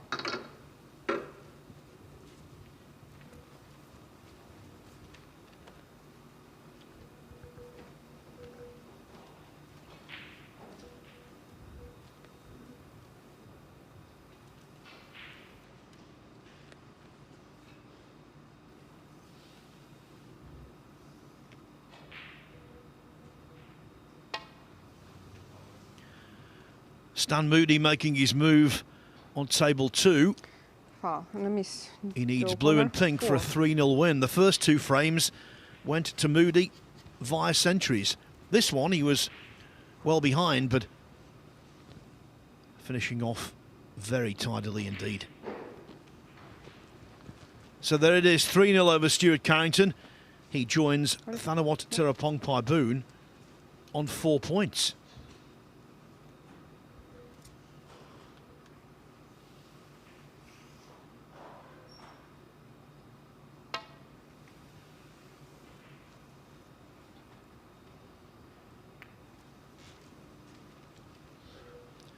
Moody's got one more game left, the final game of the day against Daniel Wells.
This is a classic frame now of somebody who's chasing and trying to get the safer balls into play in the middle of the table against somebody who's trying to protect the lead and at any given opportunity chip them back towards the cushion.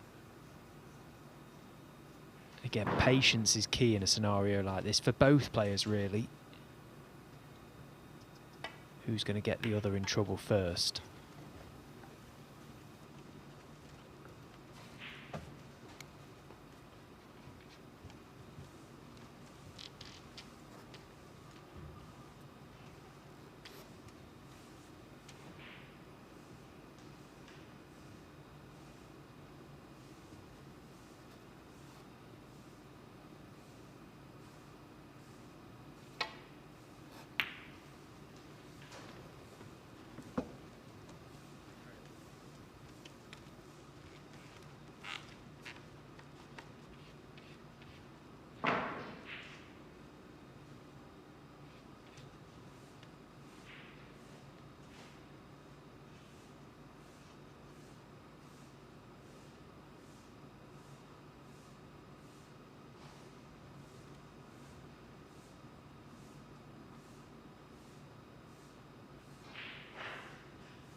Good pot from Joe. What? He was left the chance. It was a not very well played safety shot. Half attempt at the pot from Oliver Brown. Left the tempter for Joe, and he doesn't need tempting. So, 2 cushions. Can he bring the red out? It'll go close, you know. Well, not quite. So try to just drop in behind it. And it's landed in the 8. awkward spot. That one place you don't want to be. Half a ball's bounce off the cushion. There's every chance he knocks it in. Now, not so much. Very tough.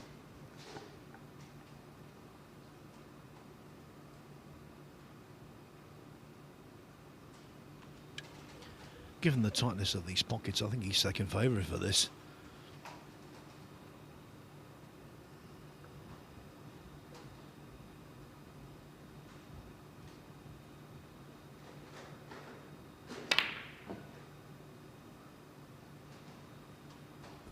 Yeah, and you can tell by the way he played it. Okay, he played Draw it corner the 8. percentage way, but he didn't really fancy potting that red. Tried to run for cover.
Well, you can see the intention there from Joe. He felt a big target in behind that black, but he ran the risk of leaving the red, and I think he still has. Playing it towards that right corner pocket. It's a bit of a free shot for Oliver. He can take this on. Cue ball 2 cushions back down this end.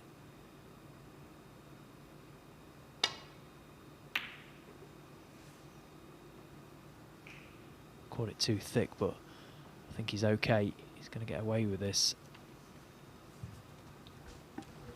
Yeah, Brown would feel a lot more secure if a colour or two was safe. Nothing's safe. So if O'Connor, even though he's 20 behind, if O'Connor can get in, then 2-0 will be beckoning.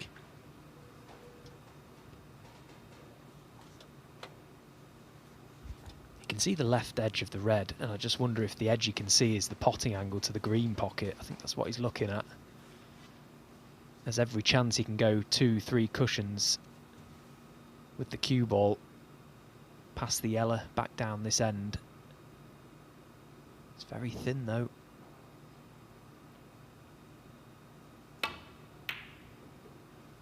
Yeah, and caught it too thin in the end. Now he needs help.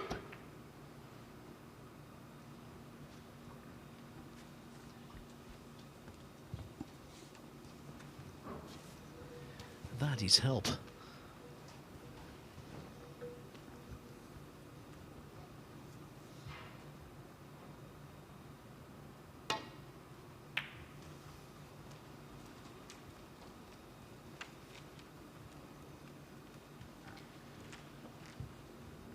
I think even though Joe trails in this frame by 20 points in this little matchup in the tactical department, Joe has to be favourite. He's quite streetwise out there.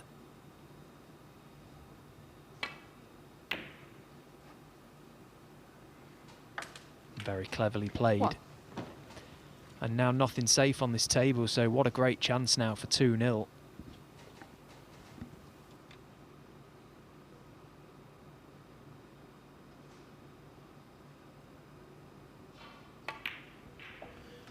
Earlier this week when Leicester was playing, we went down the list of potential candidates for the unwanted position of 4. best player yet to win a world ranking event.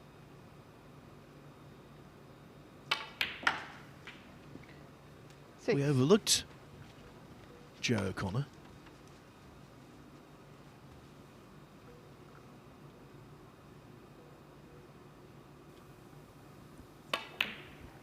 He's knocking on the door, yes, I 9. agree.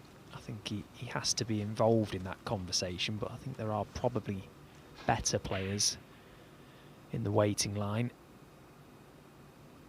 But he's served an apprenticeship well, hasn't he, really? He's 3 big ranking finals, as you 13. alluded to earlier. He's, you know, gaining that valuable experience all the time. I'd be incredibly surprised if he didn't end his career with ranking titles on his CV. But that doesn't mean he's going to get them. He's still got to 18. stand up and win them. It looks like he's going to stand up and win this frame.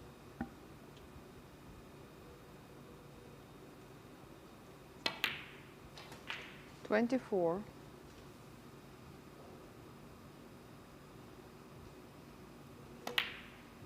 Joe O'Connor, 31. And that is a real blow the to frame. Oliver Brown, who drew his first match, and now the best he can hope for in his second is also a draw, which won't be good enough for progress to the last 32. Instead, Joe O'Connor has played 5 frames today, and he's won the lot. So a new match on table 2 after the speedy victory for Stan Moody over Stuart Carrington. Now it's Thanawat Tirapongpai Boone against, again, Stuart Carrington. And if Thanawat can replicate the level of his performance against Daniel Wells a little earlier, he will be mighty difficult to stop. 64-75, 114 in winning 3-0. 9. So right now, at this precise juncture, after drawing first up against Moody at 2-2, Tirapongpai Boone is +3 in the frames department. Stan Moody also +3. If they remain all square on all metrics, it comes down to breaks, and Moody's 135 looks like carrying the day. Unless, of course, Tirapong Paiboon, who made a 147 when he was 16, can up the ante. Yeah, and he's got to get the result here, hasn't he? Let's say he wins this game 3-1, for example. It'd be on Moody, and on that result, to win 3-0. You know, there's all if, buts and maybes, all the permutations to this format. All you can do is try and take care of business when you're at the table. And he doesn't want to be missing balls like that, because every frame counts now.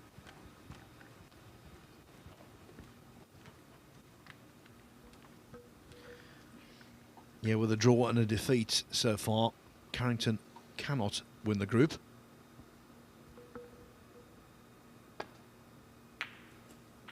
But with a victory here, he could earn a few quid.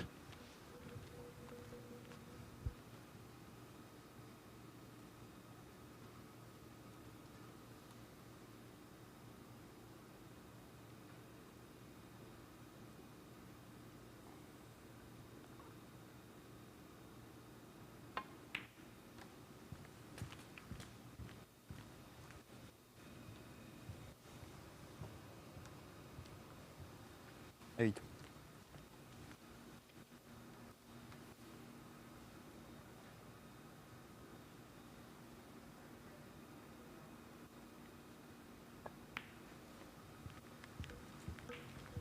Nine.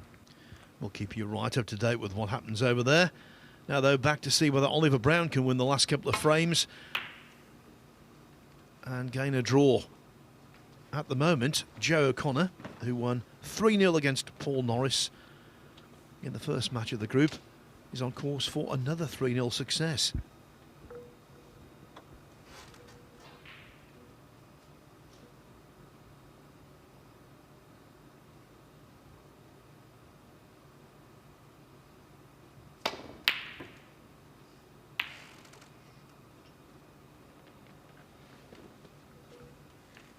I mentioned this earlier, but it's worth revisiting.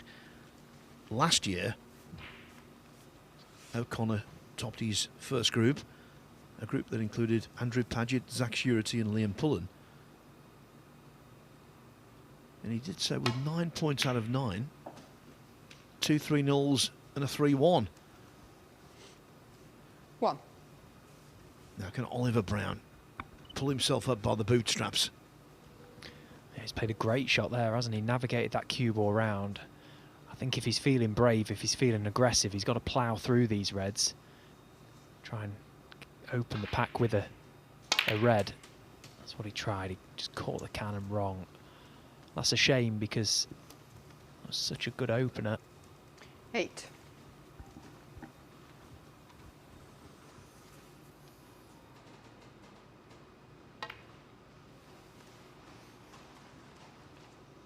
Oliver Brown, 8.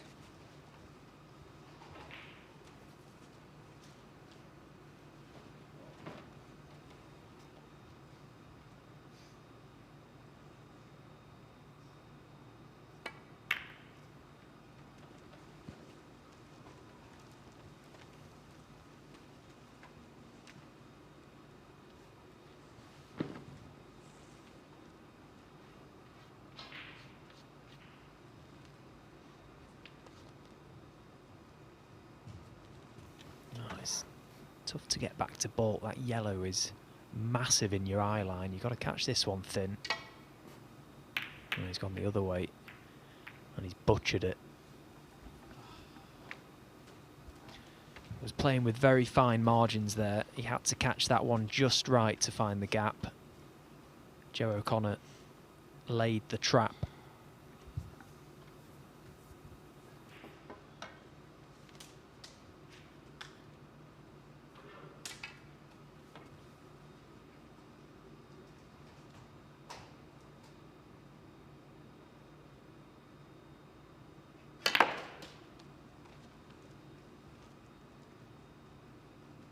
1.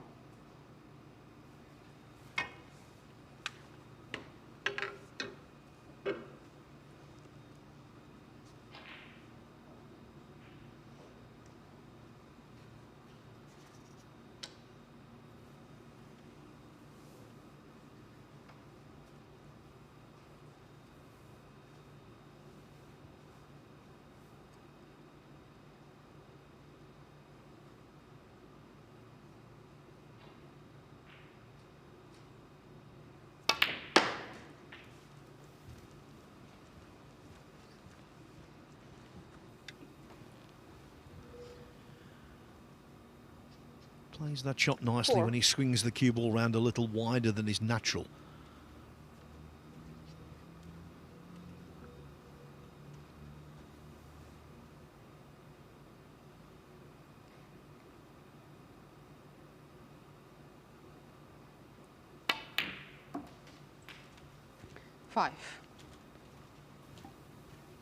I think we can just see the pink spot in amongst those reds, but not enough of it for the pink to be replaced there, so going on the black spot helps. Now I can ignore the black completely, trying to bring that into play, just work off pink and blue.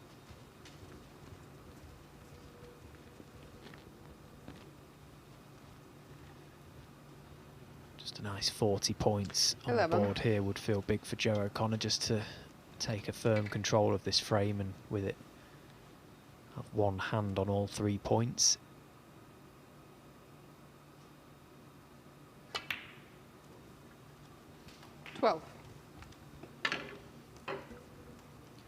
Yeah, if he won here, he would only need a draw against Liu Hongyu in his last match to top the group and become yet another top seed to advance.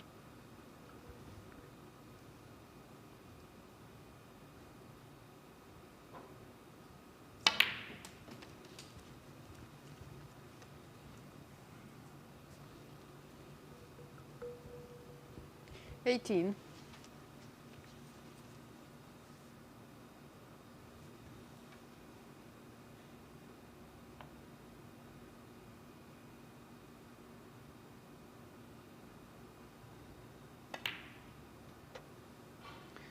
19.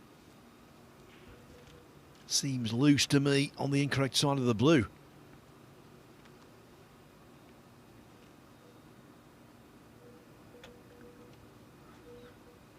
Yeah, just marginally away from where his desired position was.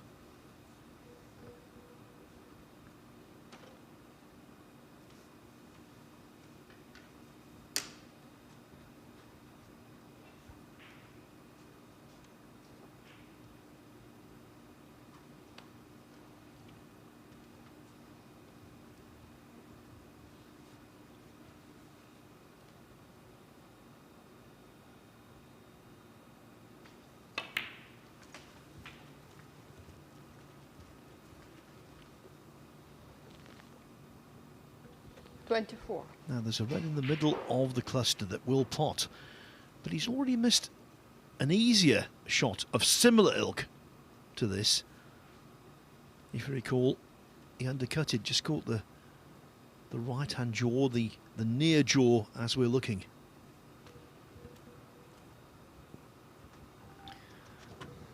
Yeah, he doesn't look to fancy it, does he?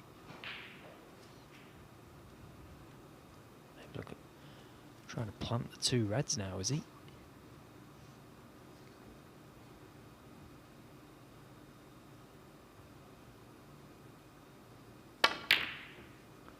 Well, goodness me, what has he played there?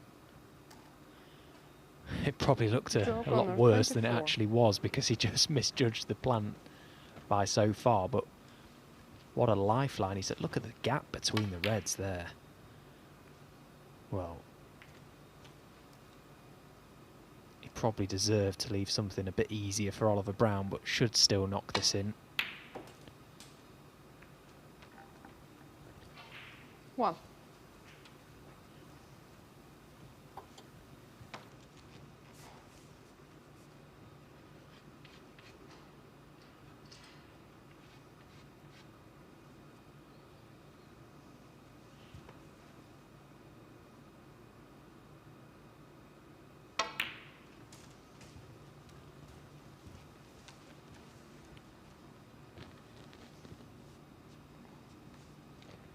6.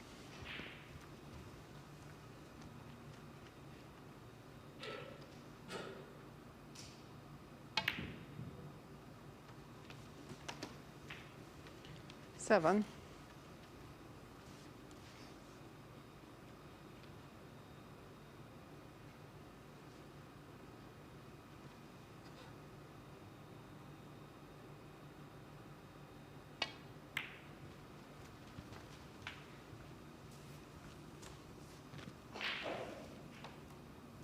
12.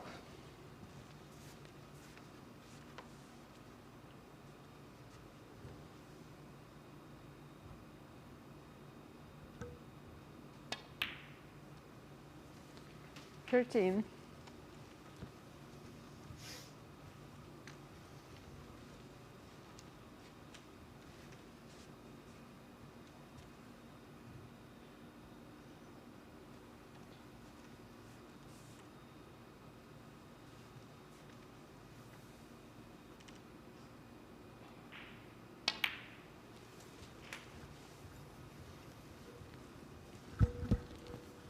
As simple as this red across the top cushion 19. looks, it's not all that appetising, especially if he's going to play it with any kind of pace.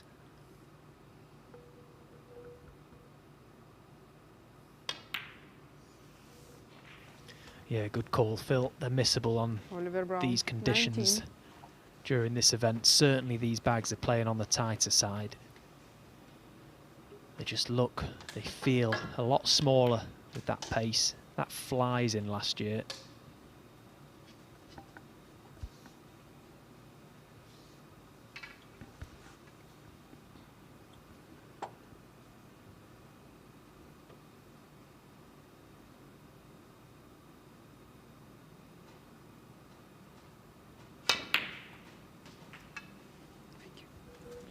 He struck that really well. And now could O'Connor, with a little bit of manoeuvring, be in line to administer the decisive blow.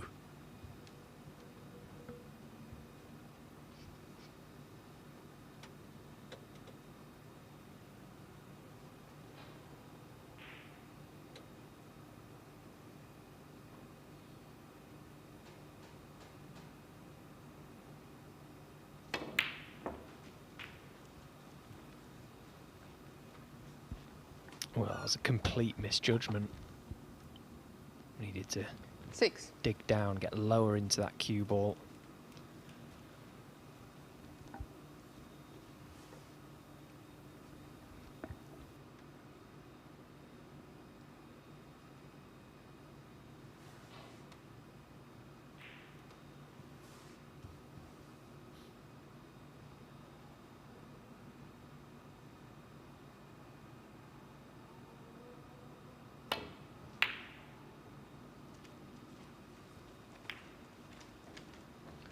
Draw O'Connor 6.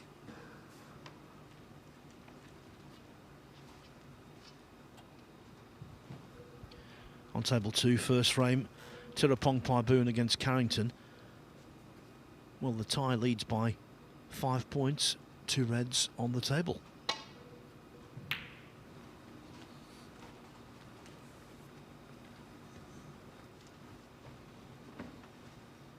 Carrington's hopes dashed by his previous 3-0 defeat against Stan Moody, but Tirapongpai-Boone could yet top the group.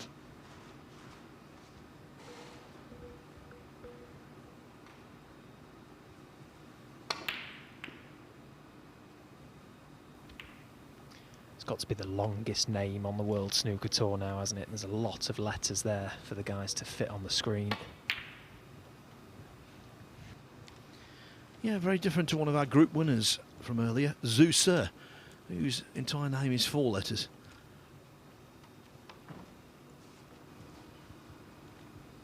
You wouldn't want to be buying a football shirt with Tirapongpai-Boone on the back, would you? Especially if you're getting charged by the letter.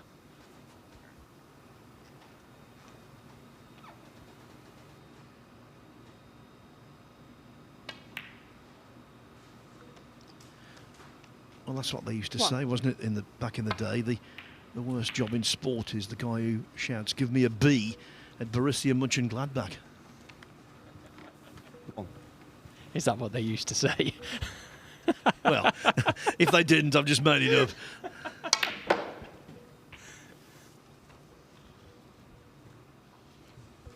Unashamedly. 4.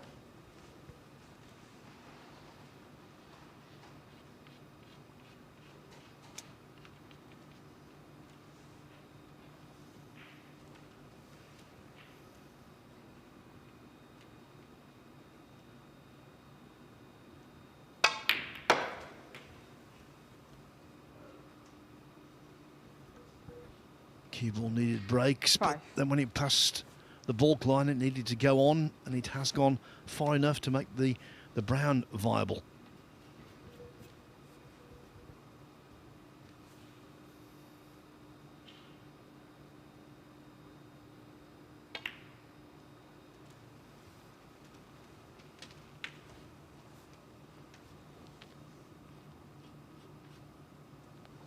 Nine.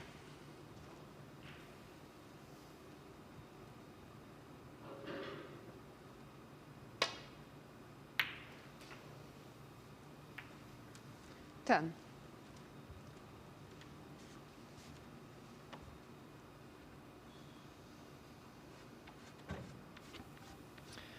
Little glance at the score. Pink puts him 13 in front. He'll need that red along this top cushion. He could have played for it then, but it's quite a scary 16. red to play on because there's no black on the spot. We've already seen them missed with that little injection of pace along the cushion.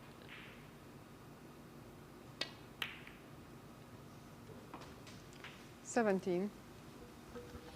Still plenty to play for Brown if he can salvage a 2-all draw and then beat Paul Norris with 5 points. Possibly he could finish in second place. Pink ball.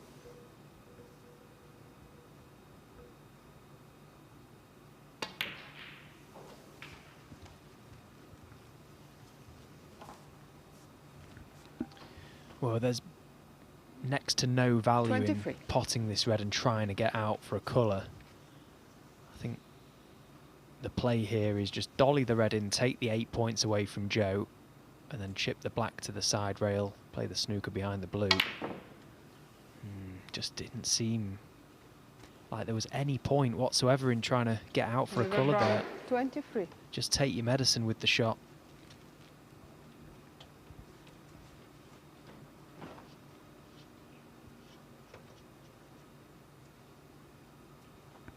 If he pots the red, 21 points in front, get the black safe.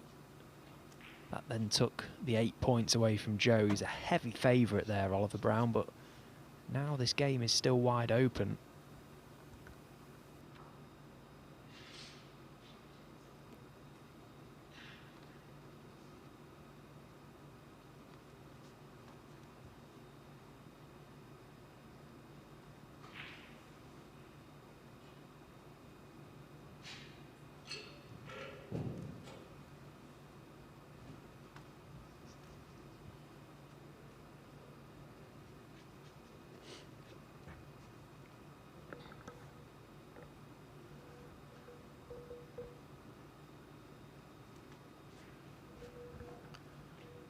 Stuart Carrington has just won the first frame against Terapong Pai Boon.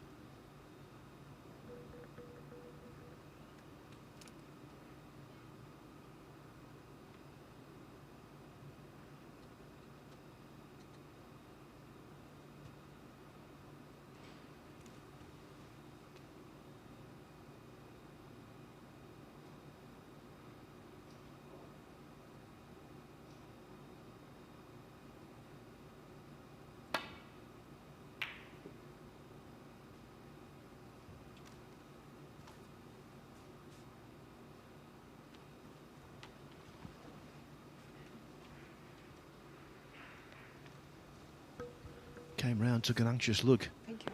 Wanted to see whether he got cover. It's hard to tell just how much of a swerve it is round the pink. There's a chance, quite a small chance, I think, of potting the red cushion first. I think the swerve would be more beneficial. Cushion first, you'd have to hit the red so thin you could miss it altogether, so the swerve would be my choice. Oh, just didn't quite get enough into it, and he's left the red to middle. And now the obvious stumbling block between O'Connor and a victory-inducing clearance would be the awkwardness of the yellow. But it's not directly under a cushion.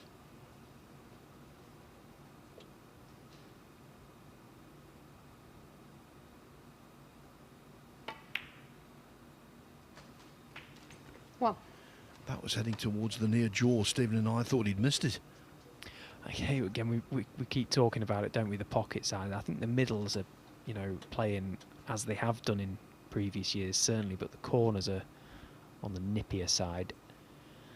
Anyway, let's see how Joe goes about making this visit now. Oliver's last hope, you feel, maybe that yellow, because nothing else on this table is safe. 4.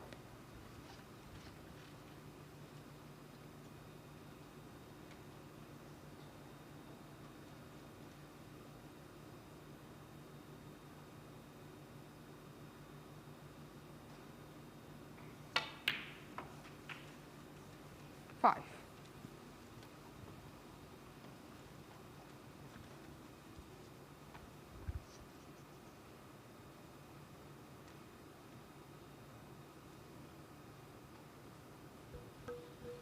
Top of O'Connor's wish list would be to have the yellow back on its spot. But it doesn't work like that.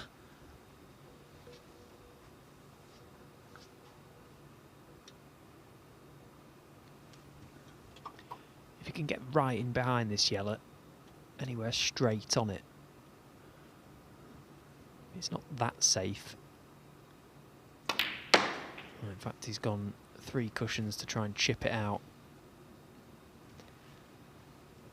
That's the gamble you take with that shot selection. If you miss it, it's guaranteed to be end of break.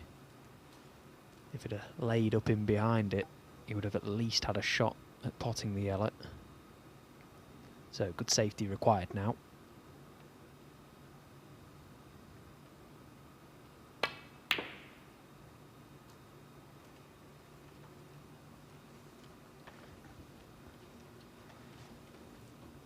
Joe O'Connor, 9.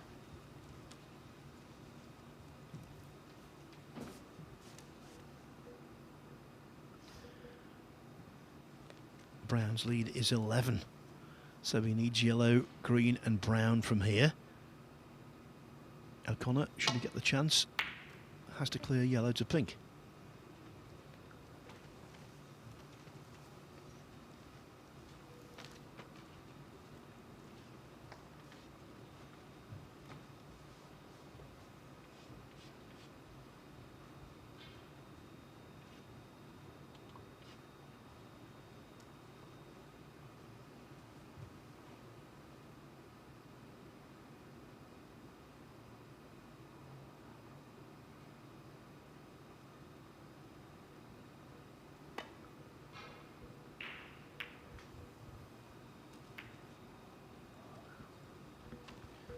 Well. You know, even the fact he knocked the black safe, it doesn't matter to him. He doesn't need it. Well, whatever Joe has had for breakfast, I'm having that tomorrow. Goodness me, he's had some run in this game, hasn't he? He really has. There's no disputing it.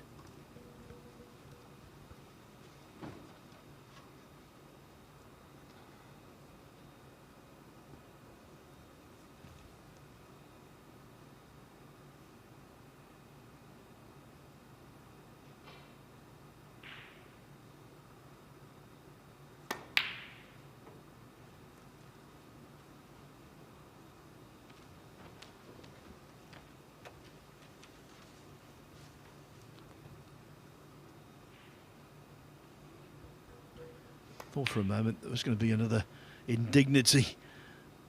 The yellow going in.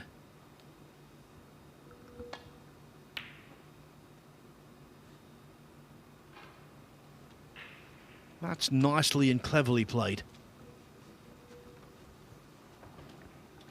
Yeah, he's kept his composure actually here, hasn't he, Oliver? He's done well. He's trying to find the right shot at the right time in his mind. That's all you can ask for. Just keep battling on, even when things are slightly going against you. Now Joe's got to hit this and he's got to get it safe. Foul. And the miss. Oliver Brown, 5.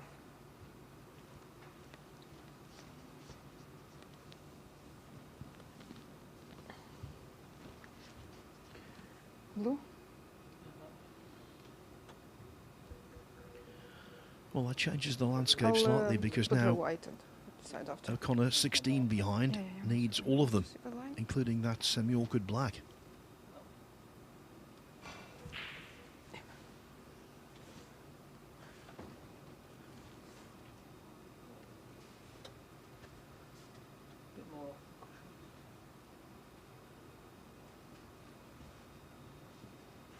Blue? Somewhere here.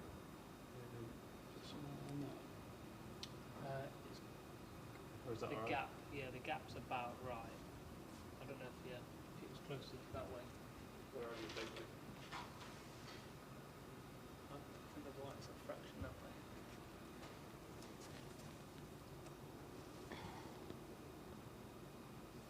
way.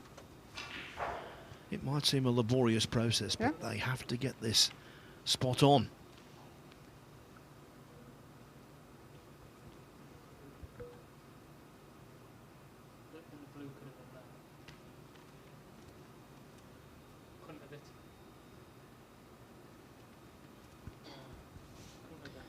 Yeah, it feels like an impossible task, doesn't it, in this situation when we don't have the aid of a marker or a secondary screen. I also think it was somewhere here. Yeah.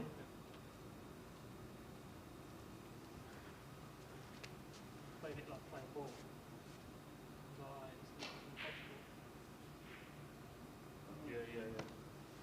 Is it okay now? Yeah, I think that's Mutually agreed. Yeah, to be fair, I don't think it's too far off there, because a minute ago the black was next to the blue around about that area, so about as well as they could have done.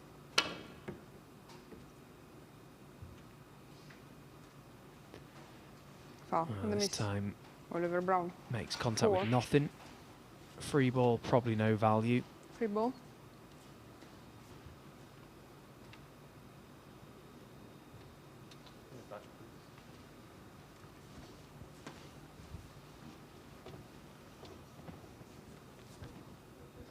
So Brown's lead expands to 20 points. This is the last time that O'Connor can afford to miss this.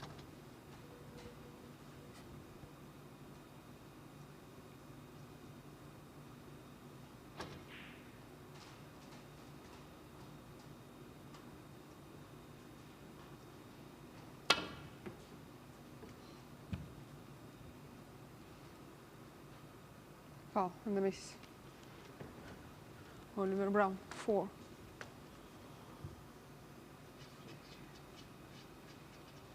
Free ball.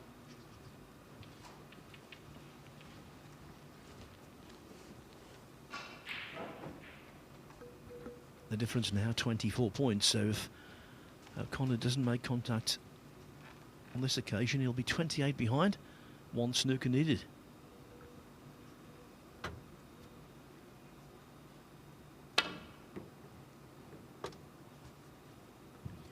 Well, Stephen, he's been persistent, and it's not paid off. 4. Yeah, just struggling to judge the line off the 2 Free ball. cushions with that pace. So going back to the safety shot that Oliver played has paid dividends, hasn't it? Clever little shot. Didn't look much, but effective. Not called a miss that time, of course, because the 4 penalty points rendered O'Connor requiring a snooker.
Well, you have to say, Brown needs to keep his guard up here because the ball's nicely placed for snookers, particularly the black.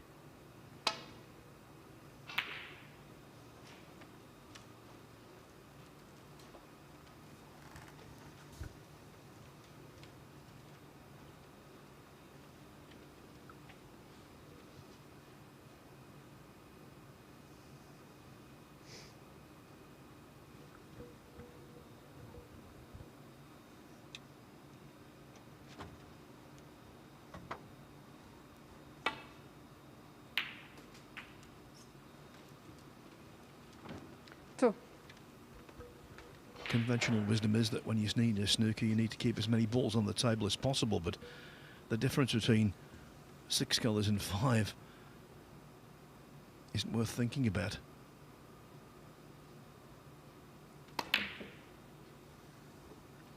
Oh, he's played this well. That is a great shot from Joe O'Connor. Joe O'Connor. Really well controlled. Very, very good. Acknowledged by Oliver Brown. The stun run through, a very tough shot to time perfectly well, especially when you're going in behind a stationary target. That was excellent.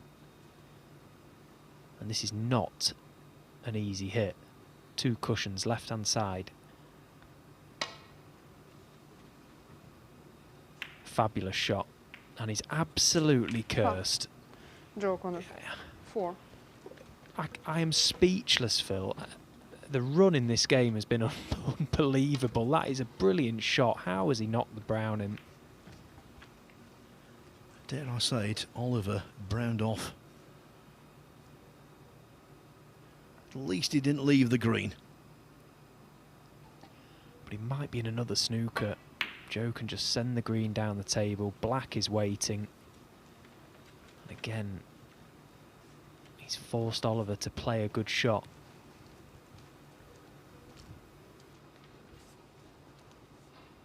Thank you.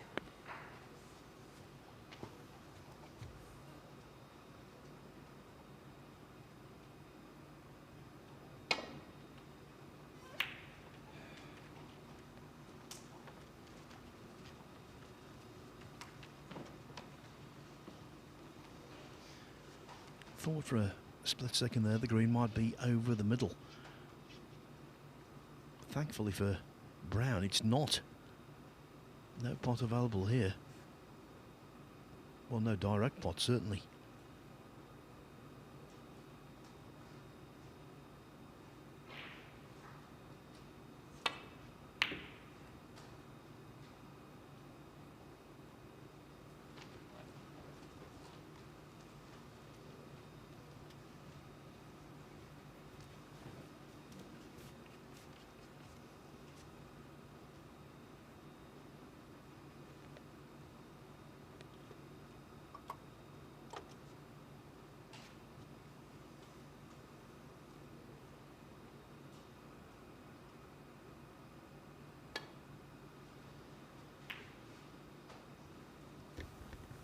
Oh dear, he needs help.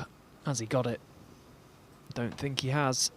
He was trying to chip the green to the right side cushion, play the side to side, but it's gone wrong. So incredibly, Joe O'Connor lives again in this match, in this frame, sorry. But now he gets the chance to get it won.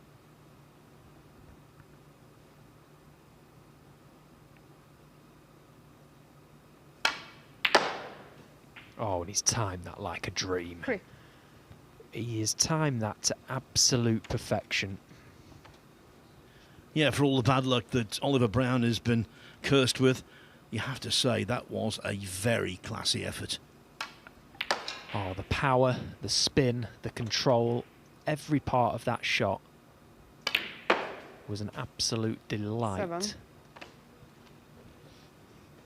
Not so crisp on the Brown, though, so there is a question mark over this blue, and natural cueing is hampered somewhat by the black.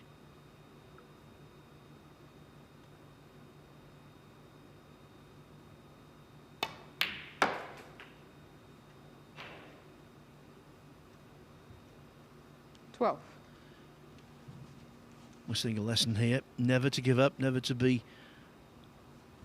down on yourself, too downcast when frames are still in progress.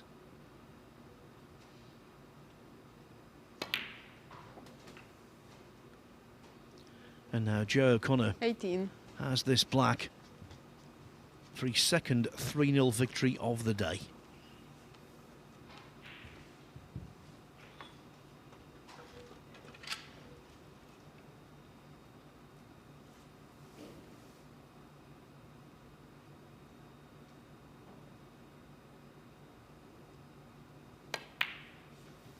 Joe O'Connor 25. 3-0 it is. In a match. O'Connor won that last frame after requiring a snooker. Oliver Brown disappointed, no doubt. Joe O'Connor has got 1 foot in the last 32, but he's not quite there yet. That match against Liu Hongyu, which finishes proceedings this evening on this table, will be very important. Liu has to win, O'Connor has to draw. Next up, Brown, well, he needs to bounce back against Paul Norris.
Every new beginning starts with courage. And round here, we have that in spades. One shot, the break, it changes everything. Made better by pressure. Two rivals at every table. A crowd free to live in the moment. From the four corners of the globe, the greatest players arrive, chasing more than a title. $500,000. 6 days of pure drama and unrivaled tension. And when it comes down to the final, they'll need every lucky seven. Take 8 seconds to steady the heart and sink the 9 for glory. The U.S. Open. Witness history in Frisco, Texas.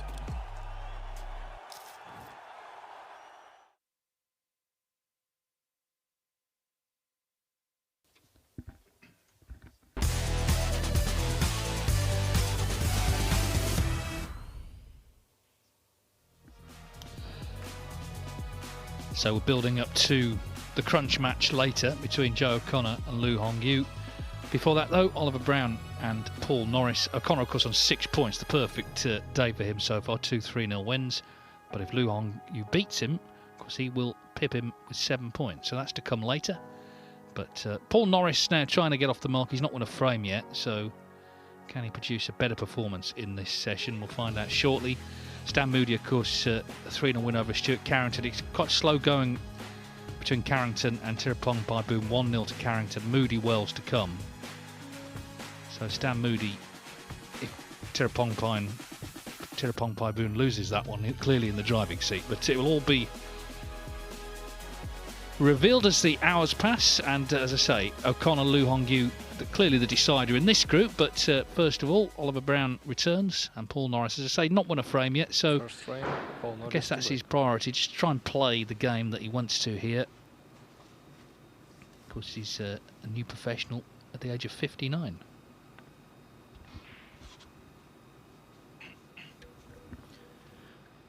Yeah, essentially this is the 3rd and 4th place playoff. As the penultimate match of these groups so often proves to be.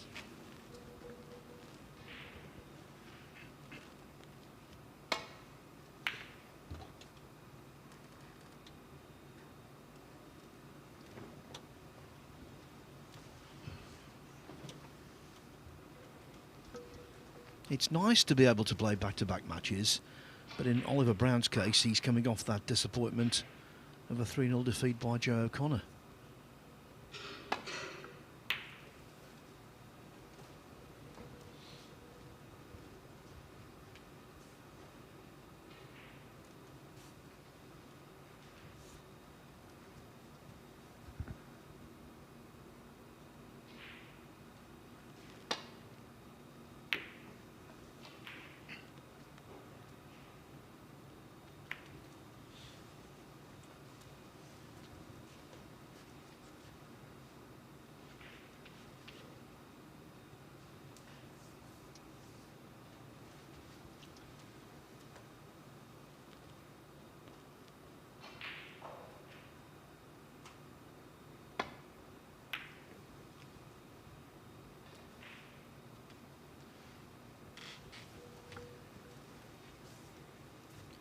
Given that Norris is a new man on the block, not kid, you won't be surprised to know that these two have never met in a pro arena before.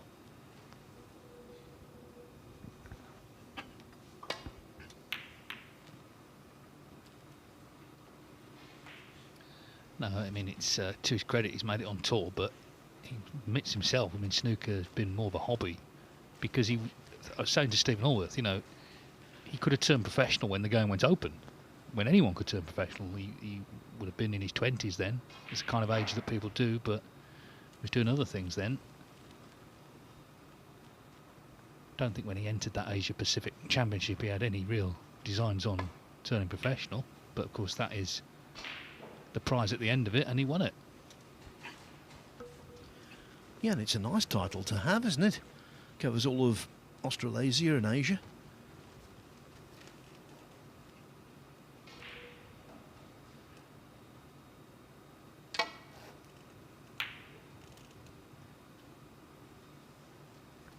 Well, if he were to win this match, of course, he would go past Oliver Brown in the table, so he would receive prize money. So that will be his aim now, to try and get amongst the money. If you finish fourth, you get none.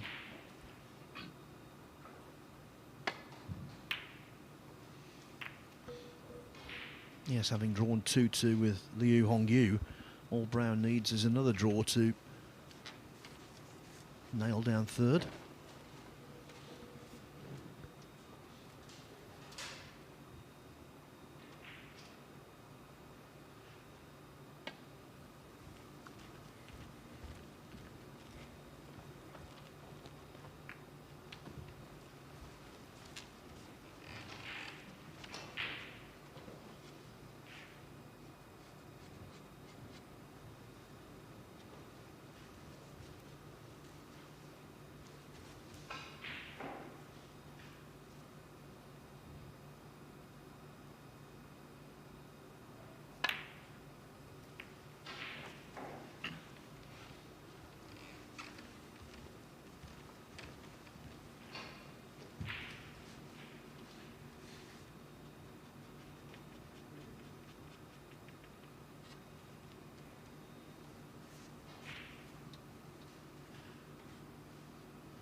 One.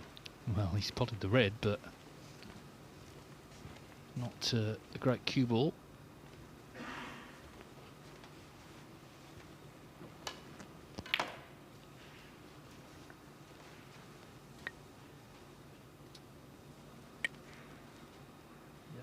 Yellow ball.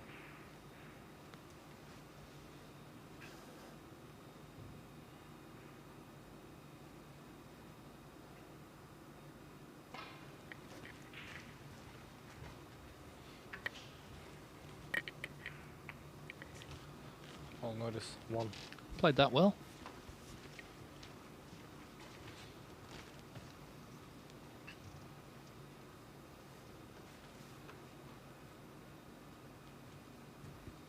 Well, 3-ball plan, anybody?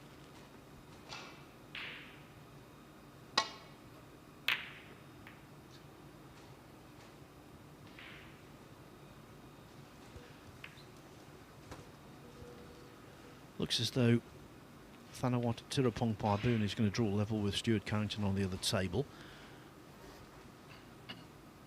Carrington needs more than one snooker with just 4 colours left.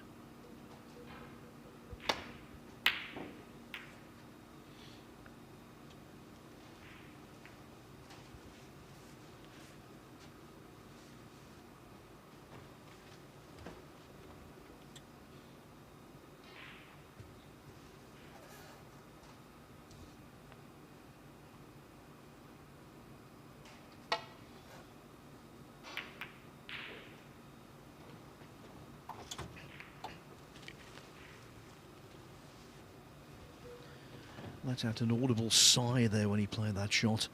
The cue ball just limping back down table. But when he caught the blue, it meant that this is very potable.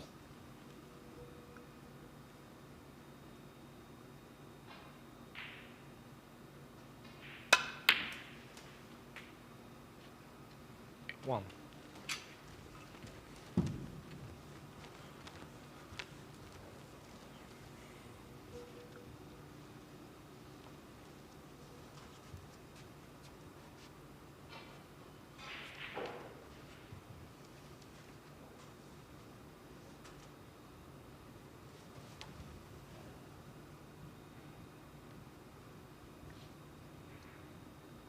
So this cue ball is going to travel. Well, we missed the black. I was going to say about the sort of speed of the table, but it's a moot point now because he's missed the black. I'll notice 1. It is 1-1 with Carrington and Tirapong-Paiboon. It's looking quite good now for Stan Moody. Now that Tirapong-Paiboon has lost that frame, he will have to beat Moody in the last match. Sorry, he's not. He's not playing that match. Stan Moody would have to lose to Daniel Wells, I meant to say. 1. Of course, we don't know whether Tirapong-Paiboon will get anything out of the Carrington match yet.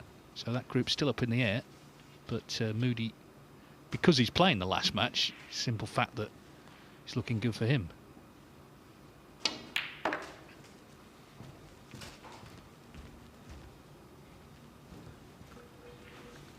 Not had a bad day, Brown. 8. Made 3 half centuries in his 2 matches so far. 52, 62, 71. Yeah, I think he's looked confident in the balls. Well, but just as we say that, he missed that by some distance. It's a match that 8. he will feel he should win, given the golfing experience at this level, and also a match that he must win, of course, to get prize money. So maybe that's just adding a little bit of pressure to him.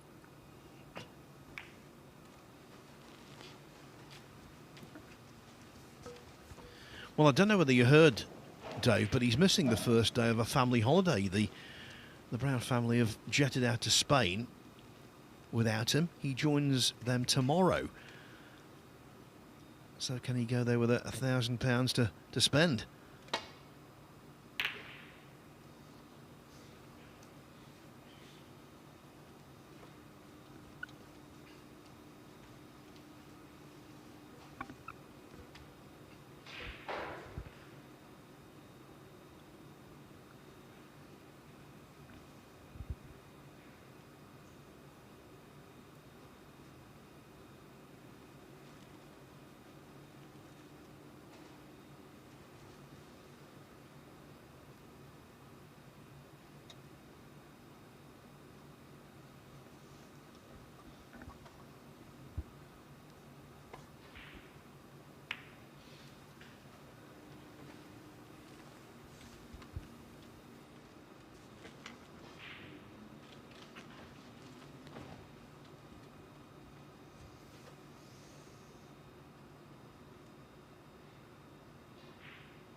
Yeah, not a lot going right for Brown in this session. The snooker gods are certainly against him. When he took on Joe O'Connor, O'Connor played the better snooker and deserved to win, but Brown's luck was not the best. Oliver Brown, 1. No, but he had chances and he was breaking down, and if you don't break down, your opponent can't get the running. He was unlucky in that snooker when he knocked the Brown in. That was pretty harsh, but a lot had happened before that in the frame.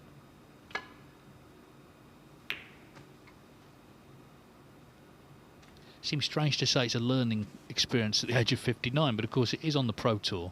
It's a level that Paul Norris has simply not experienced before.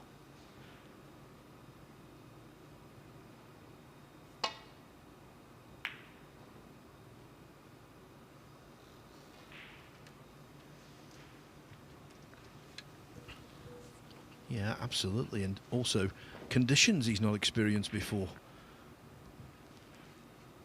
Fast table, reactive, and also tight. Yeah, I think close in, we've seen that. You know, he's had chances and missed unexpectedly, and I think that is down to the harshness of the pockets.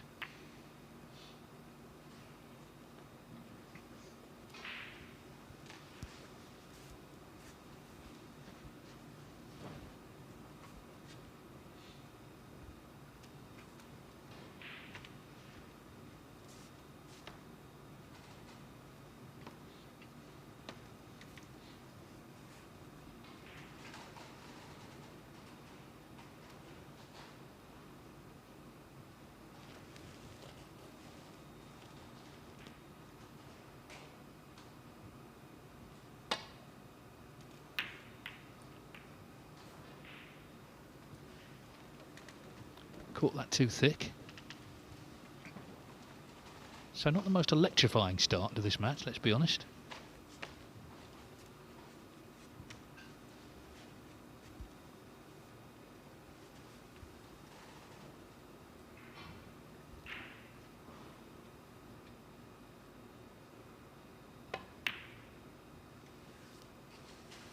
One. Now let's see if Norris can spend some sustained time at the table.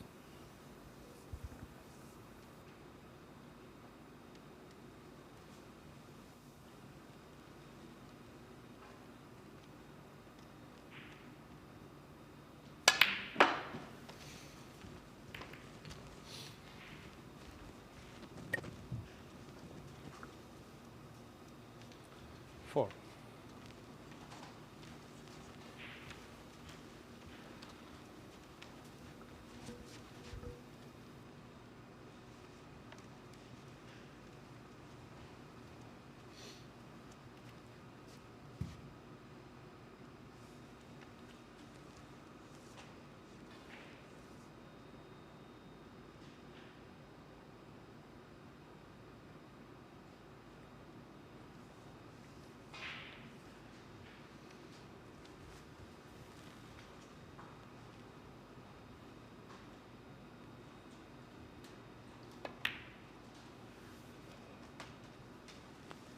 Five. Well, he's kept it going well so far, but I think that's the end of the road for this break.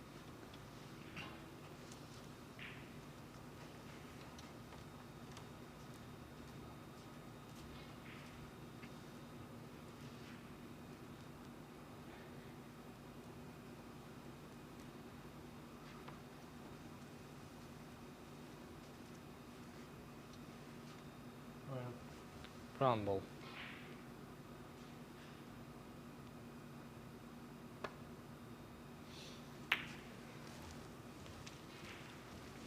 Full notice. Five.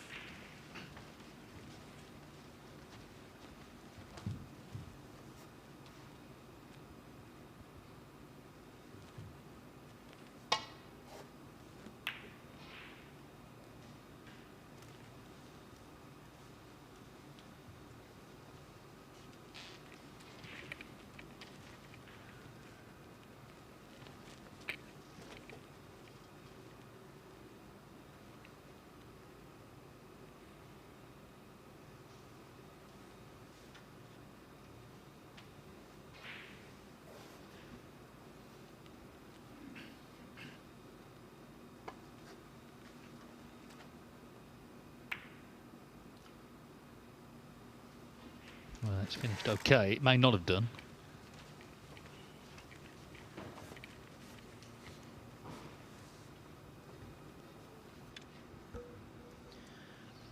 Yeah, Brown's been trying to get in to no avail in this frame.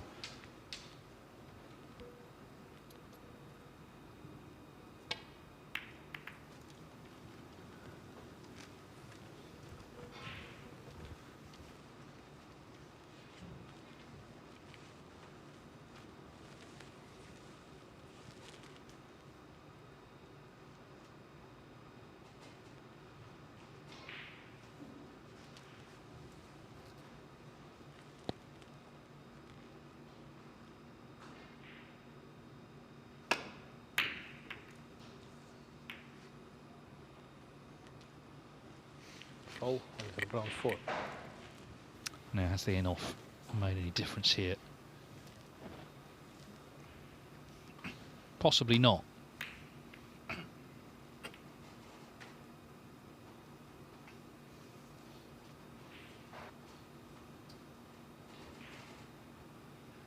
He could put Norris back in if he doesn't fancy playing this himself.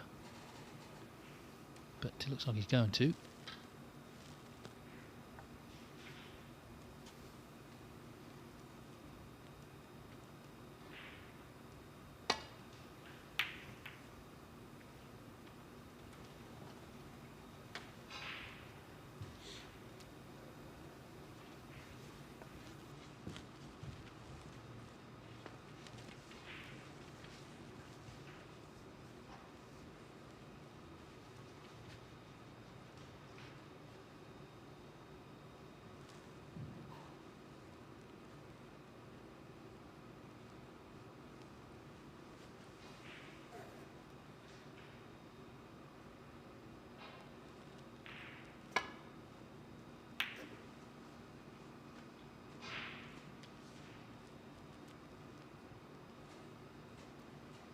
Another in off. This time, the opposite corner.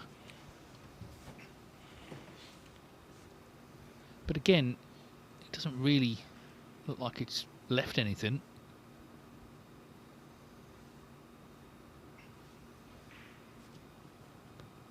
Possible shot to nothing here, to right corner.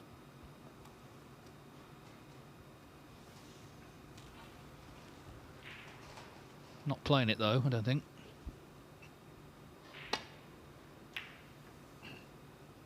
In fact, playing that one to left corner, winning off the other red. 1. Well, he's on the yellow.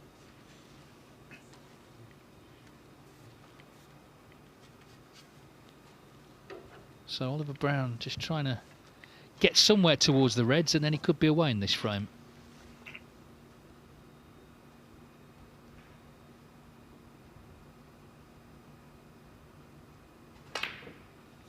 Oh dear. Oliver Brown 1. Yeah, if he'd have potted that, I'm sure he would have gone on to make a few, but he didn't. So can Paul Norris get in amongst them again? He's potted a couple himself in this frame.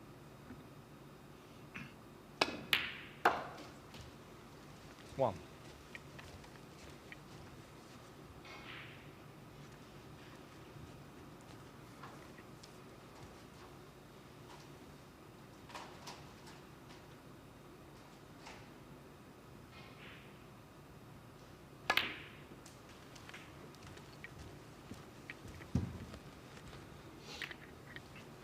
Well, that was a useful kiss. Would have been on a red anyway, I think, but 7. it allows him to continue here.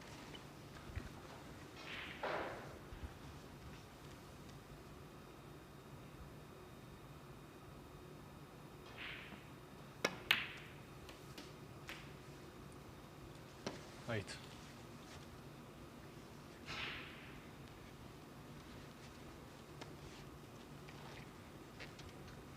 Well, again, just wrong side of this blue, so having to bring the cue ball in and out of bulk, trying to avoid contact with anything.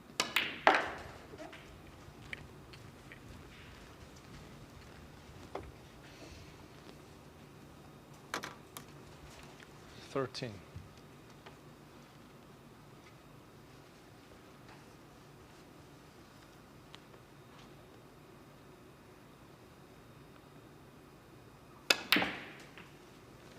Hasn't quite got the cue ball away from that cushion for the pink, so looks like end of break. He's managed to nudge himself 3 points in front.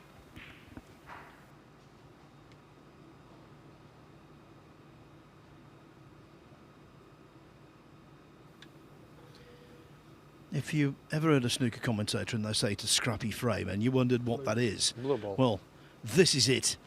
The definition of a scrappy frame. Really low scoring, no fluency whatsoever.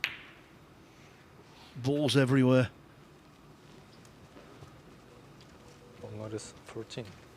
I tell you what though, Phil, I'm looking forward to tomorrow because we've got a really good group on this table. We've got Jack Jones, former World Championship runner-up, Oliver Lines, Alfie Burden, the shootout champ, and Mikhail Larkov from Ukraine, who's a new pro from a part of the world that's producing some really good players. So that's a nice quartet, I think. Yeah, on the other table as well, Josh Thurmond, Julian Boyko, Lan Yu Hao and Ian Martin. Now then, another chance here. He's been in 3 times so far. Problem is, though, the colours have gone bad, haven't they? I mean, they've just gone bad, these colours. Yeah, really, they couldn't be Blue much ball. worse. So by playing this blue, he's not only laying the snooker, but actually opening up the table to a degree.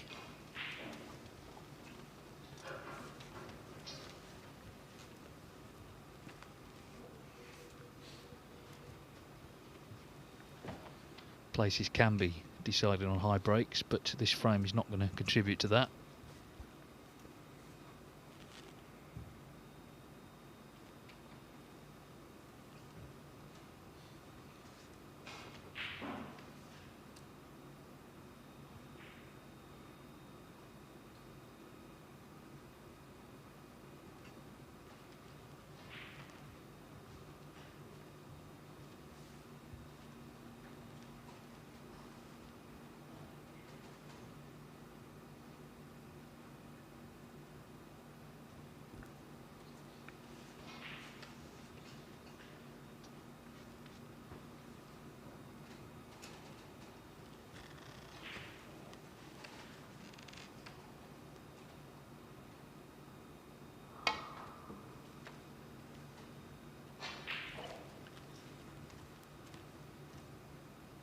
Fall and miss. Full notice 7. Well, couldn't have gone much worse, really. He's hit the black. And he's going to be a long way from this red, but he can pot it. But it doesn't look like the look of it, so back we go. Do you agree in the black?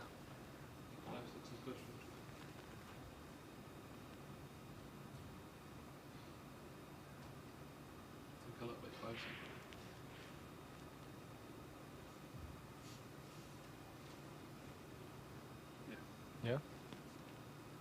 Agree to the black?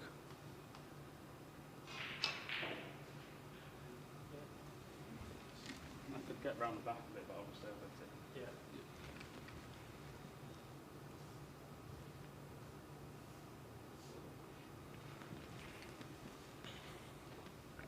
Sort of frame where the referee has to really concentrate, but they do anyway, obviously. But there are some frames where if players are making breaks, really your job is to fetch the balls out, put them on the spots. But in a frame like this, you've got to be so alert.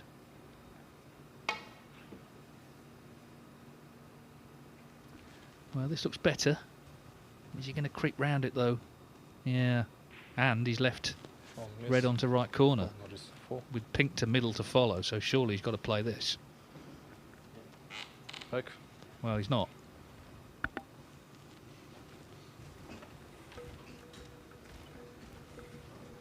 Prefers to accumulate points from his chair.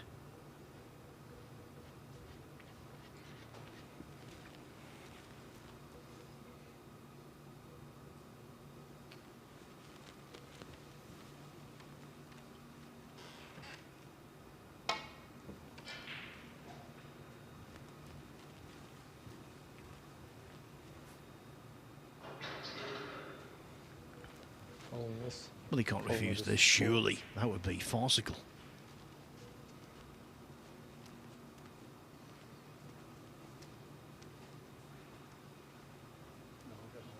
Back.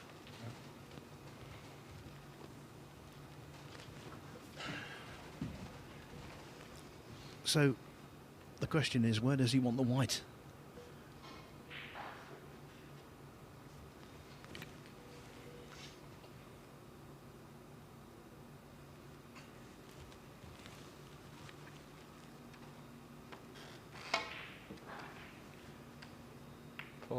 Yeah, that was inevitable. Making the adjustment, he was going to hit the brown. This time, the referee's got 3 balls to replace. Brown, 1 red, and of course the cue ball. That's assuming that he wants it back, but on this occasion, the opening is just too straightforward to refuse. Yeah, I mean, he had to take that one, and he has. So, well, in fairness, those points have helped him get a nice lead here, so not too much more to do now to win his first frame of the day.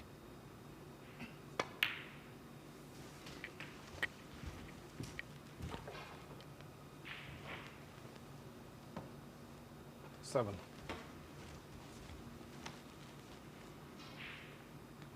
I need 2 more reds.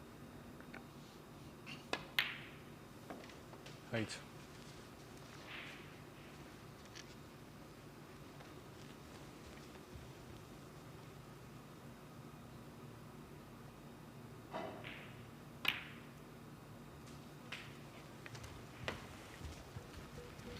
Yeah, it really does look as though Paul Norris is going to get off the mark. 14. And just as well for Oliver Brown, he doesn't need to win the match for 3rd place. A draw would be sufficient. So he does have a little more leeway.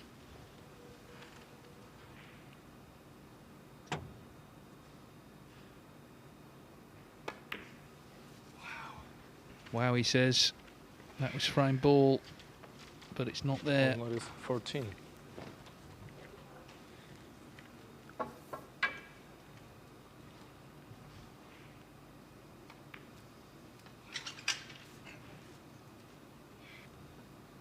So 37 in it, 43 still available. Obviously the green not favourable for Oliver Brown, trailing. 1.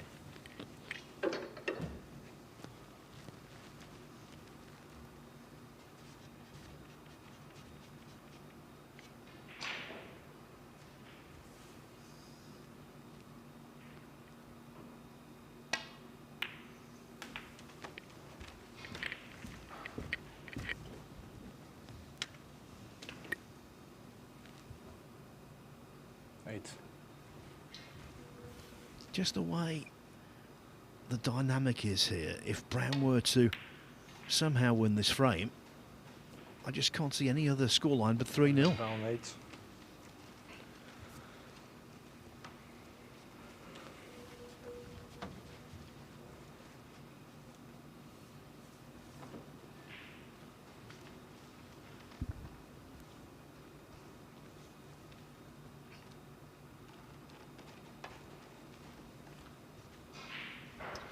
Well, now the shoe firmly on the other foot.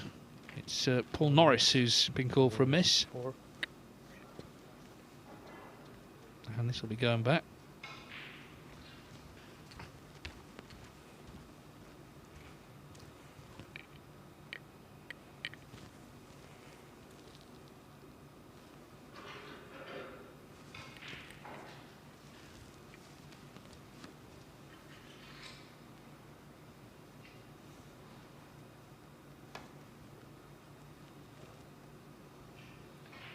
Close to a free ball. Foul. Miss. Paul But Norris. maybe 4. no use to. Oliver Brown 4.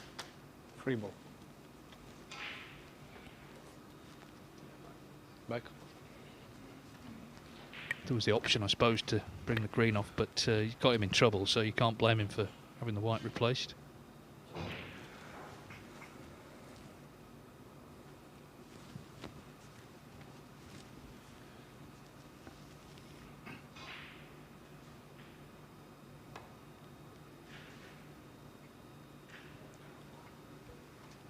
Foul.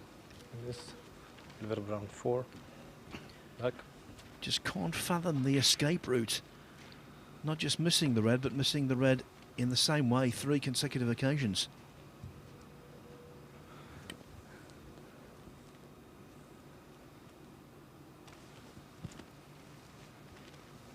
Yeah, attempt number 4.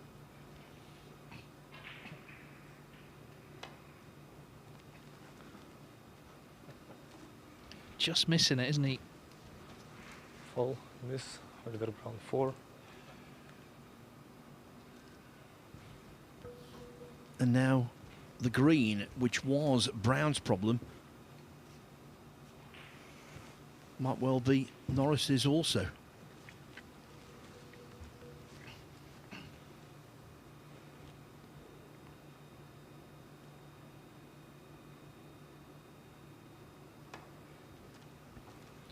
Got it this time.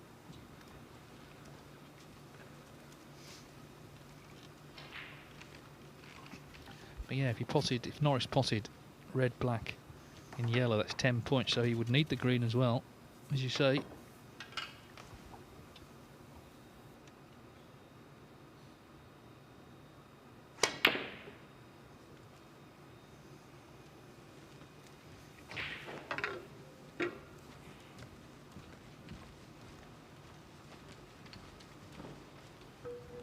On table 2 in a very important match, Stuart Carrington on a break of 32, leading Tirapong Paiboon 36-18, and it's a really good chance in prime position. What a good pot that was. What a good pot. 1.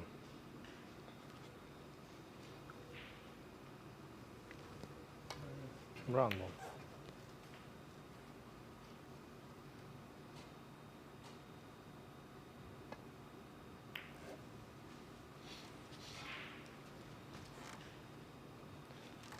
Norris 1.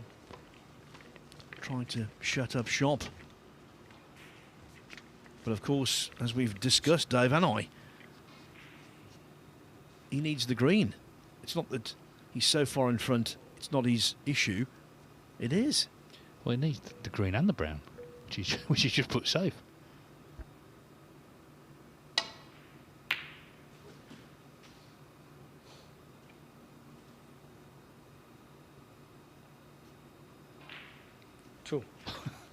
Well, the running is not improving for Oliver Brown in this match, he's got to be said. What a place to finish. He must have killed a black cat with a broken mirror. This is extraordinary. He's holding up well, though, psychologically, not throwing his arms in the air or anything like that yet. Referee did a good job there. He was quickly into a perfect position to see whether the cue ball hit the brown or the green first. Now we're in position to see this with the overhead camera. And you can see no foul was made. Well, now the safe balls are in play, so the frame is anyone's. Oh, he's caught the he's caught the brown. Well, it's a low quality frame, but full of incident nonetheless.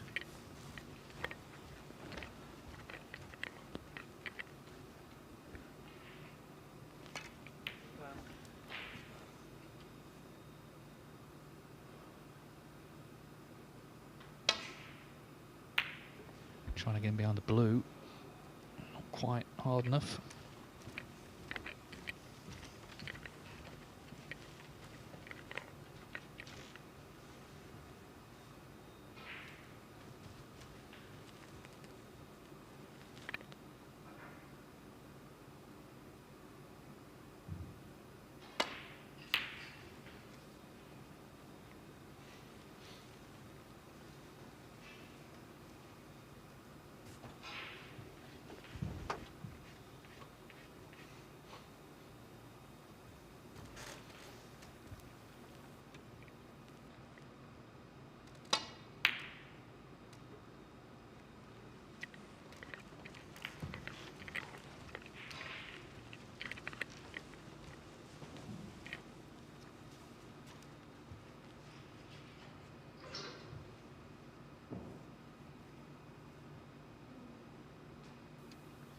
Well, he's going to take this on.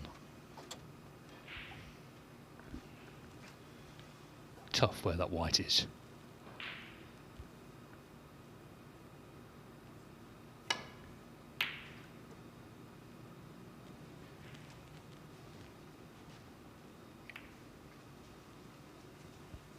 Well, knocking that black a little safer could help him, 8 points in front.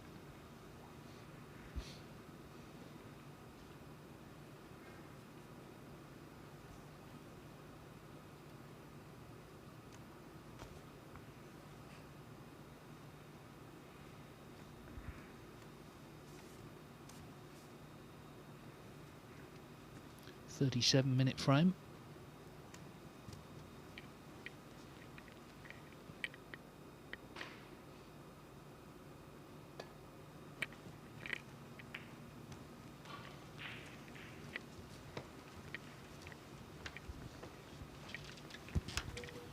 Brown knows, though, to invest as much he can into it, because having lost 6 frames out of 6 so far, if Norris loses this one as well, it would be maybe the final straw.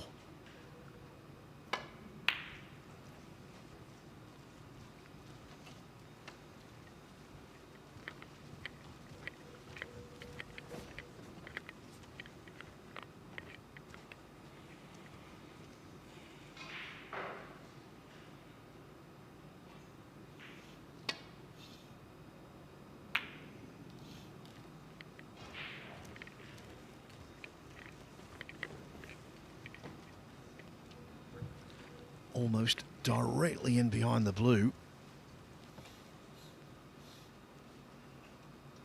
Fraction away from laying a really tough snooker.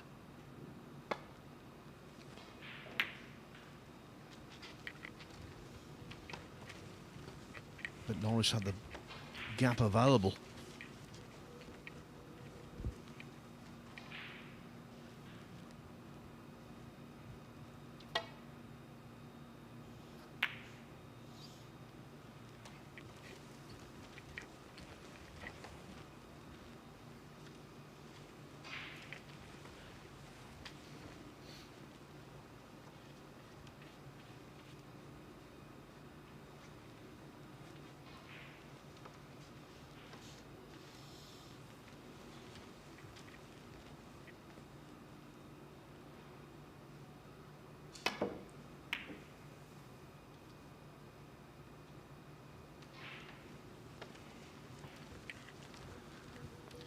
Well, the pot on the green is there, but it will be extremely difficult to hold on the brown, if not impossible.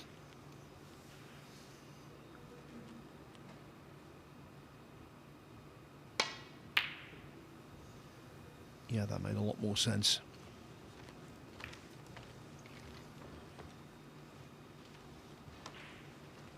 And that was going to be a snooker, barring the green hitting the pink.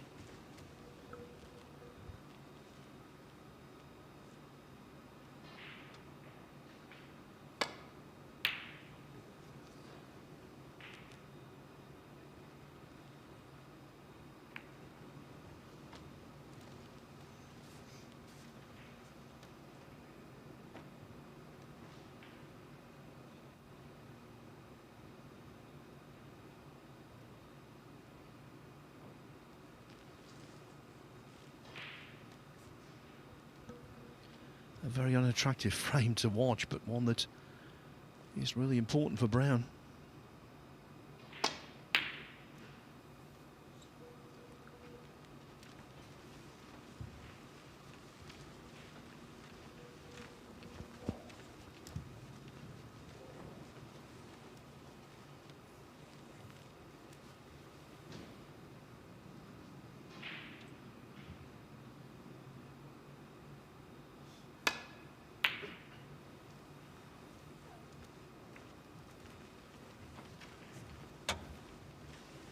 It's a reasonable effort to get the snooker.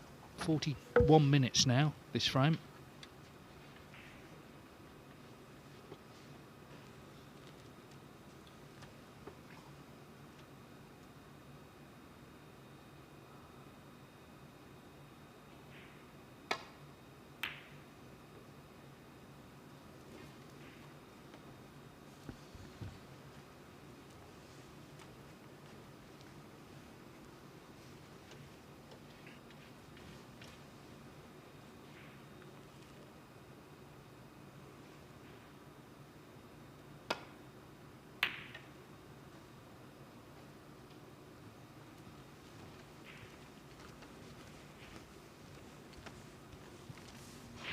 Well, the greed is possible.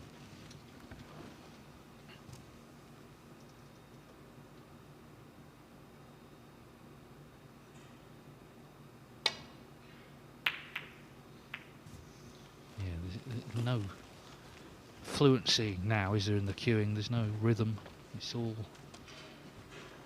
gone away in this marathon frame.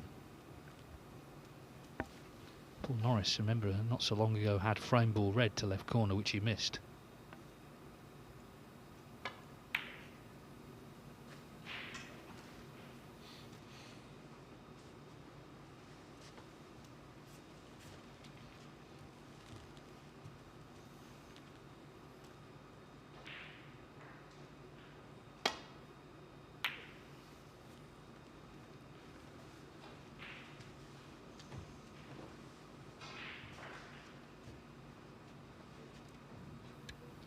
Important passage of play on table 2. Looks as though Stuart Carrington is going to take a 2-1 lead over Thanawat Tirapongpai-Boon. And if he does so, which looks extremely likely, that's great news for Stan Moody, because it means all that Moody needs in his last match against Daniel Wells is a draw.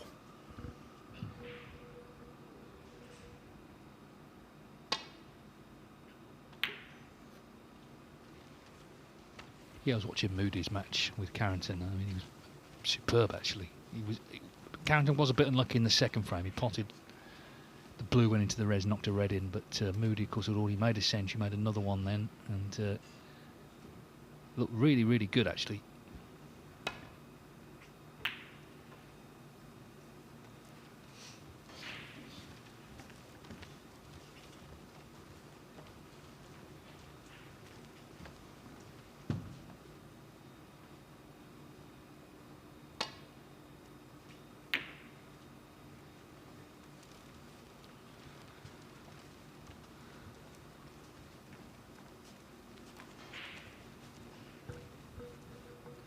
Just the merest sliver of the green sticking out. Might not be a bad guide, actually, for a safety.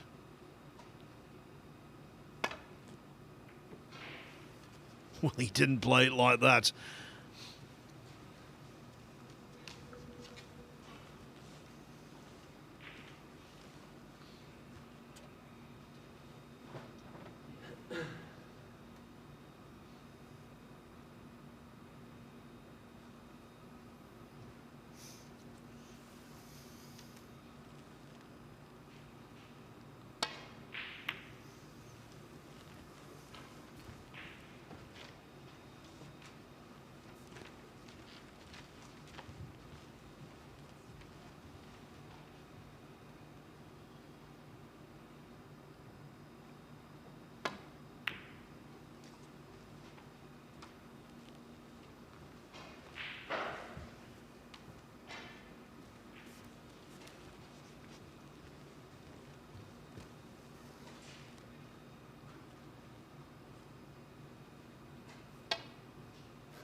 Norris leads by 8 points.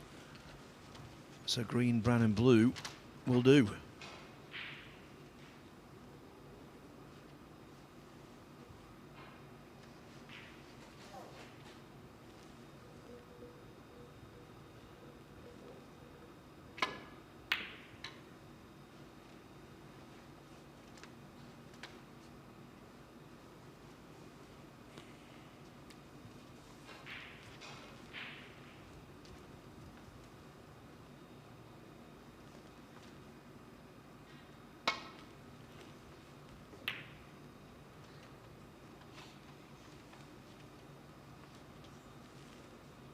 Well, is this the moment?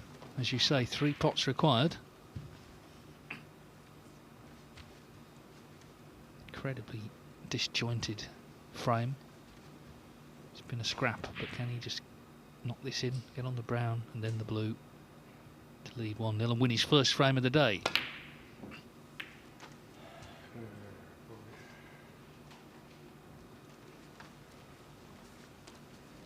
Well, again, Oliver Brown, victim of a bit of bad running, to be snookered after that seems harsh.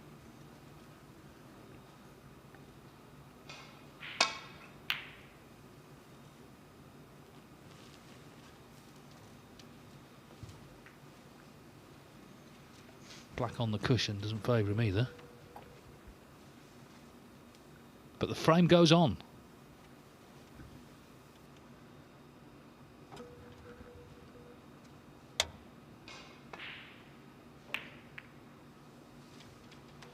That's a clever shot, well played. Yeah, Brown 8 behind, so he does only need down to the pink, but he's not getting any quality table time whatsoever.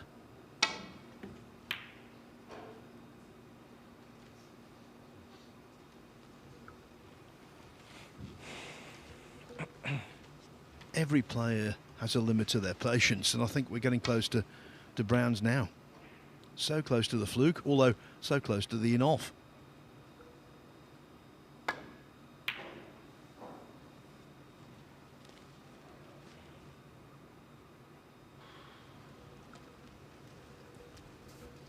Can't tell you Stuart Carrington has officially taken a 2-1 lead over Tirapong by Boone.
Full ball snooker has to be.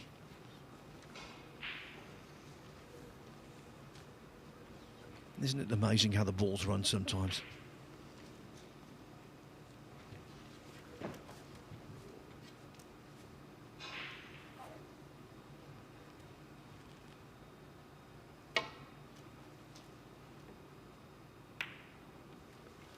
And that's a very admirable escape not just to hit the green, but to leave it stone cold safe.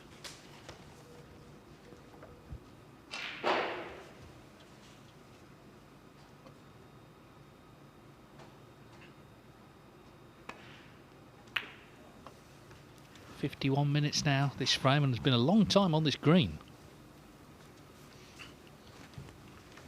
Paul Norris did have the chance to pot it not so long ago, but of course it stayed out.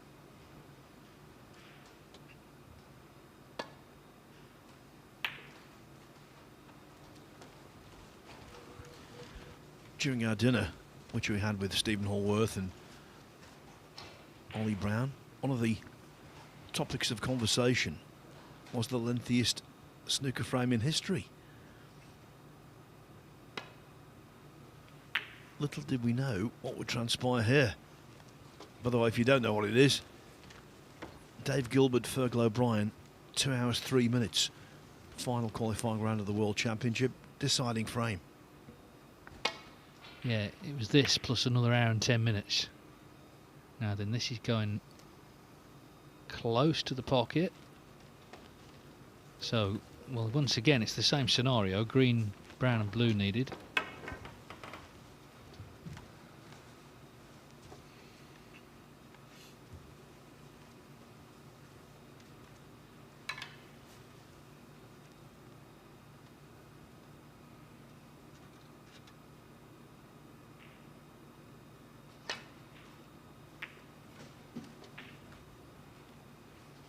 Three.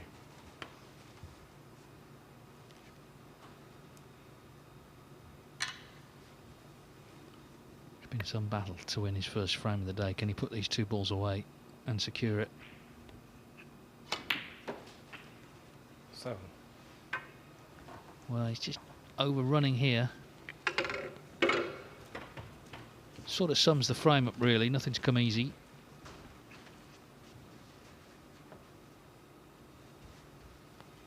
But it is blue for frame.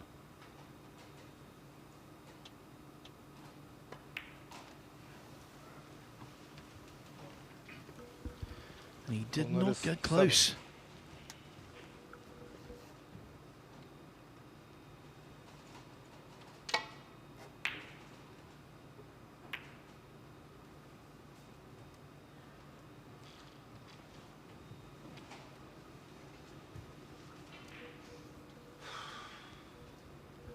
Length of frame update, Dave? It's now 53 minutes. They'll do their best to get to the hour, I think.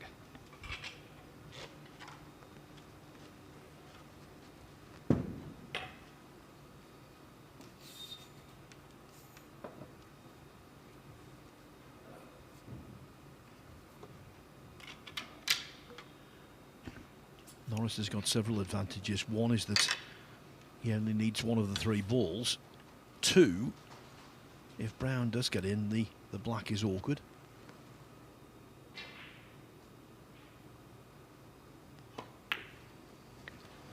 And 3, given the way the last couple of hours have gone for Oliver Brown, he must think the world's against him.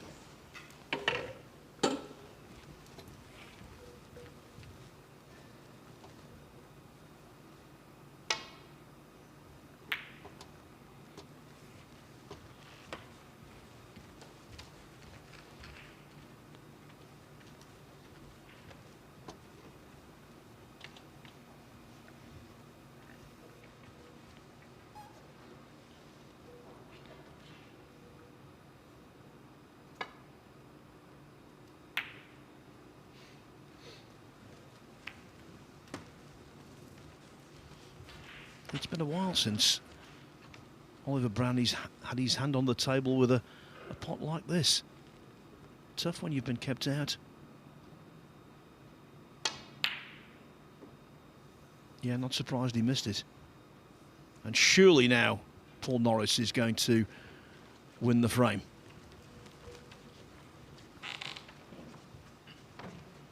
Well, hard fought doesn't even cover it. 55 minutes of attrition. But he just needs the blue, and in it goes. So he has won his first frame of the day. And of course, now has the opportunity to win his first points of the day. and avoid finishing in 4th place. Paul Norris will just be relieved, I think, to win that frame and to take a 1-0 lead over Oliver Brown. More quicker affair on table 2. Thanawat Tirapong Paiboon in with a chance here to get 41. The draw with Stuart Carrington. A reminder that he's already drawn and won, so he's on 4 points. So clearly this pushes him up to 5. Stan Moody's on 4. But of course he drew with Tirapong Paiboon, he's made a 1-3-5. So if he drew his last match with 46. Daniel Wells, that break would be the decisive factor. So it is looking good for Moody, but we'll see. We'll see what this break ends up as.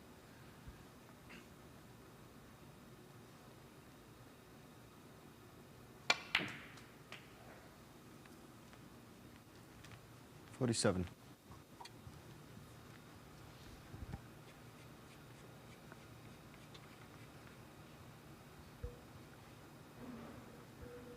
I think he's shown enough today, though, to give us an indication that throughout the course of the season he could be a thorn in a few players' sides.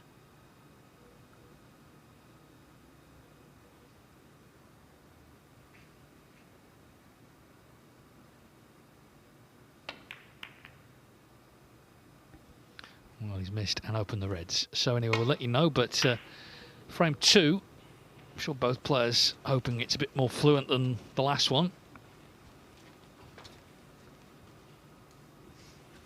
But the fact remains, Norris has won his first frame of the day.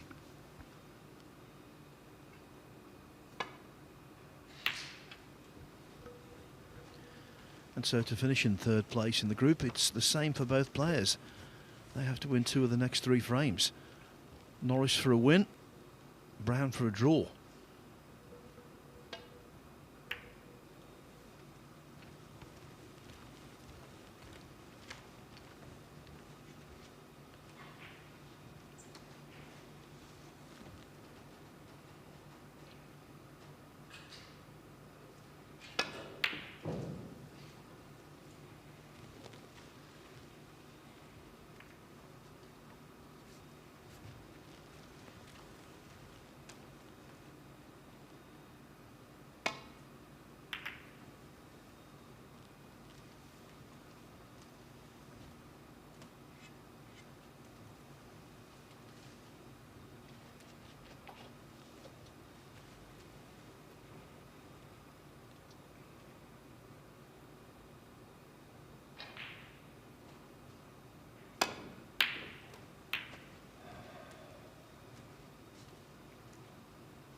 Well, this time he's not got away with it.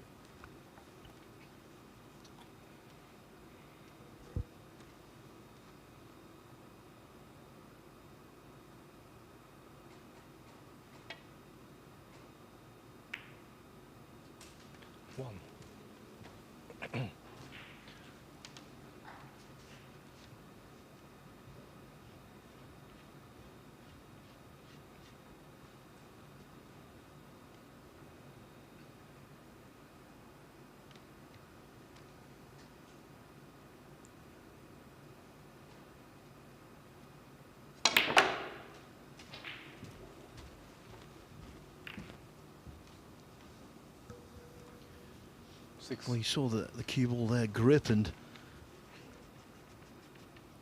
if he's on this red to middle, I think it's deserved.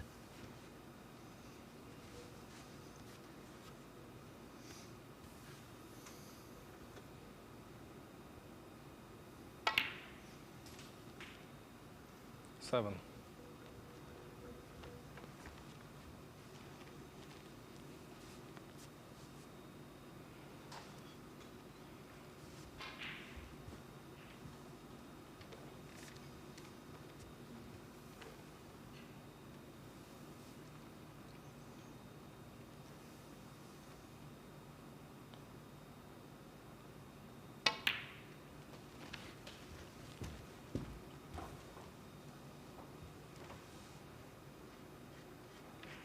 $14.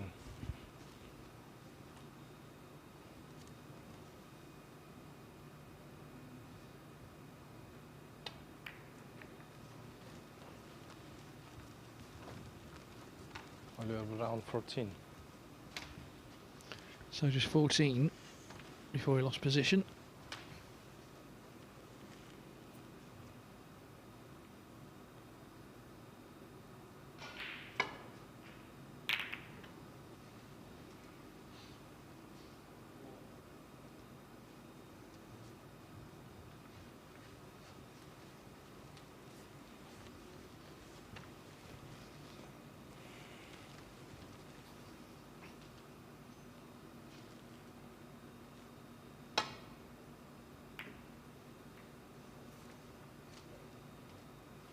Fall. I think he knew that was heading in the corner pocket.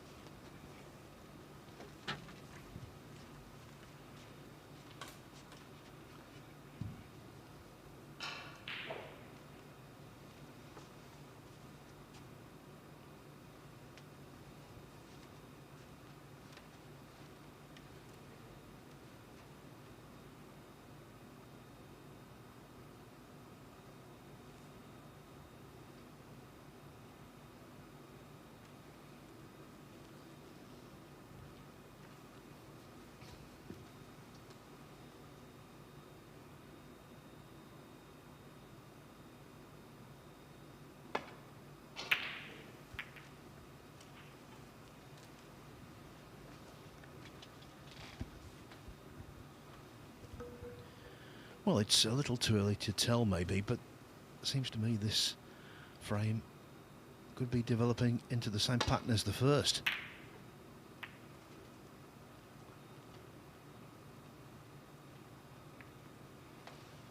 And that means that Brown is not utilising his obvious superiority.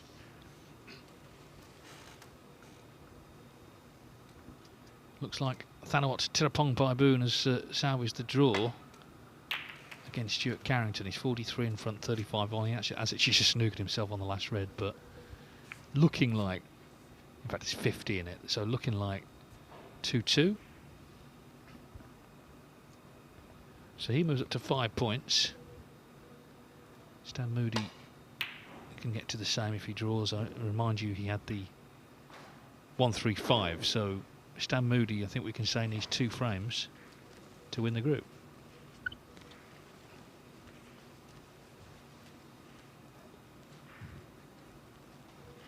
Yeah, they'll be on shortly, Moody and Wells, but chomping at the bit, Liu Hongyu and Joe O'Connor will have to wait until this match is over. And it could be a very lengthy wait.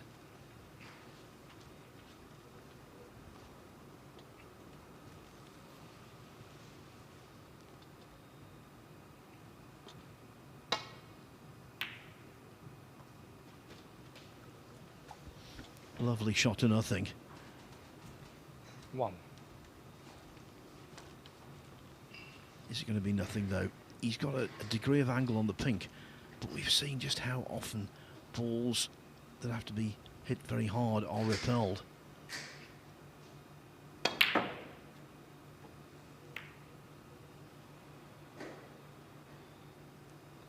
Oliver Brown, 1.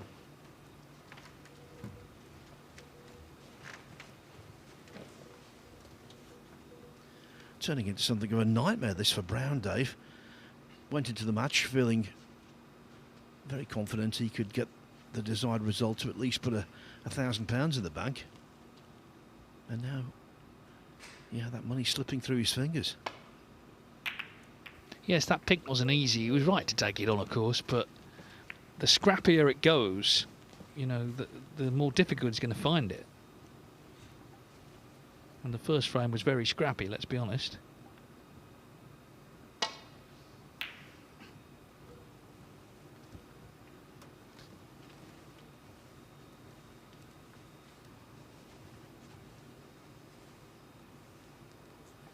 So reminder, table 2 shortly. Stan Moody, Daniel Wells.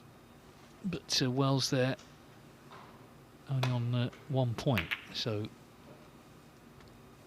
we know he can't win the group because, of course, Tirapong Paiboon is on 5.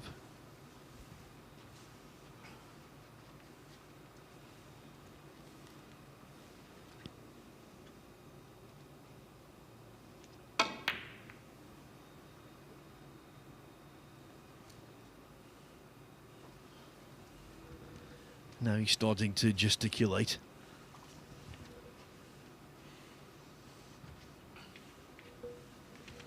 Well, you wouldn't call this easy, this putt. But yeah, it's becoming a frustrating evening for him.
Fall, miss, Oliver Brown 4. Nothing immediately obvious that's appetising, but I think Brown wants to try and force the issue more than his opponent.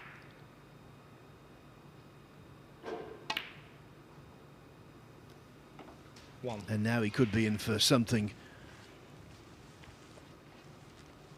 well, at the very least, significant to a degree. A 30 break would seem like a big score here, given what's gone before.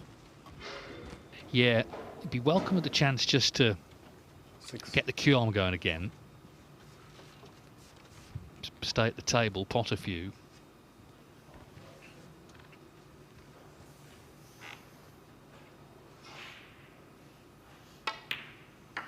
Seven.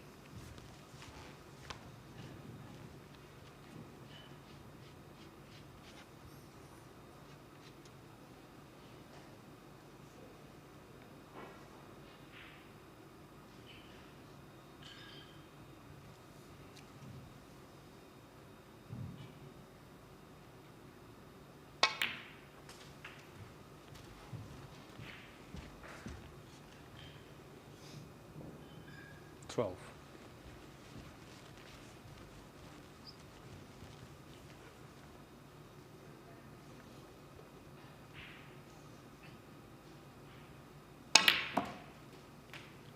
$13.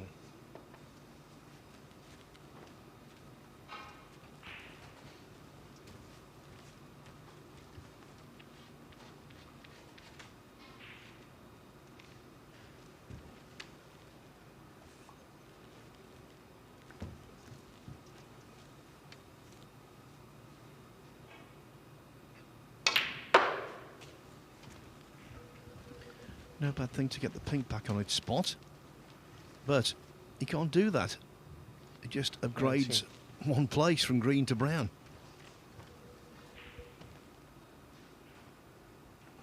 This feels like quite a valiant break, really. 20.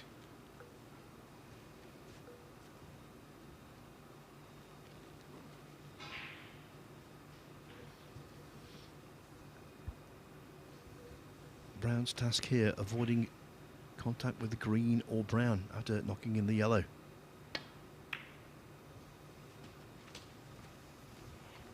Just achieved it without playing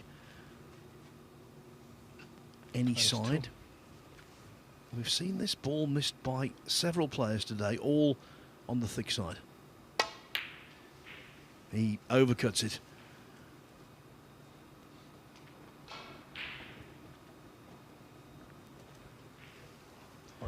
So Brown leaves the table with a 37-point lead, and the Reds, apart from the one he's left, far from ideally placed.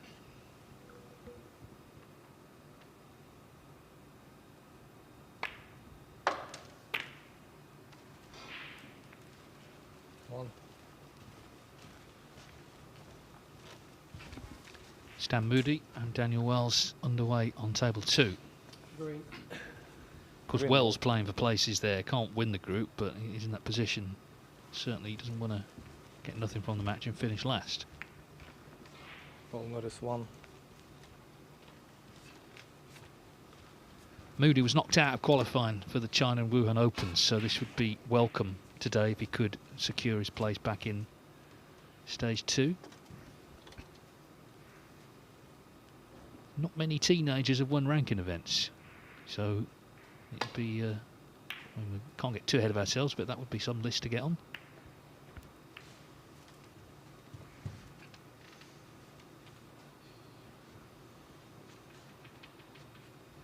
Trying to think, the last British teenager may have been Paul Hunter. He was 19 when he won the Welsh Open, but that's back in the 90s, 98.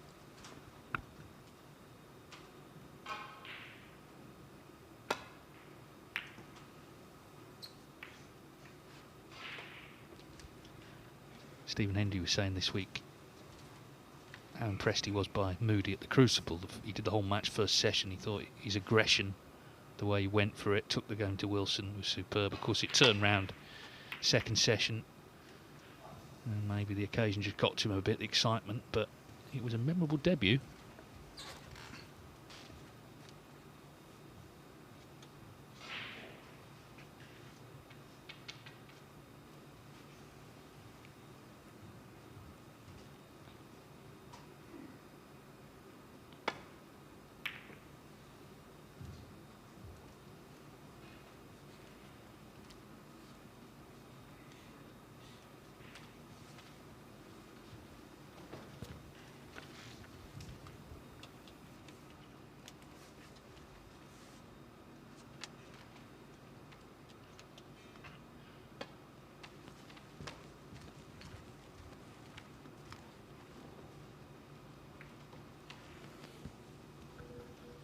Just a word about the last match in this group, which will decide who tops the table.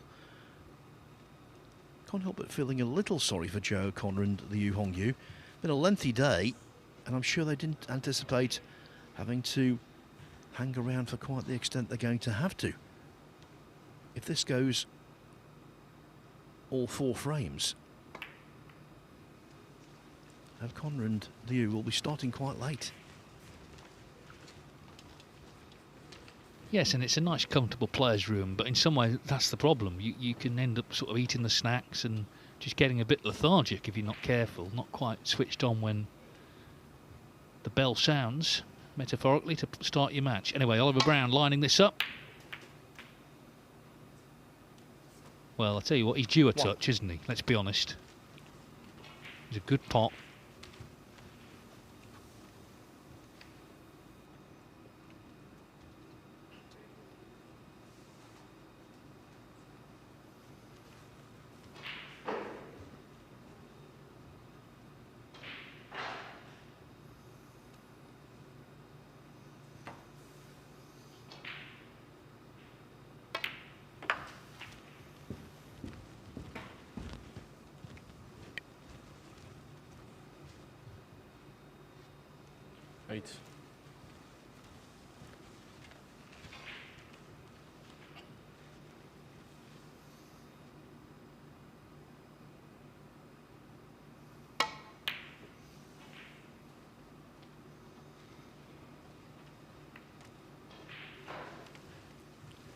Oliver Brown, 8.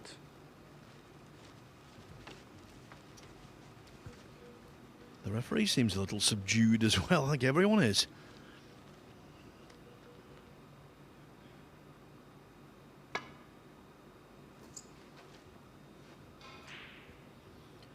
Another bonus 4 points to the Brown tally. Brown, 4.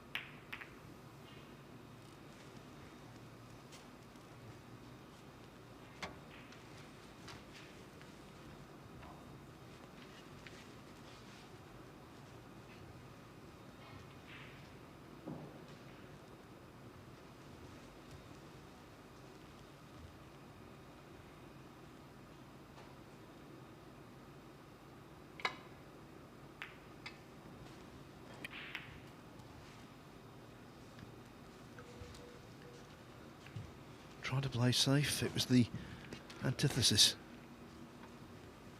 Again, not a good table. One. But just a few blacks and he'll be home and dry.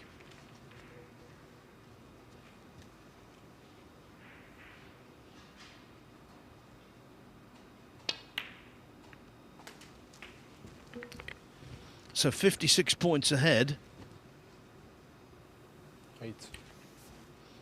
It wasn't a few blacks, it was 2. 9. Because this is frame ball.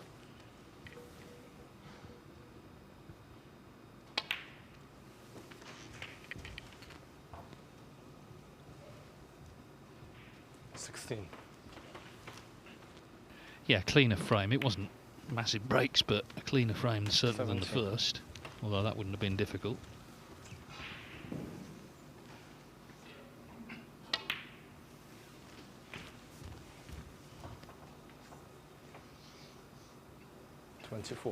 So Oliver Brand needs one more frame to avoid finishing in 4th position. 25.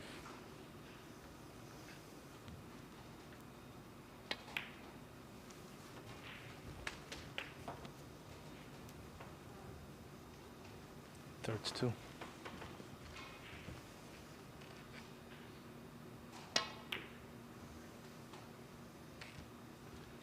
He needed a few visits, but got there in the end. Oliver Brown levels up with Paul Norris at 1 apiece.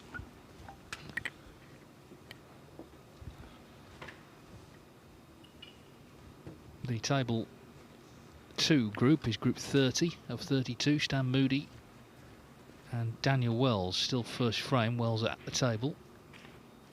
14. He drew his first match, lost his second, so can't win the group. Stan Moody drew his first match, won his second, so he's on 4 points. Same at the moment as Thanawat Tirapong Paiboon. Moody earlier though had a 1-3-5. So if he were to tie this match, he would be the group winner. But of course, if he loses it, he won't be.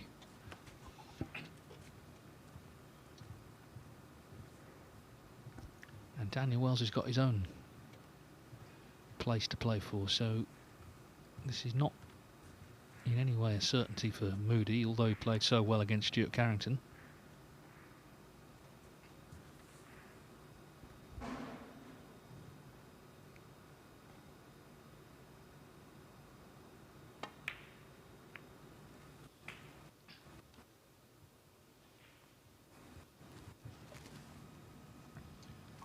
As I'm sure you know by now, the Matchroom Multisport YouTube channel has the coverage from table 2.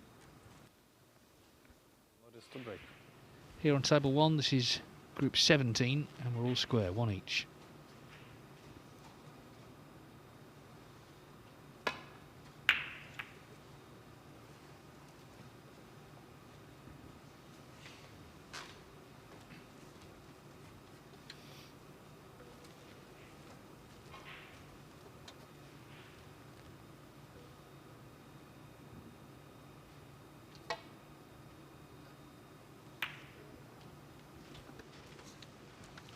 Before we get into the meat of this frame, might be interesting to know where our group winners will end up.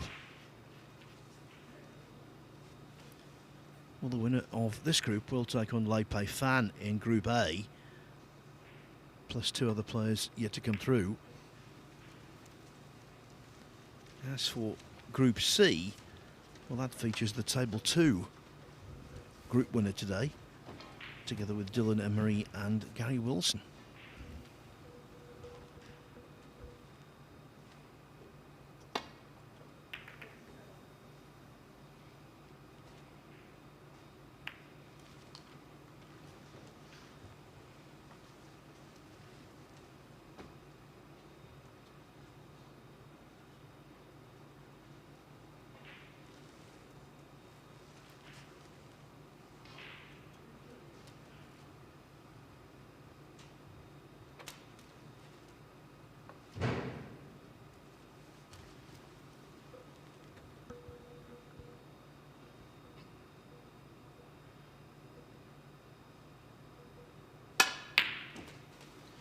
Well, after a thud from somewhere, the ball thuds into the pocket.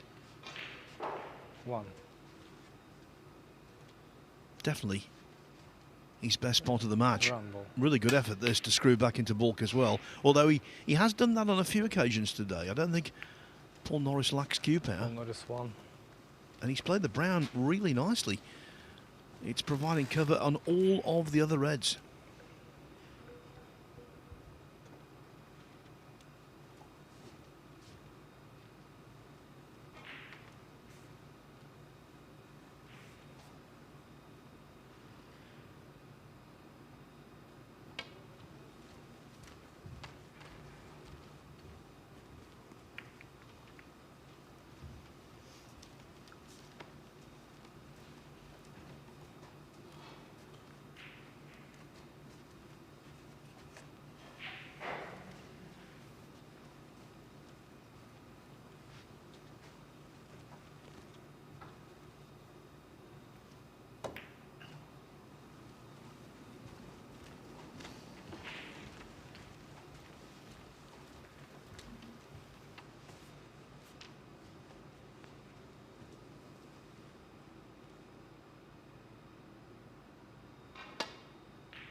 Well, you can see the red to middle, so if he gets on a colour, this is a big scoring chance.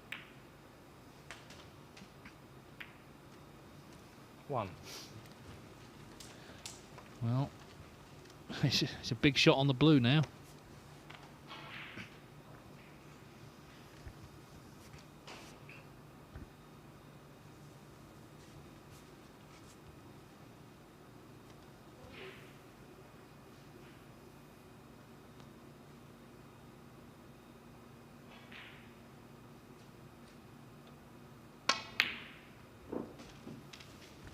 Yeah, good stuff. Yeah, don't be fooled by the fact this rattled in the jaws. He cued this nicely. 6.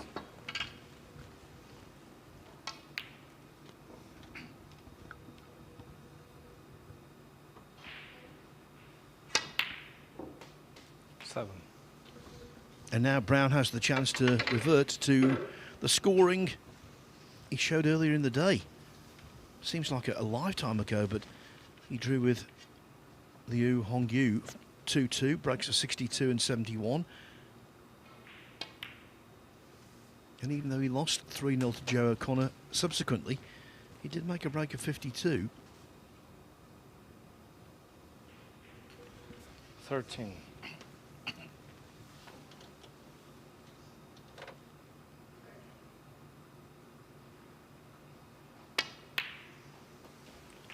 14. Well, it's got to help to get the black back on its spot.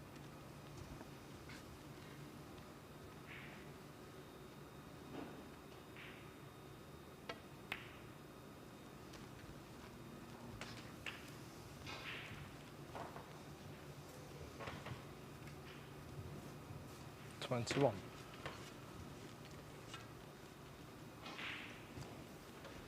Stan Moody looking good to win the first frame against Daniel Wells. He's going to need yellow and green after the black off the last red, which he's potted, so good signs for Moody there.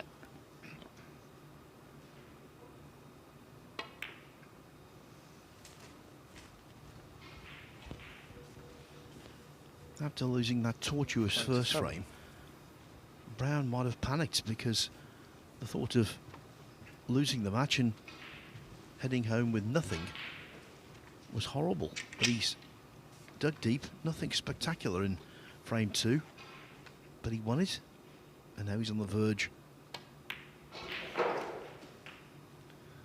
here until that positional shot goes entirely incorrect. Okay, he can still pot the black, but he's bridging over a red, which means his position from here on in very restricted.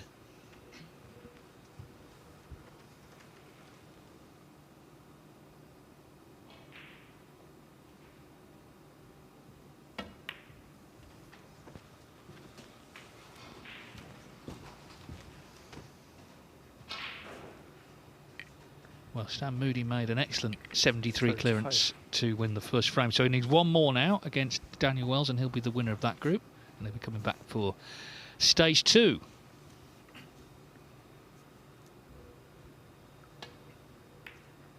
Which starts a week tomorrow.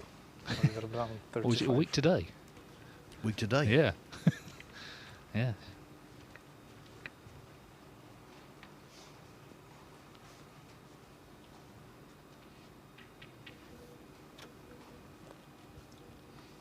Norris and Brown will not be involved.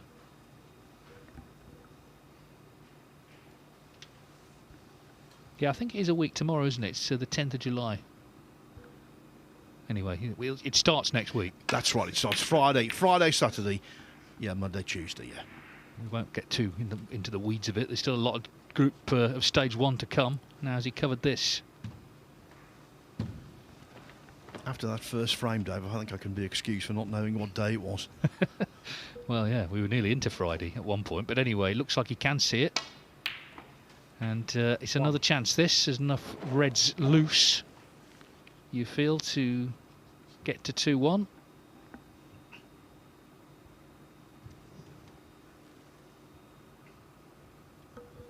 of those players who tilts his head when he's playing the shot.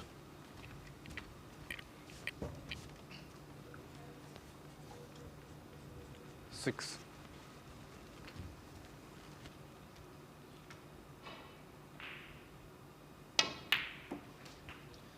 Came through Q School last year to gain a 2-year card. Didn't do very well last season, so needs a big campaign this time around.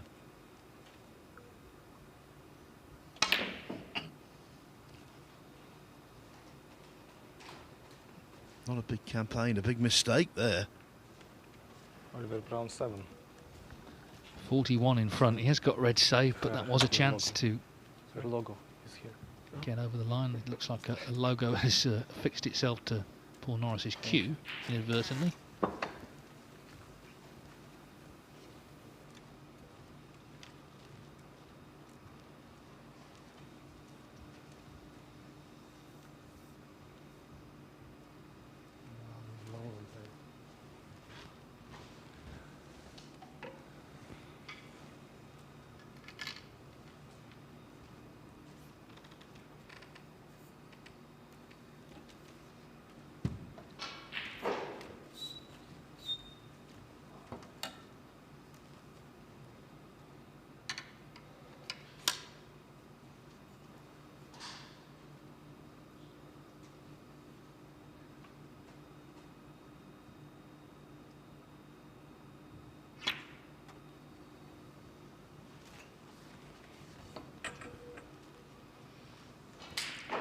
Never easy to judge when the balls are so close together, especially using the extended rest.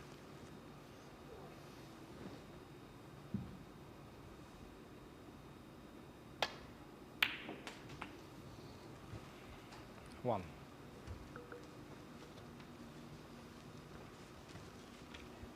Now you might say, well, he hit the ball too hard there. That wasn't the case. He just caught the red slightly too thin, even though he potted it. That's why the cue ball journeyed on a little more than he anticipated. Had he potted that red into the middle of the pocket, he would have been nicely on the black.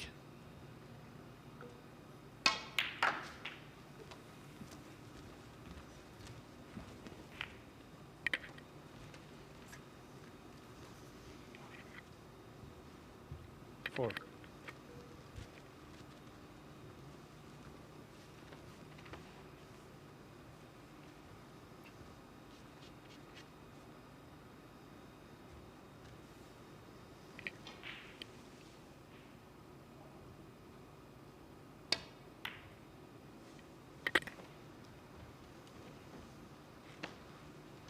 Oliver Brown, 4.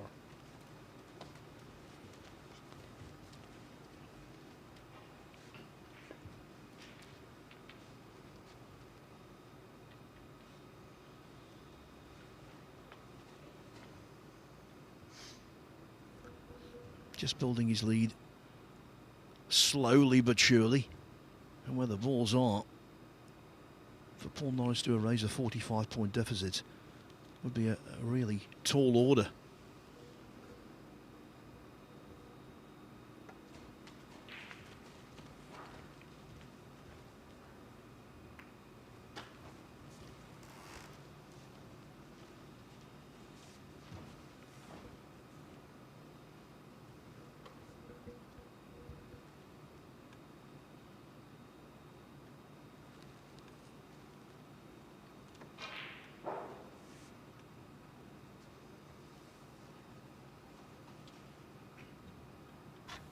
Well, another chance here.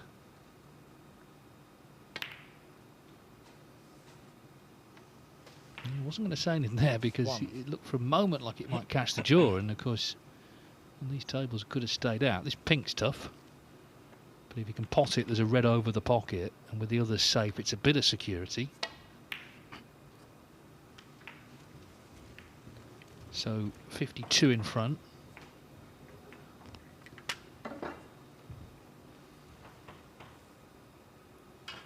Yeah, 52, so if he could take a red and a black, then Norris would need a snooker. So holding for the black for that reason. Be 60 in front with 59 on. And then almost a grand would be in his hand.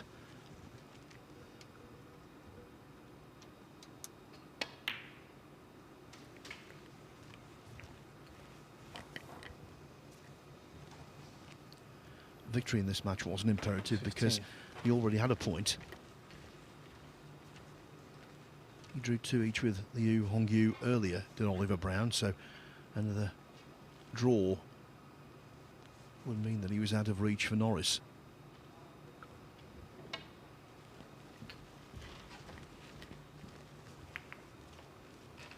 Oliver Brown, 15.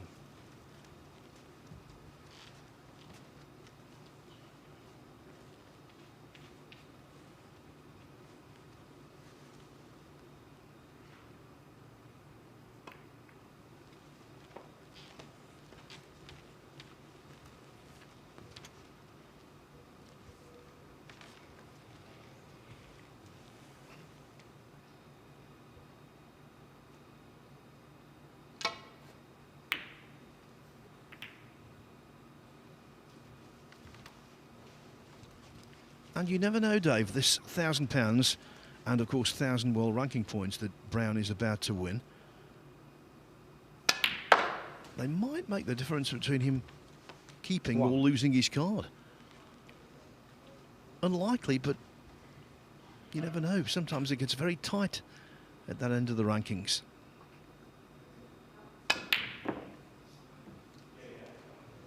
Meanwhile, misses that, so Paul Norris, to 1. Frame conceded. yeah, Oliver Brown. I thought he had conceded, so it is 2-1 to Oliver Brown. Yeah, I mean, the bottom line as well is you can spend that £1,000 on holiday, can't you? That's something that you can tangibly do. Stan Moody, of course, on the other table in the last match here. Now, he needs another frame. He won the first. It was a good 73 clearance he made against Daniel Wells, who can't win the group. But he's battling to avoid dreaded 4th place. Wow. Well, sometimes all you can do is laugh. Foul on the miss. Stan Moody 4. Moody's on 4 points currently. Thanawat Tirapong Paiboon's on 5. When they played each other, they drew. And they're level on frames, but Moody's had a 1-3-5. So that's the basis by which he would win the group. Stuart Carrington on 2 points. And Daniel Wells currently on 1. So Daniel Wells needing possibly to win this match. It would obviously go on high breaks if it was a draw with him and Carrington.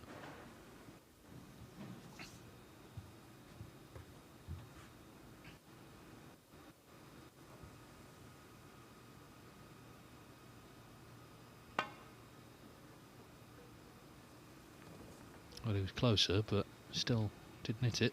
Foul on the miss. Anyway, Stan Moody 4. last frame on table 1. And we know that Oliver Brown is not going to finish in last position. He's going to finish 3rd. And consequently, I think he'll play a little more expansively now. He knows, in terms of securing the maximum he could secure, the job's done.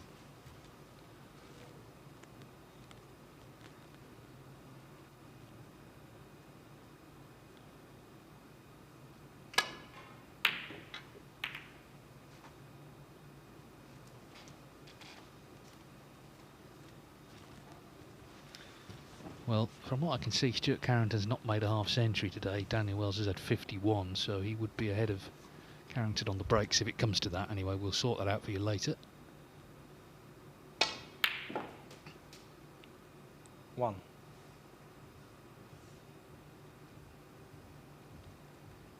I'm sure Oliver Brown would just like to finish the day now on a high, make a nice break and go off to join his family in Spain, knowing that he hasn't finished last in the group.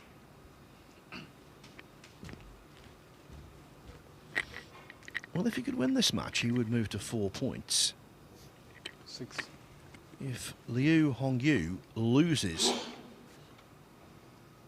the last match on table 1 against Joe O'Connor, he would finish also on 4 points.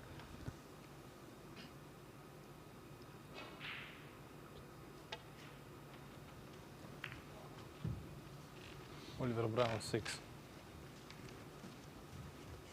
Brown at the moment, if he were to win 3-1, his frames difference wouldn't be too bad actually.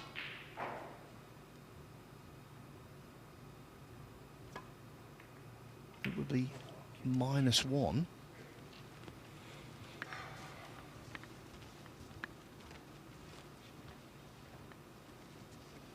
Yeah, I think even if Lou were to be beaten 3-0, his frames difference would be 0, so you'd get the verdict anyway. 1.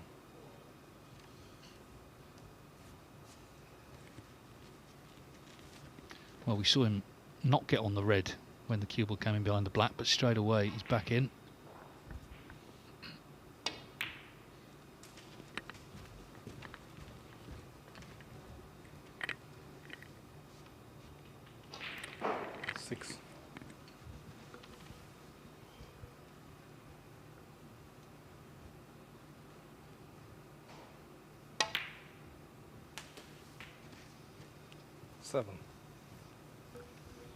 This has been far from a classic, but I have to say, at times today, particularly in that 2-all draw against Liu Hongyu, Brown played some good stuff.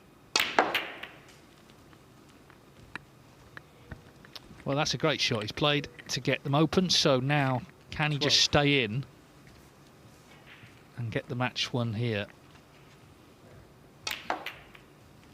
Didn't hold back there. Pink and black, not necessarily in great spots, but red's nicely placed.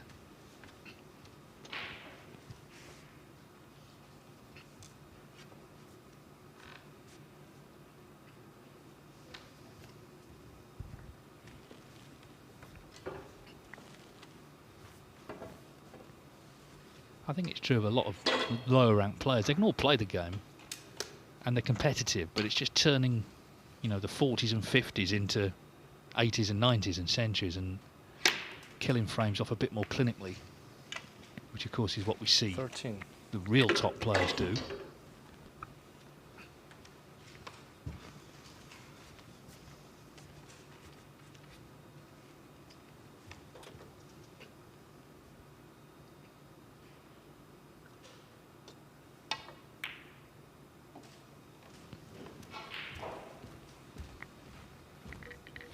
Well, the big thing there, he wanted to avoid the green in potting the blue. He 18. did so, but there wasn't enough pace in the white.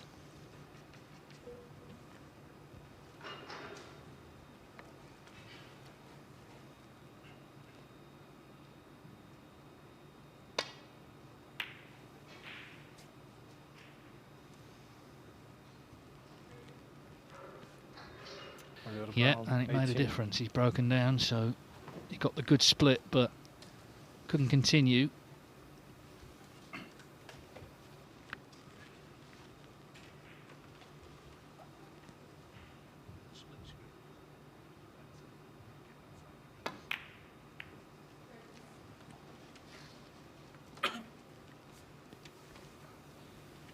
So as we watch this table, Stan Moody not too far away from winning the second frame that he needs to win the group. 40. 47 in front, so realistically, after the colour, needs another red. Well, it'd be good to see him back here. He's an exciting talent. And seems to have improved each year he's been on the World Snooker Tour, which is, this is only his fourth. Yeah, after drawing his first match against Thanawat Paiboon, he was under a little bit of pressure, but you'd never have guessed. Performance of the day, no doubt, in beating Stuart Carrington 3-0 with breaks of 135, 104 and 56. Well, could have been on this red better, but let's see if we can pot it. Yeah, and just needs the black. And Stan Moody, regardless of what else happens in the match, will be coming back for stage 2. So, as I say, got knocked out those 2 China qualifiers, but it's a long season. You're looking to really come good in something, and maybe it'll be this Championship League. And if he does, of course, then 51. take that confidence into those qualifiers coming up. 3 tournaments to qualify for after this Championship League. We'll see. But anyway, the main thing is he's coming back. He's in the last 32 of this tournament. 59. Hits the ball so well. He's got real belief.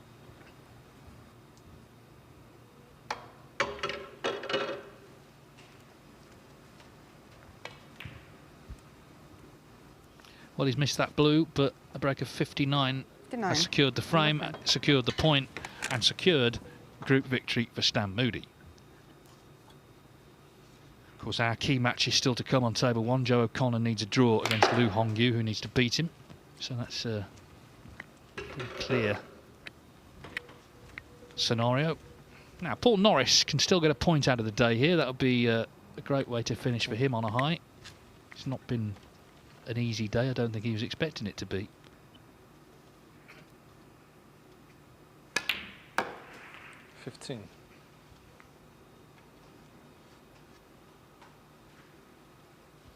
One footnote on Moody. He goes into Group C alongside Dylan Emery and Gary Wilson.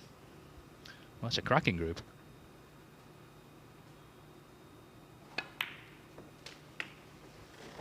And the narrative of the tournament continues. 19 groups now complete. 14 top seeds have been successful, and Joe O'Connor could make it 15 out of 20 later.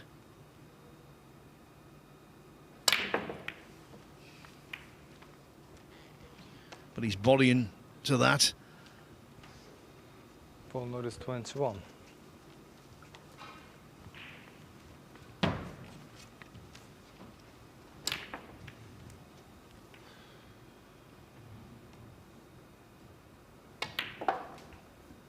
1.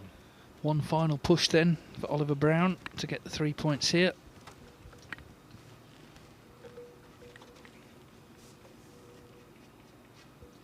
He'll be relieved because when he lost that first frame, a pretty horrendous first frame, one has to say, he must have thought, well, surely I'm not going to throw away my 6. third place status, but that's been protected and now looking to finish off with a win.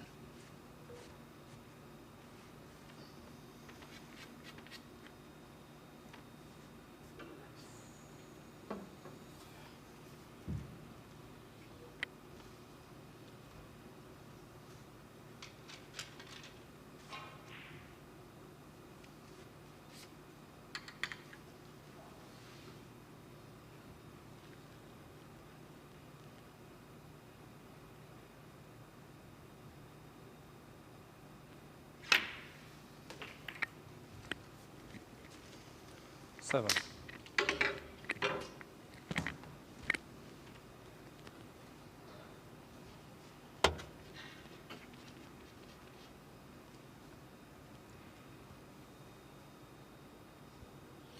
Let's face it, it's a fairy tale that Paul Norris is on the tour, having won the Asia Pacific Championship. Rookie at the age of 59, but 12. I think he's going to find it extremely difficult. But that's, I suppose, not the point with him. He's climbed to the summit of the mountain merely by qualifying. Which is, let's face it, 13. a golden achievement. Yeah, it's going to be some experience for him over the 2 years, but also a reality check. I think he had no illusions about how tough it would be, knew. Yeah, and during those 2 years, he's going to get to play some big names. And I think for him, it's about just enjoying it, savouring it. And also having some pride in the fact he's there in the first place, because plenty of other players over the years would have loved to swap places.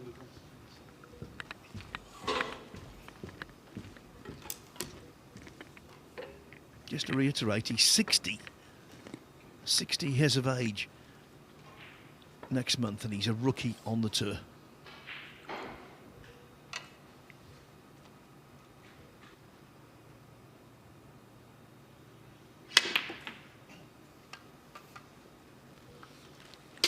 Screwed back, found the gap nicely to be on the pink. Yeah, the end is nigh here.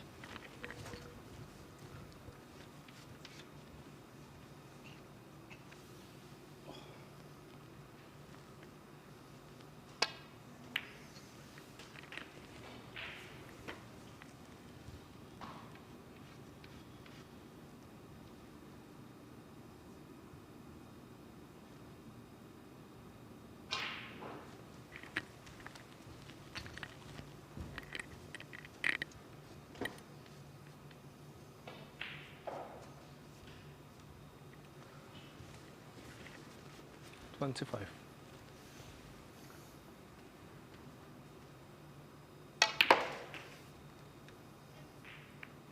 $26.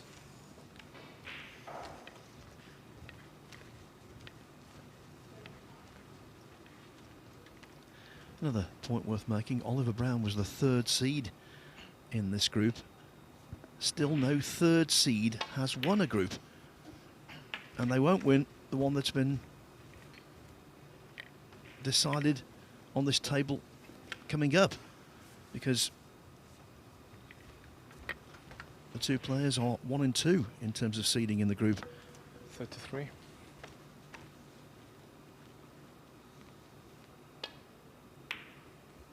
Well, this black, 34.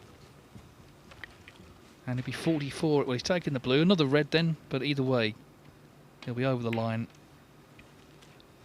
The winner of the match, third place in the group, and off on his holidays 39. ahead of those 3 qualifiers coming up for the new Shenzhen Open, the English and British Opens. Match ball. So he lost that very lengthy first frame, 55 minutes, but has responded.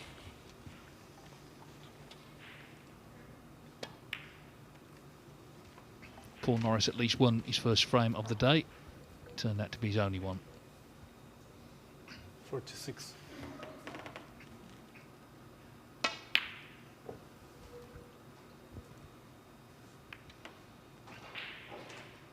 Oliver Brown, 46.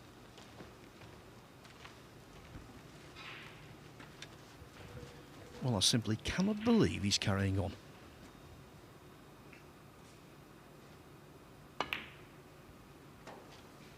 In an academic frame, 35 on the table, 49 behind, 4 snookers needed. Looks like he's left the pot. 1. Yeah, it's usually Oliver who wants some more. There is going to be no twist. 6. No, there's no playing on now, so there's the handshake. Oliver Brown then defeats Paul Norris by 3 frames to 1. Coming up next, the match that will decide the group between Joe O'Connor and Lu Hongyu.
Every new beginning starts with courage.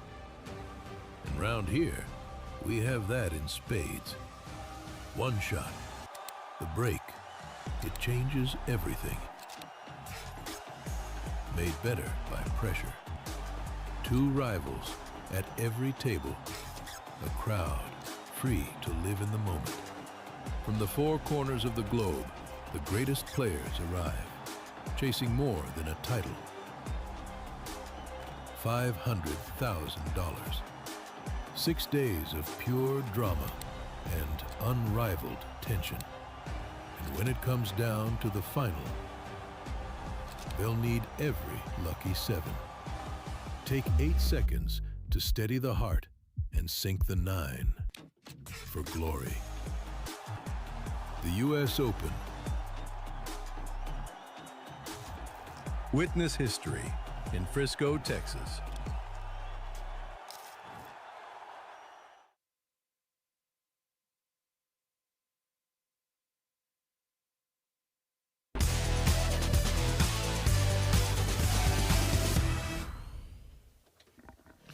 So we're just a moment or two away from the decisive match here on table 1. There are the results tonight. Joe O'Connor beating Oliver Brown 3-0. Brown beating Paul Norris 3-1. Stan Moody, impressive tonight, 3-0 over Stuart Carrington with a couple of centuries. He's got the 2 frames he needs to win that group. He's currently 2-0 over Daniel Wells. Looks like Wells might win the next frame, but Moody needed 2 frames. He's won them. Now, Joe O'Connor's in that position on table 1. He needs 2 frames. That's why he's on 6 points. Lou Hongyu on 4. So clearly Lou needs to win to get to 7. Joe O'Connor just needs a point. But I'm sure he'd like to win 3-0 again and make it the perfect day. Beat Paul Norris 3-0, Oliver Brown 3-0. Of course, he was runner-up to Stephen Maguire here last year.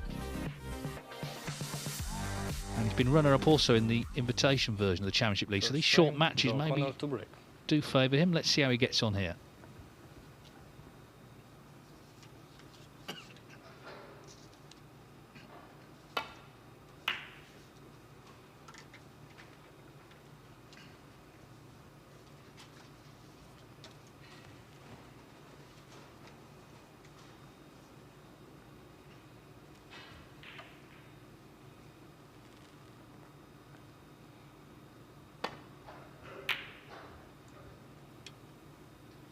Somewhat of a Championship League specialist, Joe O'Connor, it seems. Mentioned his record in recent years.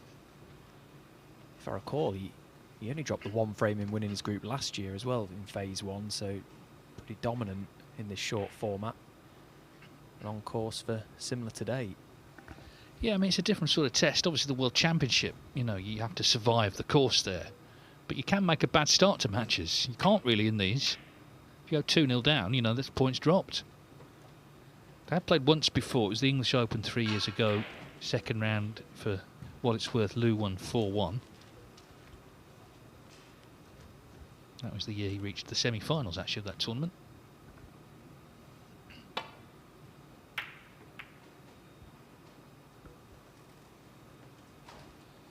He's had a bit of a wait, hasn't he, to get on, because it finished quite early this afternoon. It's around about 2 o'clock. So, what's that, 6 hours since he actually played his last match.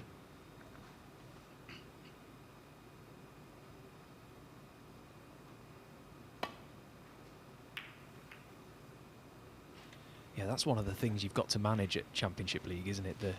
The waiting around backstage and the time in between games. It's not just when you're out there in the arena. Of course, it's not like normal ranking events where you turn up, you do your preparation, and you either win or you lose and you go home. Reset and go again another day. Different mindset. Something that Joe O'Connor clearly has got to grips with. But you're right about the quick start. The first frame is massive in this tournament. It really is. If you lose it, you do feel like it's a big uphill battle to get the 3 points. So the first frame is key.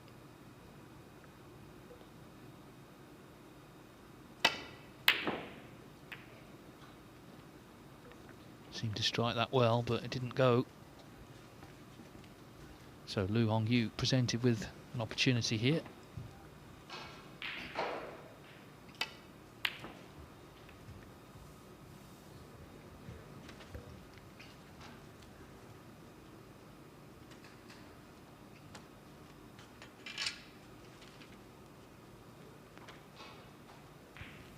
The reds look quite nicely spread, but it's not a great chance just yet. 1. He's got a bit of tidying up to do. The pink not really any value to him either. It looks at if he pots that, it will just be completely out of play when respotted, and obviously the black is no good, so work to be done.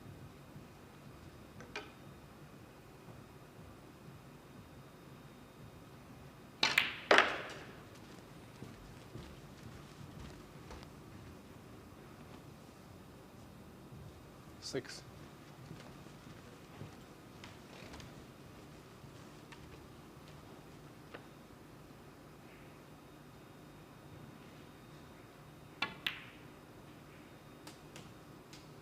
Seven. If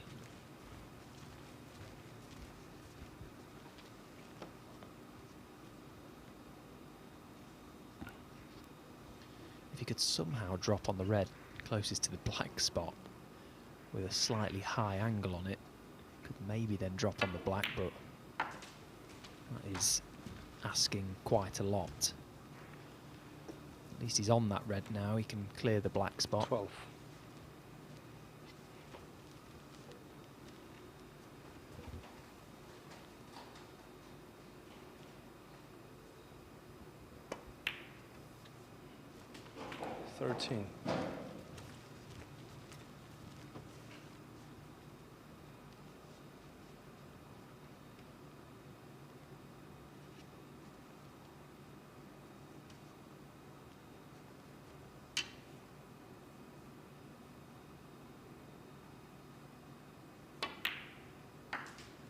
I think from a neutral's perspective, Dave, it gets interesting, this group, if Liu Hongyu wins this first frame.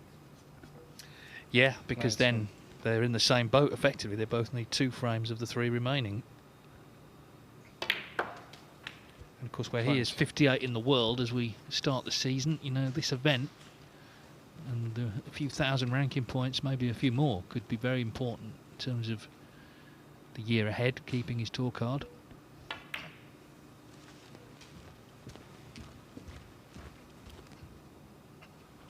One of 31 Chinese players on the World Snooker Tour. There's another 3 from Hong Kong, so it's around about a quarter of all players on tour from that region.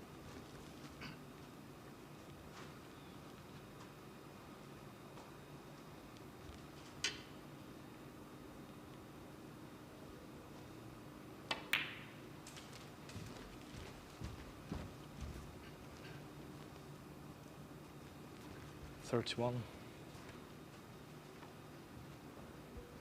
it's starting to feel like the hard work is about to begin for Liu Hongyu in this break if he's going to turn it into a frame winner. Seems quite a long way away just yet.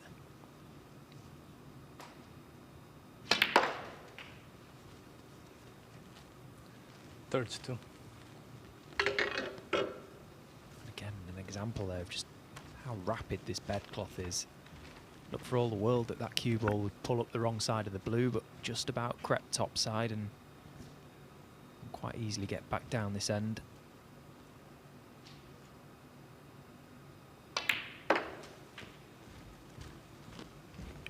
Two-1 Moody over Wells. Of course, Moody needed 2 frames. He won them.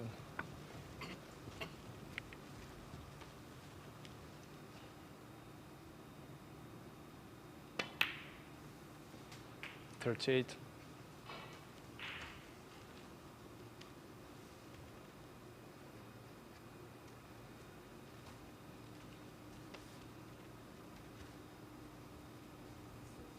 Well, finally gets a chance to get this black on its spot, but look at where he's playing it from. This is a horrible shot to have.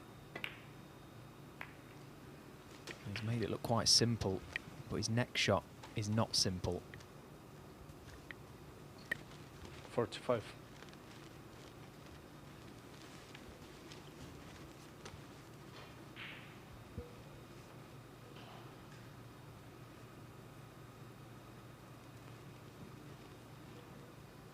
Just wondering how he can even get to his next colour from playing this red he's closest to into the middle pocket.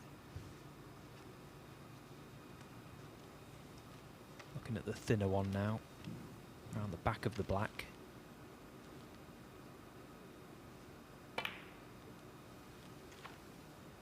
Oh, it's a great shot.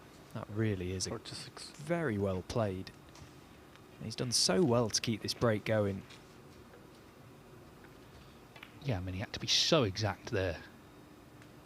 If that catches the near draw, it stays out. Oh, and then he misses the black. Wow, after such a good red. Liu Hongyu. How often do you see that? A player that has done all the hard work and then just wonder if he allowed himself to relax for a split second there, thinking he'd done the hard work, and gives the chance to his opponent.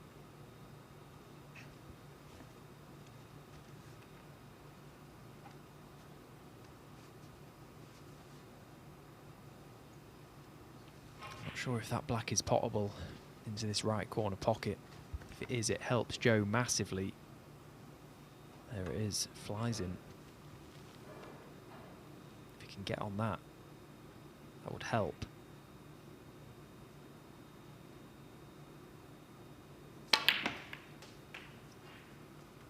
One.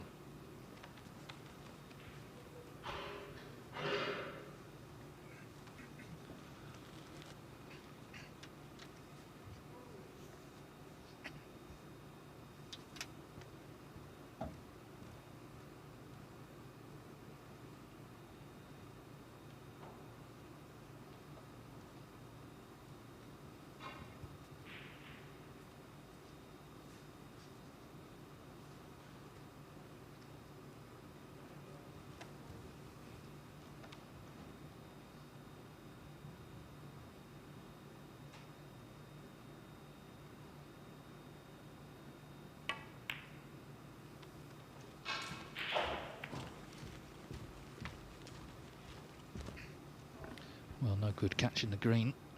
6. He's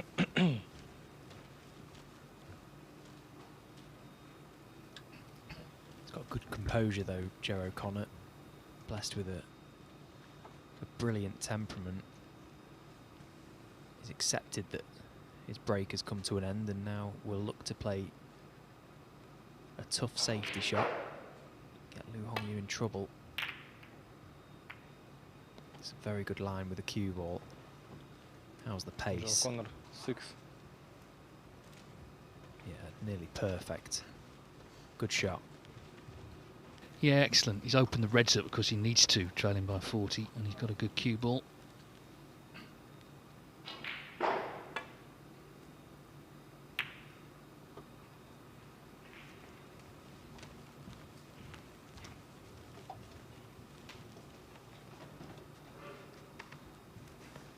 Well, they both had enough time to work out the permutations. They both will be aware of what needs to happen here.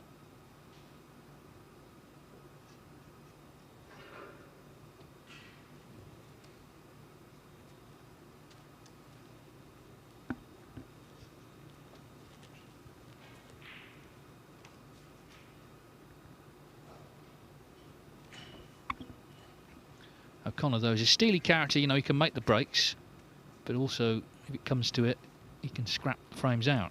Maybe that's the secret to winning these short matches. The fact that you can mix it up, not just rely on one area of your game. Yeah, an example of that was in his previous match against Oliver Brown. In the third frame, needed a snooker and didn't really have any right to win that frame at one point. And you could have forgiven him for just throwing the towel in and just accepting the fact he'd lost it and tried to win the game 3-1. But I get the impression with Joe that he just wants to win every frame. He's desperate to win every frame, and of course in this format that makes a big difference. Yeah, you'd never guess he was a friend of Mark Selby's, would you? Mark Selby, of course, the king of the Invitation Championship League. He hasn't entered the ranking event, but I'm sure he'll be here in the new year trying to win that yet again.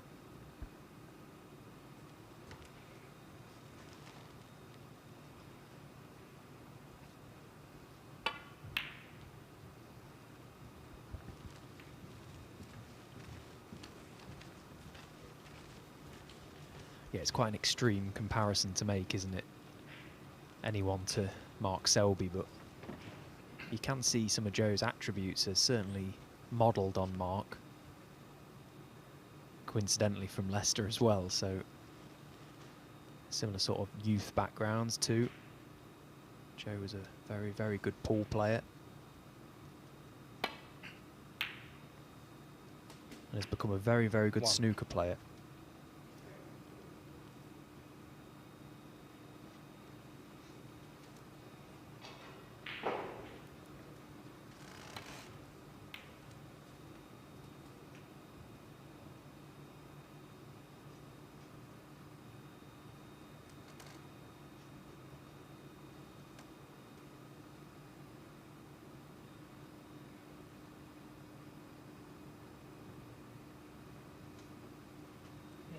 Yellow ball.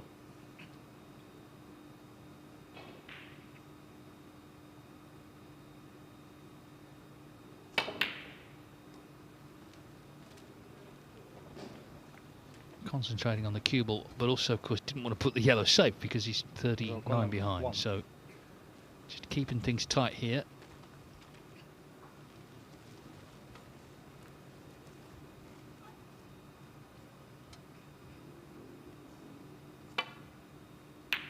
Yeah, the Invitation Championship League, which Selby's won the last 3 years, it actually starts just before Christmas. As one group, the week before Christmas, a little festive treat for everybody.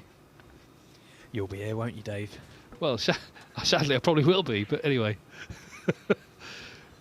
We'll cross that bridge when we come to it.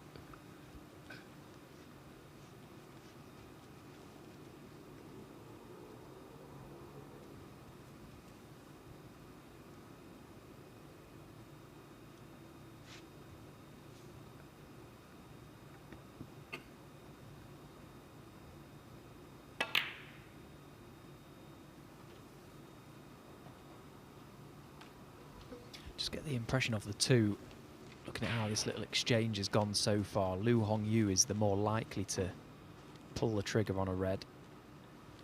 He's played a couple of containing shots, but not really put Joe under any sort of pressure. The issue is now, look at the table. He's got a healthy lead, yes, but should he present Joe with a chance, you would expect that lead to disappear quickly. So he needs to play a measured game now. Desperate to get this frame on the board and make this game interesting.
Joe O'Connor just keeping things tight. Liu Hongyu in the break, he asked one of the guys upstairs for the Wi-Fi password for the venue. I get the feeling if he'd have asked Joe O'Connor, mood Joe's in, he wouldn't have got it. He's not giving him anything here.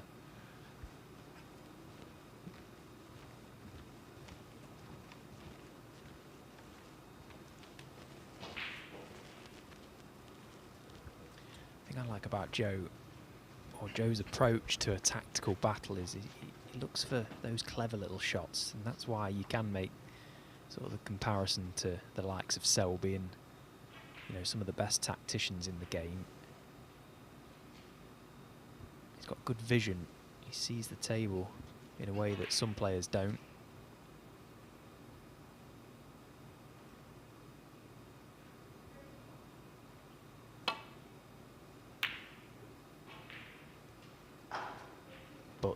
He's caught that one Oh. much too thick. Liu Hongyu 4.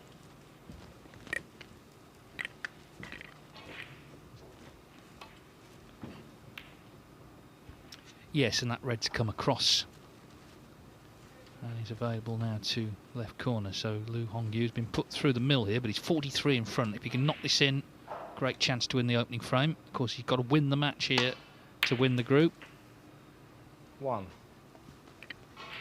Stan Moody has beaten, or he's about to beat, Daniel Wells 3-1. So it's a successful day for Moody. 7 points, and he's coming back, of course, for stage 2 just over a week's time.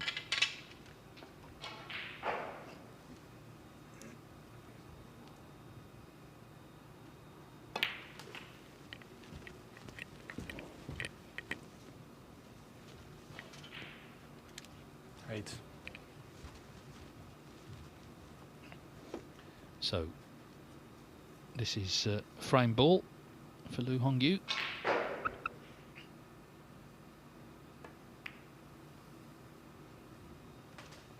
Nine. Just make sure though, one snooker needed, but make sure the blue and another red, and then we're on to frame 2. I say that, it was here last year that Joe O'Connor got the 4 snookers against Yu Sir. Completely ruined him, basically. That was in, I think, the second stage. 14. Something you never recover from, that as well.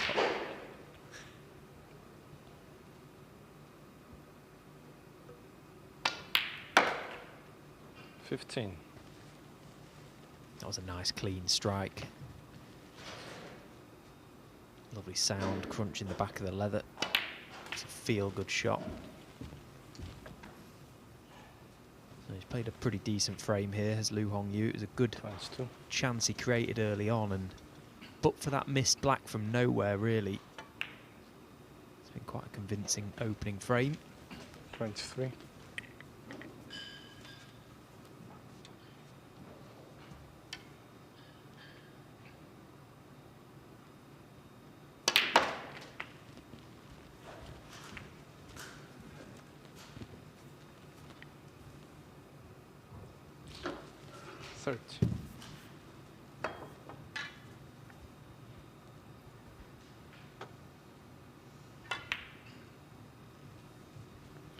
So, in the end, he prevailed after that tactical exchange, and Liu Hongyu takes the frame. Remember, he needs 3 frames tonight. Joe O'Connor requires 2. So from here, they both need 2 of the 3 that remain. That's to win the group. Now we can show you the prize money. Of course, they're guaranteed money here, but if you win the group, you get 3,000, plus you're guaranteed at least another 1,000 for coming back for stage 2. Where the winner takes 4, and the money goes up and up. Stage 3, 6. So the winner of the tournament is 20,000, but that's plus the 13,000 you've won along the way. Runner up 10, and of course all this money is also ranking points. So finishing 4th, it's not just the fact you've literally got nothing to spend. You've got no points on your ranking either. So it does start to go up. Obviously, the deeper you go into the event, and as I say, 33,000 ranking points. Now, for a player like Liu Hongyu, 58 in the world, that, you know, could really cement his place on tour early in the season. So, for, I think, the mid-ranked players, this tournament feels really significant. Joe O'Connor knows all about that. He was runner-up last year, but, well, it's tightened up now, this group, because, as I say, they both need 2 from 3.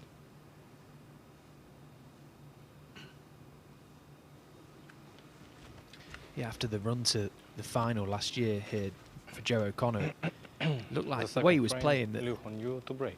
he was probably going to kick on. I think he could have taken a lot of confidence from that, but didn't necessarily pull up any trees. Got to the quarterfinals of the Scottish Open later on in the season. That's about all he had to write home about last season. Still talked about as one of the players that could potentially be a first-time ranking event champion very soon. He's certainly on the list, isn't he? And he has to be, having been in 3 finals, but it's not as simple as that, of course.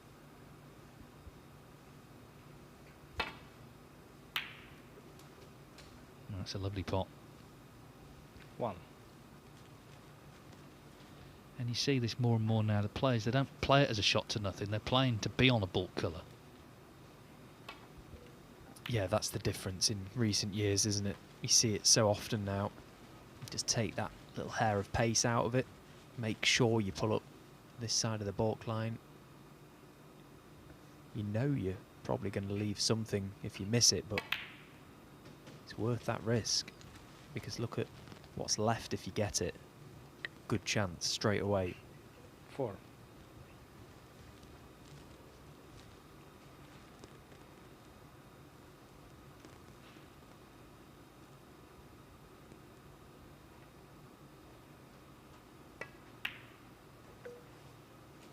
Five.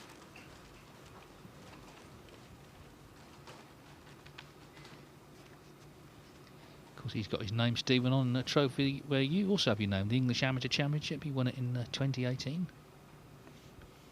Yeah, if I remember right, the final was a best of 19 as well. Who did he beat? Was it Andrew Norman he beat? I think it might have been Andrew Norman he beat that year. At the Southwest Snooker Academy. 5. Meanwhile, he's missed that black unexpectedly.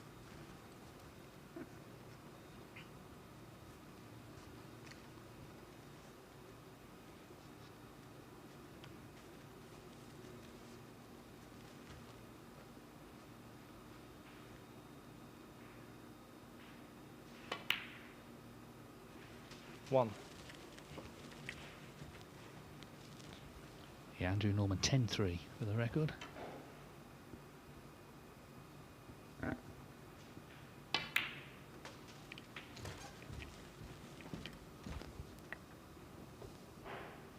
Six.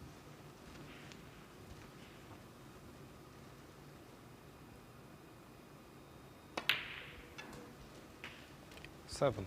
Well, it'll certainly make things interesting if Lu Hongyu can go 2-0 up. He's got a lot of work to do yet. He's got to get these reds open, but certainly the pressure's then on Joe O'Connor. You have to win the next 2 frames.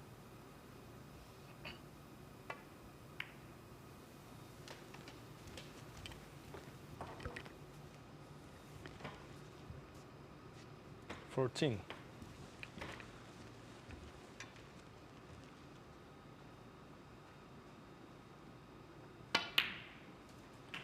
15.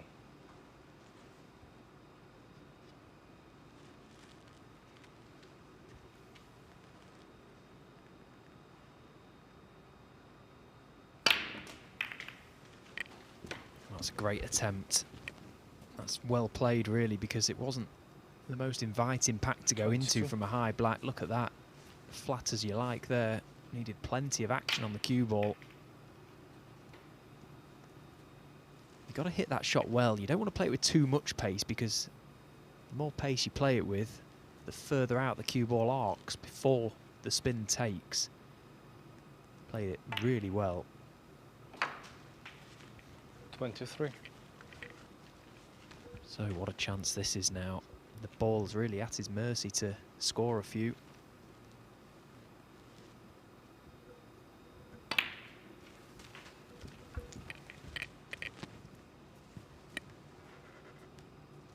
Well, he made 3 centuries in the qualifiers, those 2 tournaments, and of course did qualify for both of them.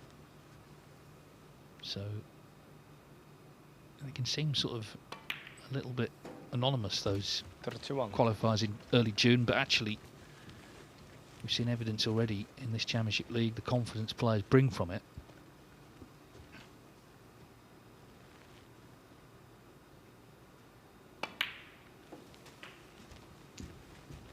Joe O'Connor was in. He missed a black off the spot in this frame. 38.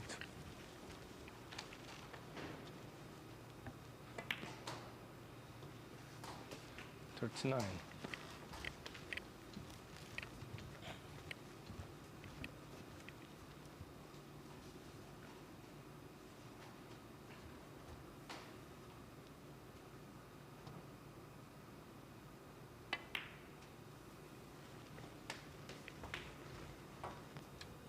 Yeah, the sort of missed black as well. It's quite difficult to erase from memory, 46. especially after the initial long red that Joe knocked in to get in. It looked a great chance, didn't it? But came out of the blue, and Lu Hongyu now nicely in front. 47. Again, just momentarily lost his cue ball, but regained prime position.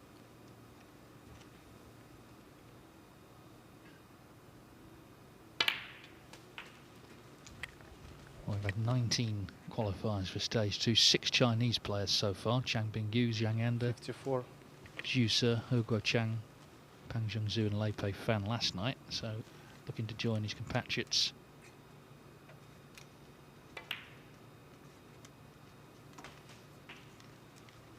$55.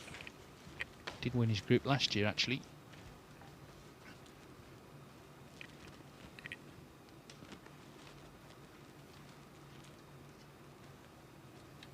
Again, just overran his cue ball. Didn't want to play this to the corner pocket, but ended up being straight enough behind it that didn't cause too many problems. 60.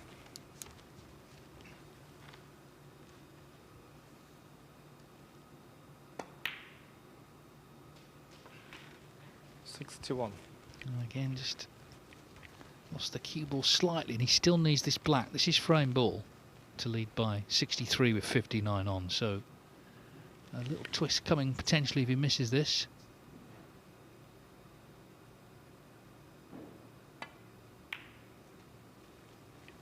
But it's a good pot, that.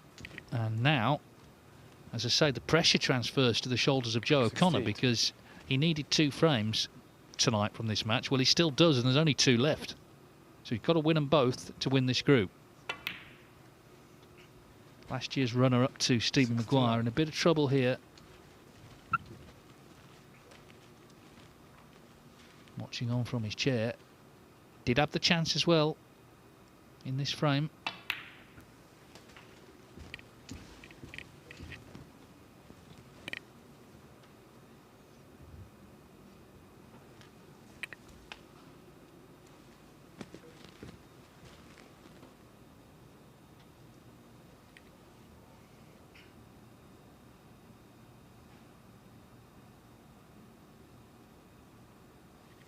$75.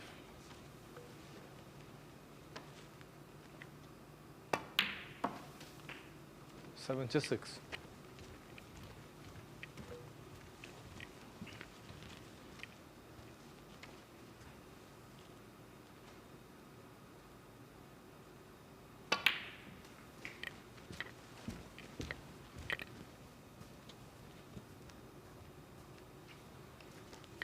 $83.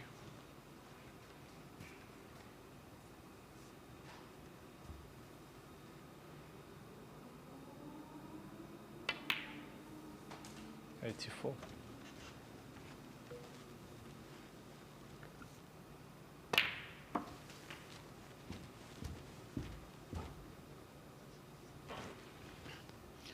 Well, clearly you can be feeling really confident going into frame 3.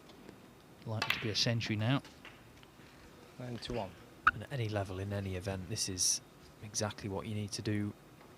You've got to heavily punish basic mistakes from your opponent. Just let them know they can't afford missed blacks off the spot, and Joe O'Connor has paid a hefty price. He's put himself bang under pressure in this group now. 96.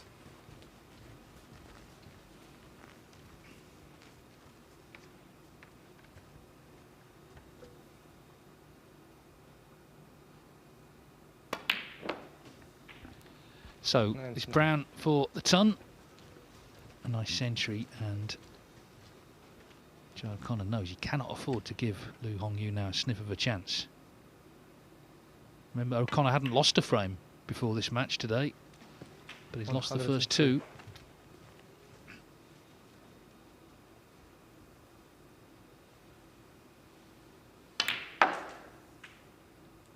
$108.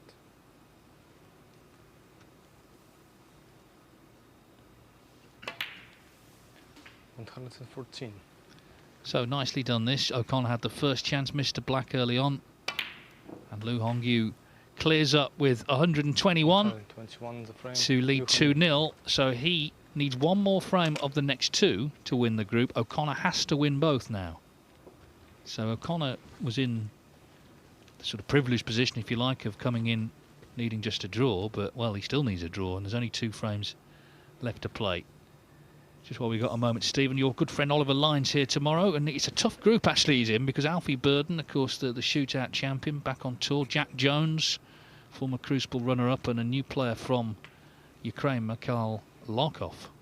Yeah, tough group for all of them, actually. I think they probably all fancy a good go at that. 4 good players. Be interested to get a closer look at Larkov. Heard a lot about him, WSF champion to get onto the tour, so it'll be exciting to see another player from Ukraine. Jack Jones, well, he had that amazing run, didn't he, in the invitation version. He actually pulled himself out of the event. He just couldn't bear to make any more century breaks, wasn't it, Dave? What was it, a world record? 32, yeah. 32 centuries. Just got fed up of doing it, I think. Yeah, and talking to Ukraine, on the other table, Ulian Boyko, of course, who's their established professional. He's one of the players in that group. We've got Ian Martin, who's one of the top-ups. Lan Yuhao, another young lad from China. And Josh Thomond, he's top of the Q School Order of Merit, so he might get in quite a few tournaments this season. And then on Saturday, we've got a couple of proper big hitters. Stephen Maguire and Ali Carter, not in the same group, on different tables. And another Ukrainian, actually, Anton Kazakov, will be in Maguire's group. And we've got the likes of Jamie Jones, Leon Crowley in Carter's group. So we're looking forward to those 2 groups. Tomorrow, after the first session, we'll be at the halfway stage. It'll be day 11, half-time, as we contemplate the second half of this event. Joe O'Connor contemplating the second half of this match, just been made to wait.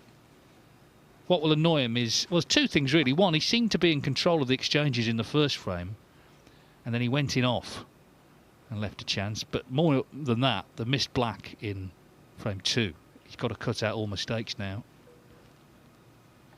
Yeah, and I think the difference clearly has been the fact that he's been punished for those mistakes, and they have just been the odd little mistake, but they've been heavily punished, and that hasn't happened to Joe O'Connor so far today. He's not been put under any pressure, really. He's won both his matches 3-0. Been a very comfortable day so far, and all of a sudden he's sat in a comfy chair, yes, but he won't be feeling comfortable.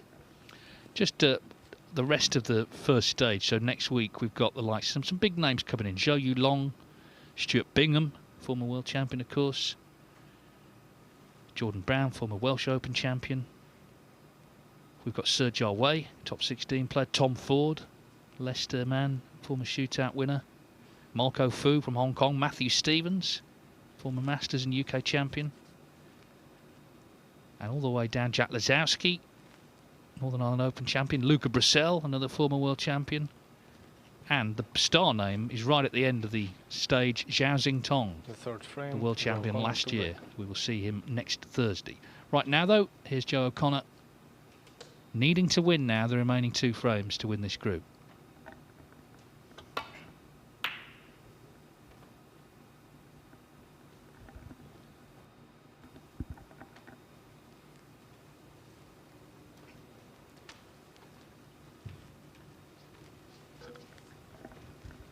I just wonder if we'll see any signs from Liu Hongyu as to whether he starts to feel the pressure, whether that adrenaline starts to kick in. There was a couple of shots towards the end of that break, particularly when he got towards the winning line in that previous frame, that he just slightly mishit, potted the ball in the wrong side of the pocket or overhit the cue ball. I thought that was maybe a sign of a little bit of adrenaline, seeing the winning line. Of course, we'll find out in this frame.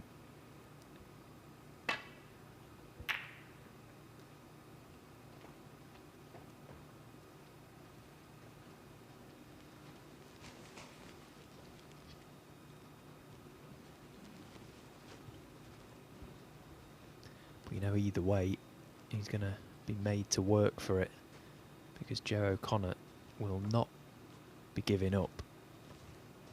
Be fighting for every ball out there now, and yet again another very well weighted safety shot right underneath that baulk cushion.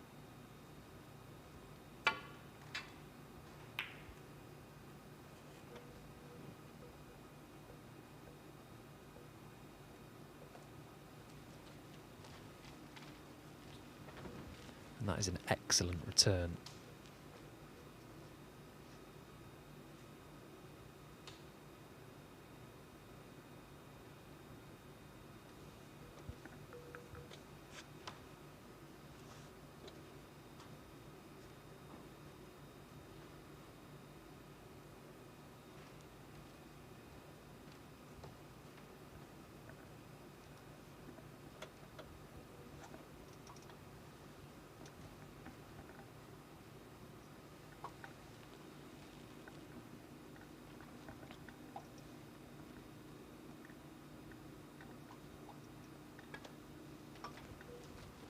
Well, he's trusting the table here.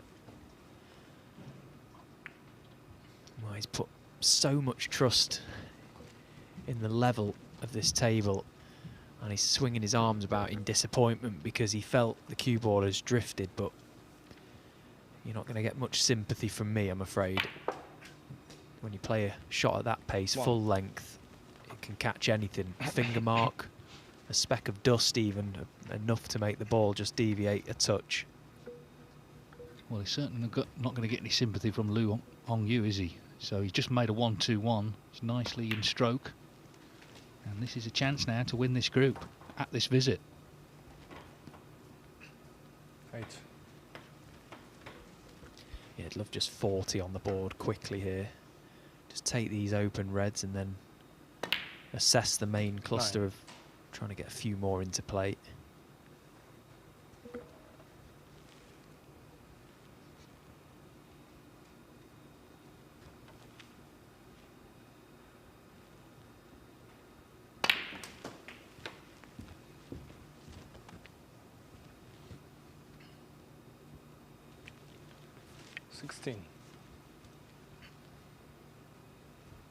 We've seen quite a few of the young Chinese players for a few years because some of them were wildcards in ranking events. At young ages, he catches the yellow. I was going to say, you know, he's only 22, but that's a mistake.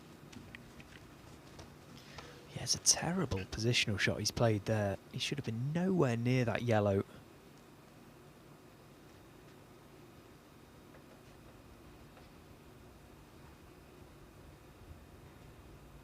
Brown ball.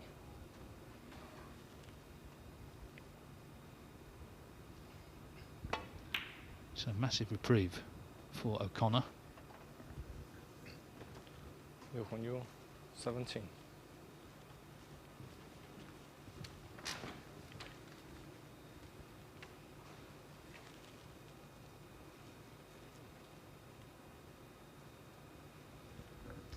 And the follow-up safety shot wasn't that good either. He's left this red down this left corner for Joe. Okay, it's not easy by any stretch. Look at the distance, but angle enough. He can just 2 cushions out for the black if he gets the red. So fully commit.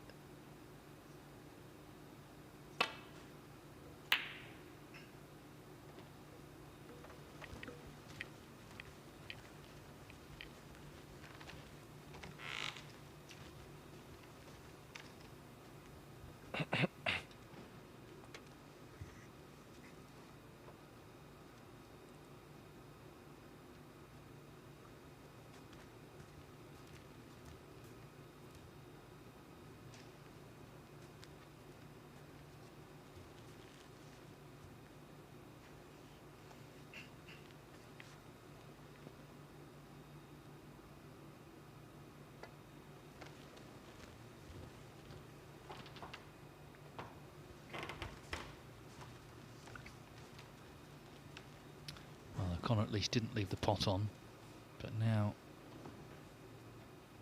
it's about this red near the pocket, I guess. Don't really want a stalemate at this point.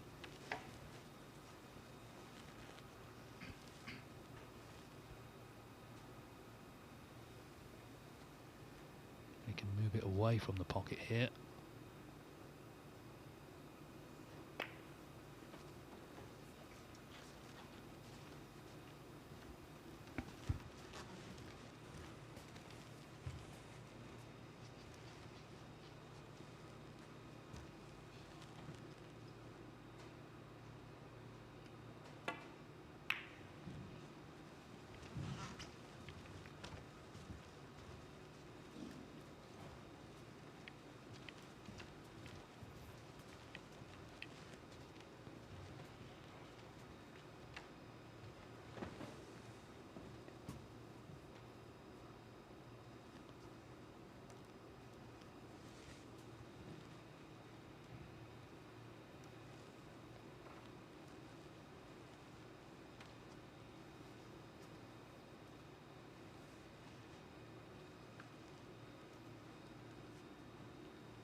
keen look.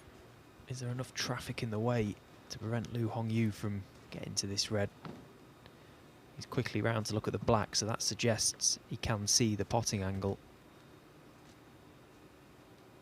Well, he's got 2 reds to go at, in fact.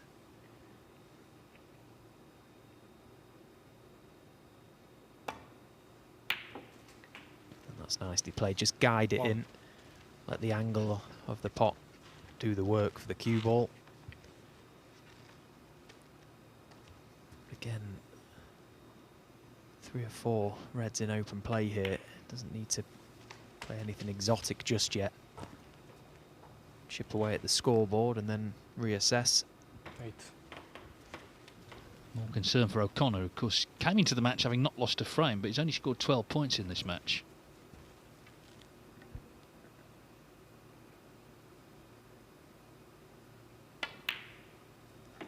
It's a long day when you've been on top pretty much all day, and then in the last match, if it goes wrong, that's a real disappointment.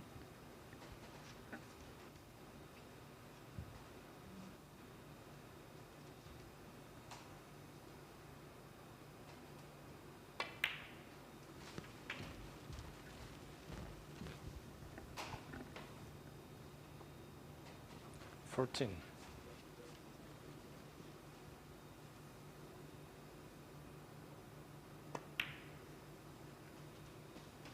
15.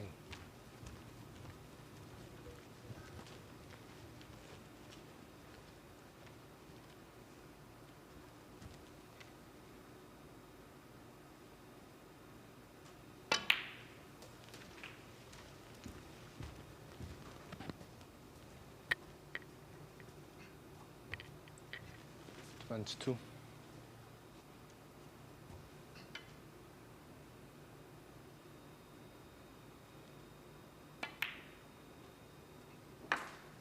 23.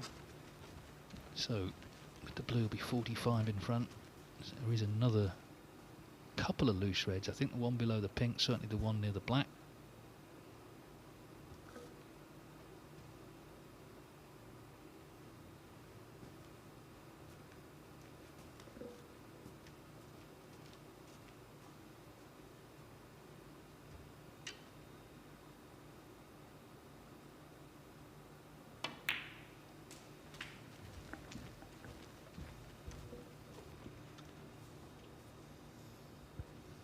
He's got a nice little angle on this red now to just play a delicate little cannon into the 4 reds above it. Well, I say delicate. He's gone at them with pace, and actually potting 2 reds isn't the end of the world there, because it takes 8 points away from Joe.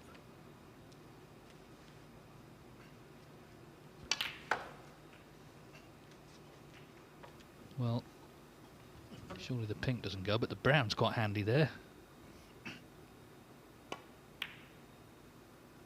Oh, it's handy, but he's missed it. All right, he's covered the pocket, but that, I tell you what, that was a real good chance to get the match won. So 47 in it, not over yet.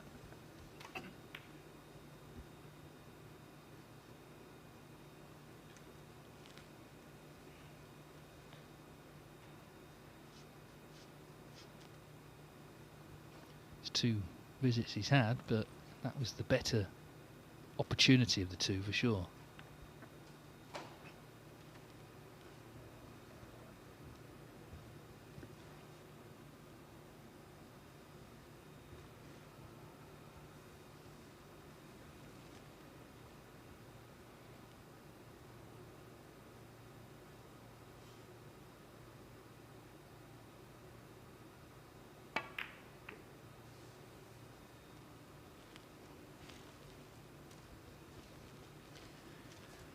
Might see a bit of a cagey end to this frame, depending on how this little safety battle goes. That brown is in, well, a bad position for both now, really.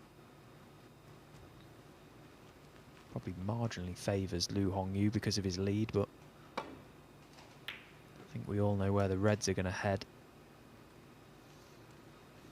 Both players know they can play safe and chip reds towards this left corner pocket. As long as they're careful, they can't leave a pot.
Well, there's more arm waving there. Again, he played the slow roll.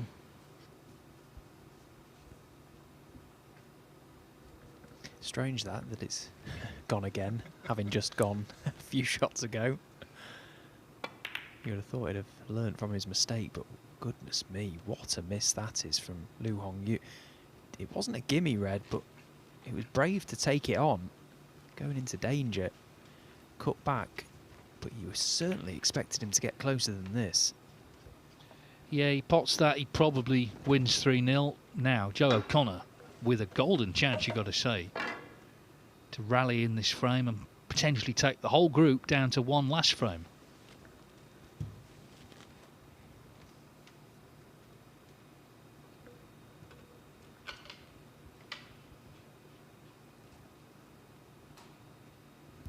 But really cannot afford a mistake here, because if he slips up, then surely it's done.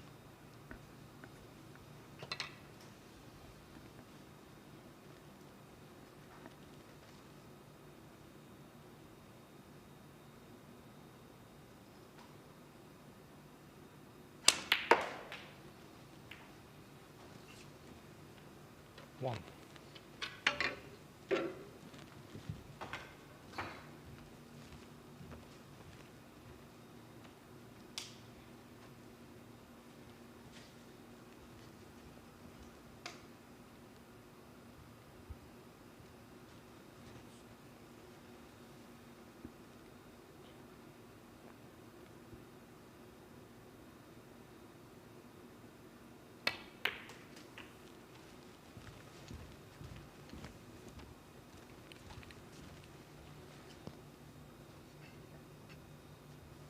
Five.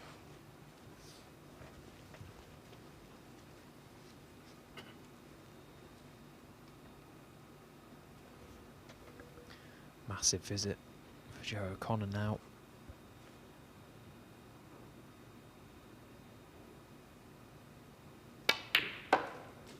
Six.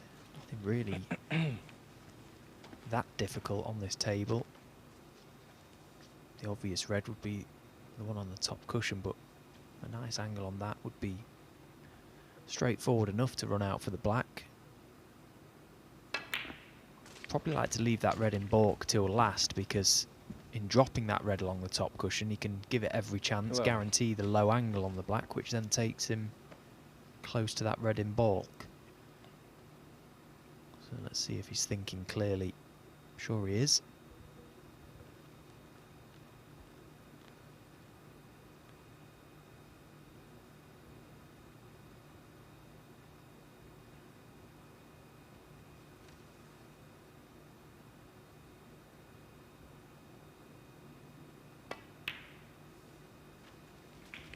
Twelve.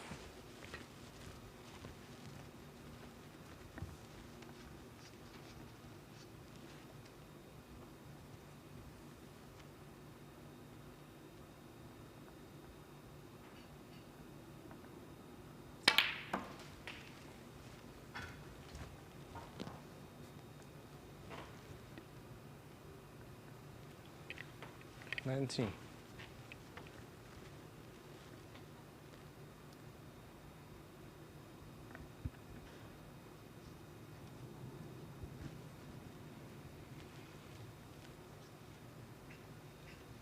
I do like what he's doing here. He's just taking an extra few seconds, making absolutely sure that he knows how he wants to play out this visit, or at least have a rough idea of how he'd like it to go.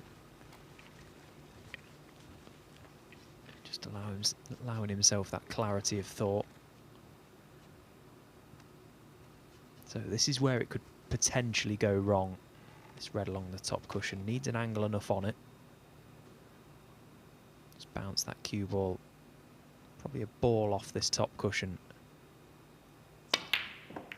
Well, he's gone at the red, and well, it's worked out a treat. That was risky. It's quite thin. It could have been better, but it was risky. 27.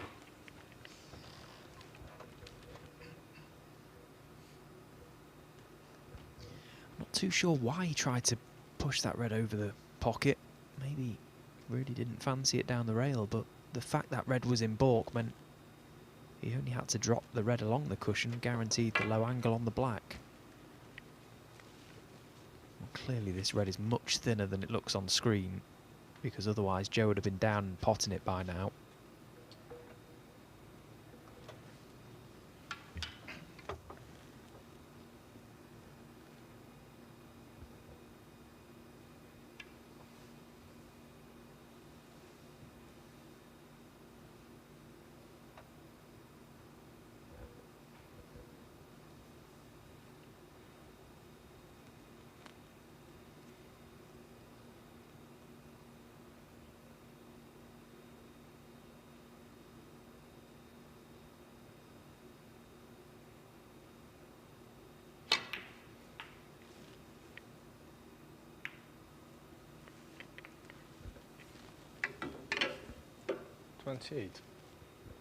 Well, that was the problem, really. The cue ball was always going to be running, and you couldn't quite predict where it would finish or what it might hit.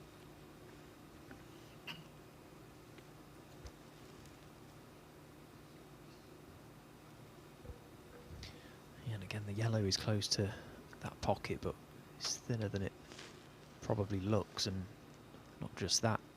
It's probably going to have to go twice across the table here, preferably in and out of baulk to give himself a shot at the red, but it's a ball he can't really refuse. He's got to take this on.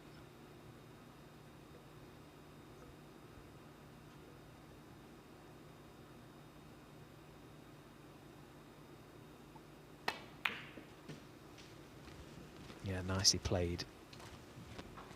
Great shot.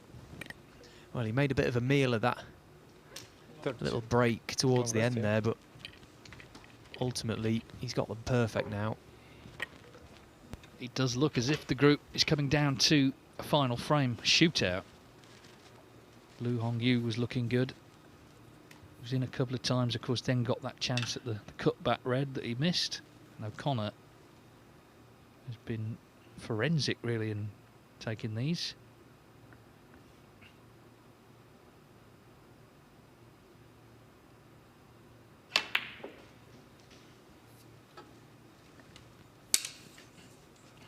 $31.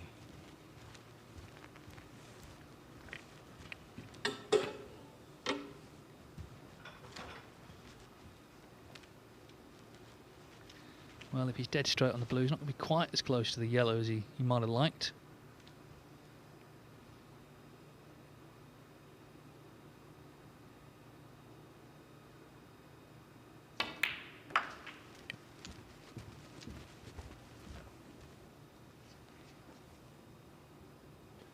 Still fancy him strongly for it, but let's see.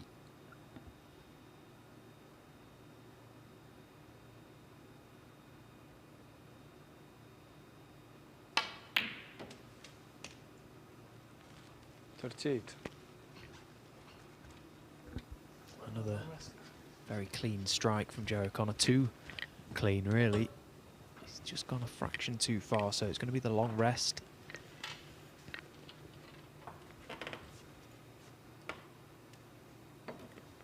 He's battling hard, isn't he?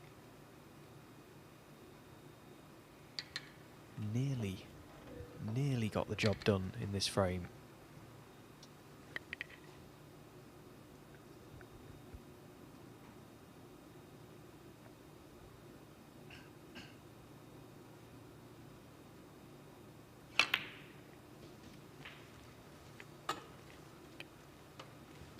$41.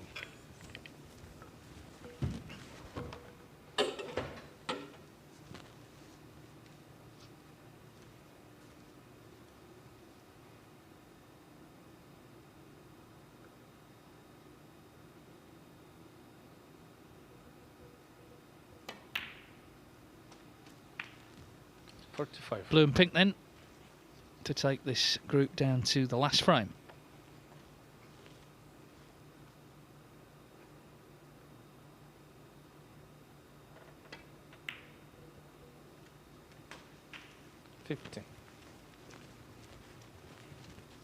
Just checking, he doesn't need the black.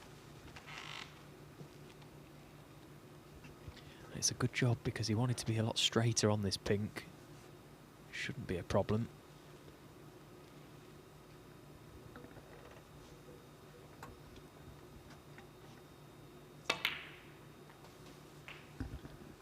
Typically steely clearance that from Joe O'Connor. So it's a straight shootout now. Whoever wins the last frame has won the group. Joe O'Connor came here tonight needing a draw, and he can still achieve that. Liu Hongyu, of course, can still achieve victory.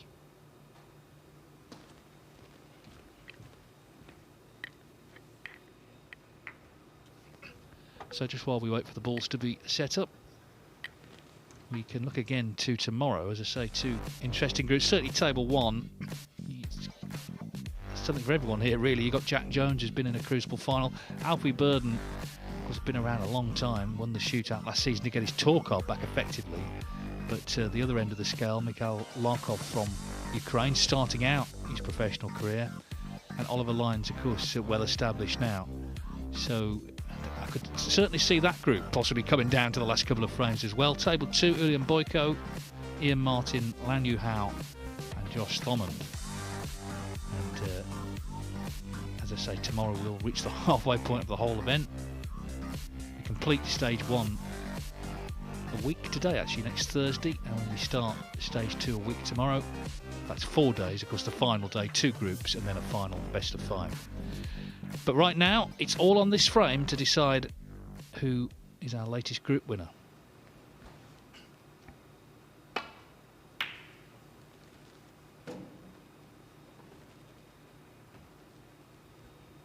It almost feels like they should shake hands before this final frame, doesn't it? Feels like a decider. Well, it is a decider, isn't it? So Joe O'Connor gets first chance at the long red from the break off. He's knocked in one of these already. Can he find one more?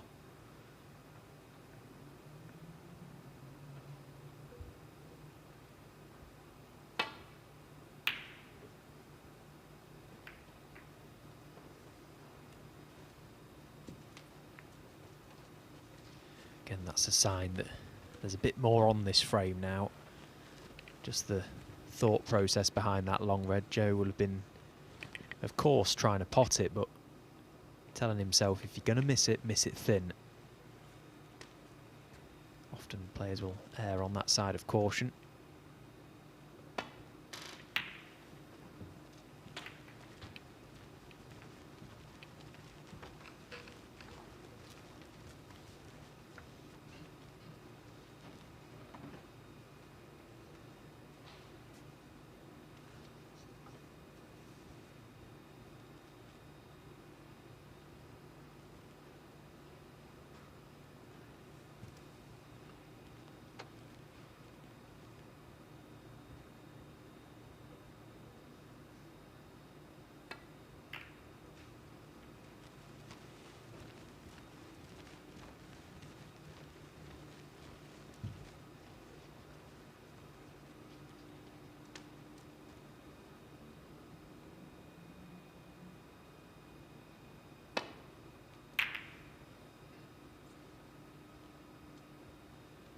Well, he's desperately looking at the cue ball.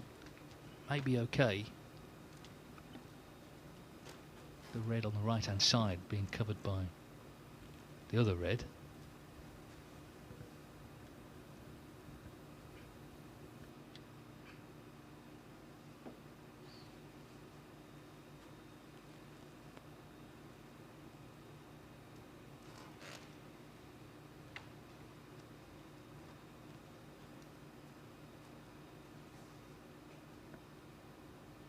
O'Connor may be looking just to roll up to the 2 reds near the left corner.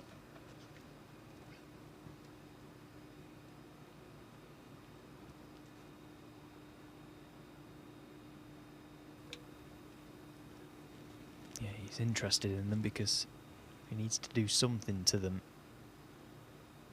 There are plans otherwise.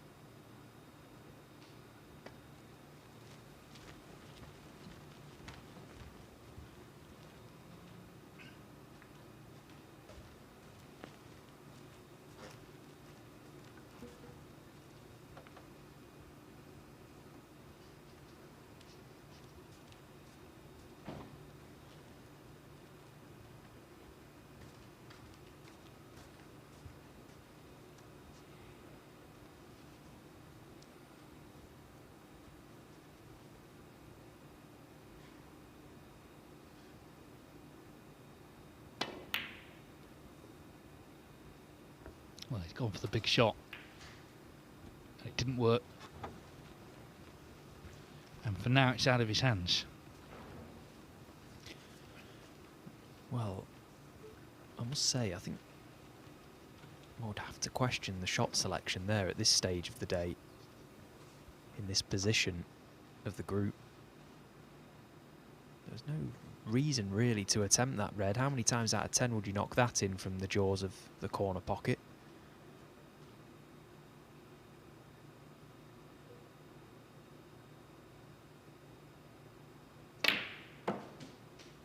One.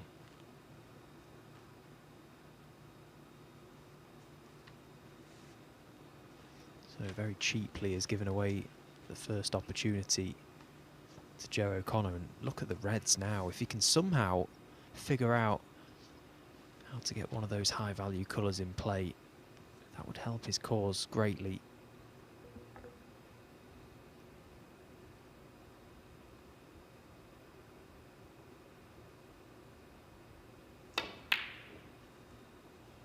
But he's missed the green, so it is a big frame and the pressure coming to bear. As I say, the long days, O'Connor was on first at 11 o'clock. Here we are, what, 10 hours later, and it's all come down to this frame. So you can understand a little bit of tension and edginess creeping in. That was a chance. How many more will he get? How's Lu Hongyu feeling after squandering a couple, let's be honest, in the last frame?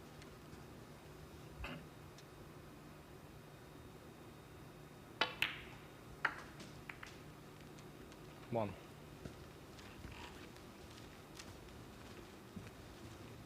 He's a player who doesn't give much away. You know, he doesn't sort of react too much. So it's hard to say really how he's feeling.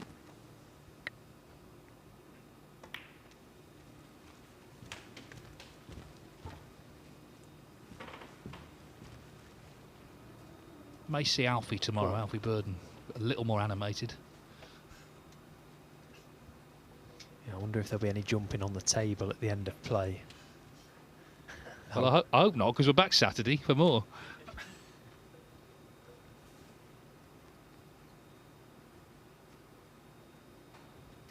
Oh, just look at that shot that Lu Hongyu has played there, that green. He gave it very little thought, really, in terms of the angle he was leaving on his next red.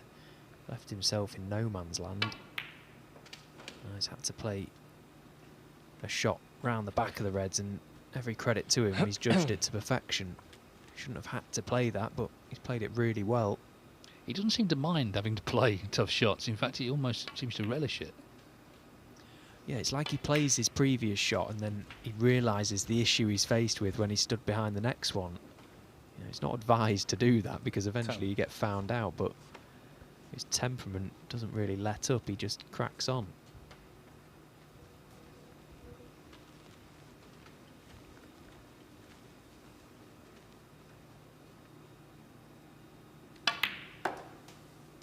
$11.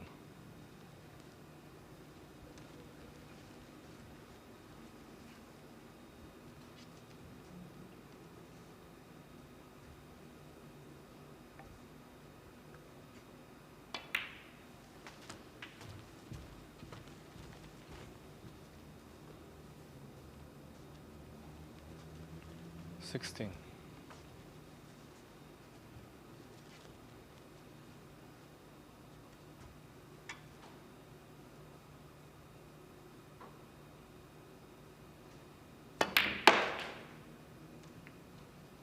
$17.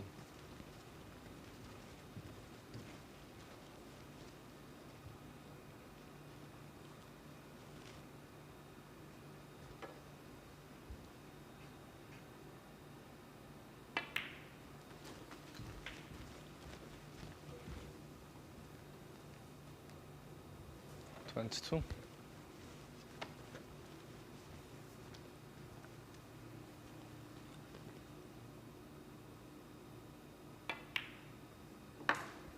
$23. Well, he's got to be extremely thankful that he's back at the table and now with a great chance to at least get plenty of points on the board to take firm control of this final frame. Having attempted that red to the middle pocket earlier on, I'm sure he was fearing that he might not get another shot. So risky.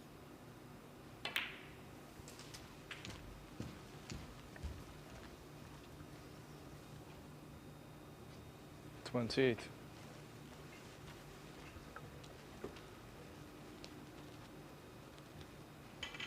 I suppose though Davey's still so young, isn't he, that he's probably not got the battle scars yet to really suffer from those decisions out there. No, I mean, I think in some ways it's admirable that he is so sort of clear-minded about, OK, I'm going to go for my shots, but let's see if it works. He's, of course, relied already on a Joe O'Connor miss on the green. But we saw in the last frame when Joe O'Connor got the chance to make the clearance, he did so very nicely.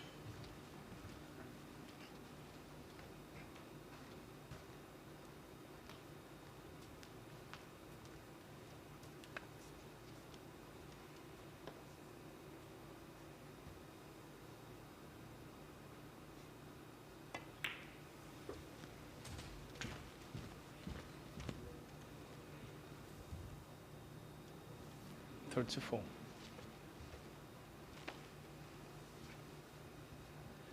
seems like he's going to be in around about the same position in terms of the lead before he's got to sort of develop things. So Joe O'Connor, you can see he's very involved there in the chair, ready to pounce if the chance does come.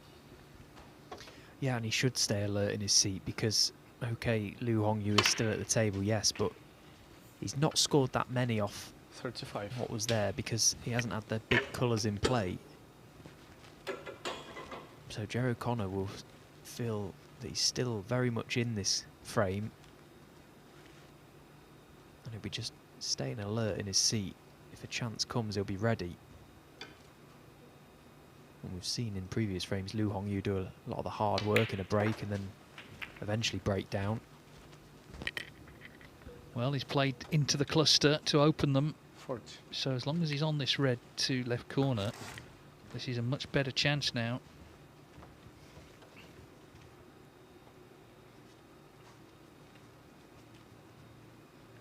Not sure that goes though past the other one from that angle, so not sure that's worked out.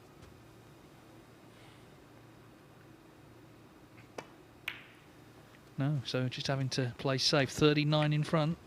New 40.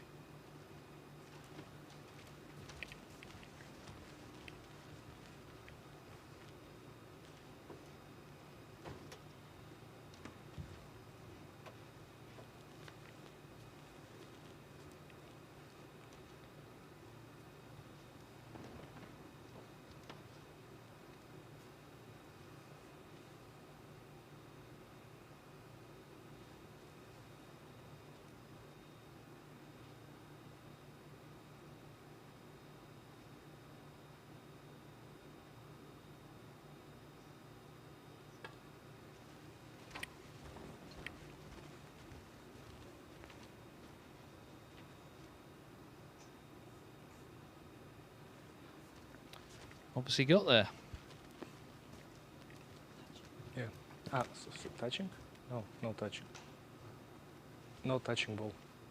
No, you hit it, it's not touching. Yeah. No fall, no fall. Yeah, Dimitri, the referee, just clarifying he did hit it, but it's not touching ball.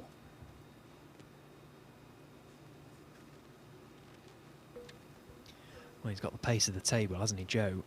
That was very well judged.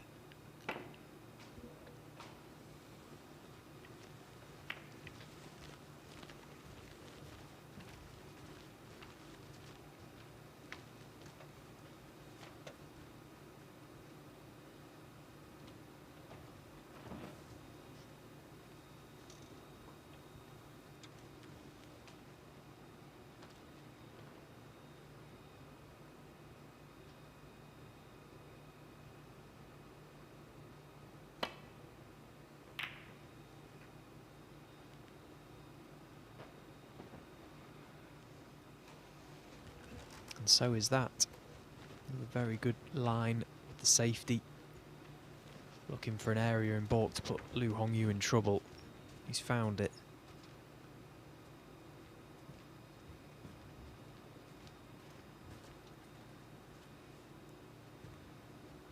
Now let's see how Lu Hongyu's touch is. It's a little bit heavy. He's okay.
Well, he's weighed up a lot of options here, as Joe. From the position he took over the right side of the table there, it suggests that he's going to attempt this red to middle, try and leave the cue ball in an area where he can only leave the red that he's attempting should he miss it. Pink is waiting. Tough pot.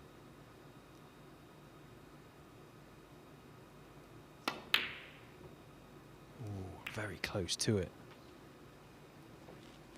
And actually didn't strike it as intended.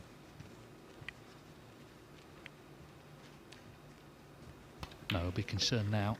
39 the lead for Lu Hongyu. Another chance to get it one.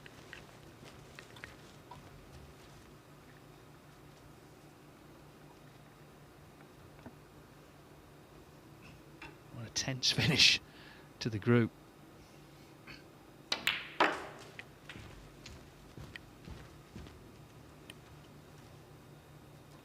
Yeah, he's feeling it there. Can't do anything right now other than hope that Lu doesn't make enough here.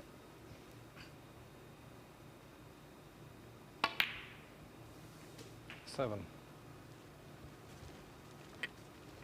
He's going to need a couple more reds. He's going to be 51 in front with this blue.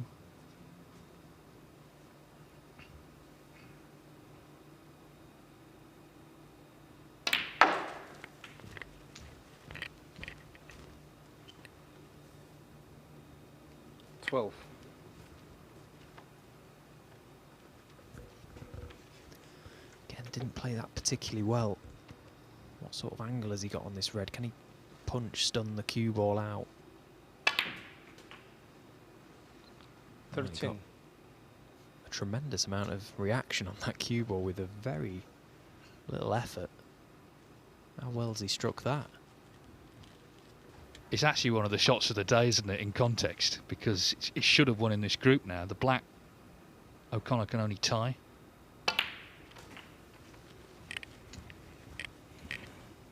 So this next red, barring snookers, and he's won the group. Right. He had to win the match.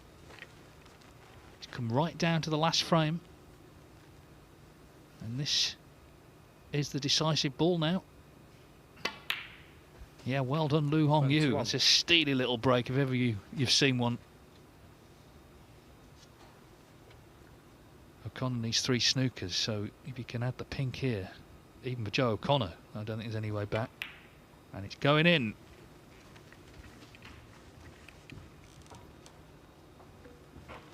Well, every credit, because he had to win this game. The draw was good enough for Joe O'Connor, but he stood up to it as Lu Hongyu. He's produced some good visits to the table, I've thought. You know, very nonchalant how he walks around the table, just kind of in his own little world, really. I wonder what's going on in his mind at times. Doesn't seem to let too much affect him. And this has been a good visit again. Knocked in a couple of crunch balls when he needed them. 35. Yeah, it's job done, and it's disappointment for O'Connor, who, of course, won 3-0 and 3-0 in his first 2 matches, needed 2 frames here. Went 2-0 down, made the good clearance in frame 3, but, of course, missed the green early on in this frame of the first red, and hasn't really had much of a look in since. Lu Hongyu is the group winner. He had to win the match, and that's exactly what he's done. He's beaten Joe O'Connor by 3 frames to 1. So a dramatic and tense conclusion to this group. And we can confirm the table there. Lu Hongyu on 7 points, Joe O'Connor on 6. Of course, Oliver Brown finished 3rd on 4.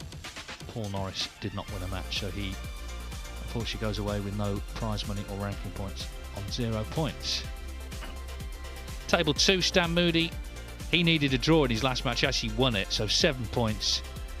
Thanawat Tirapong Paiboon in 2nd on 5. Stuart Carrington 3rd on 2. Daniel Wells, who was the 2nd seed in that group, finished bottom on 1.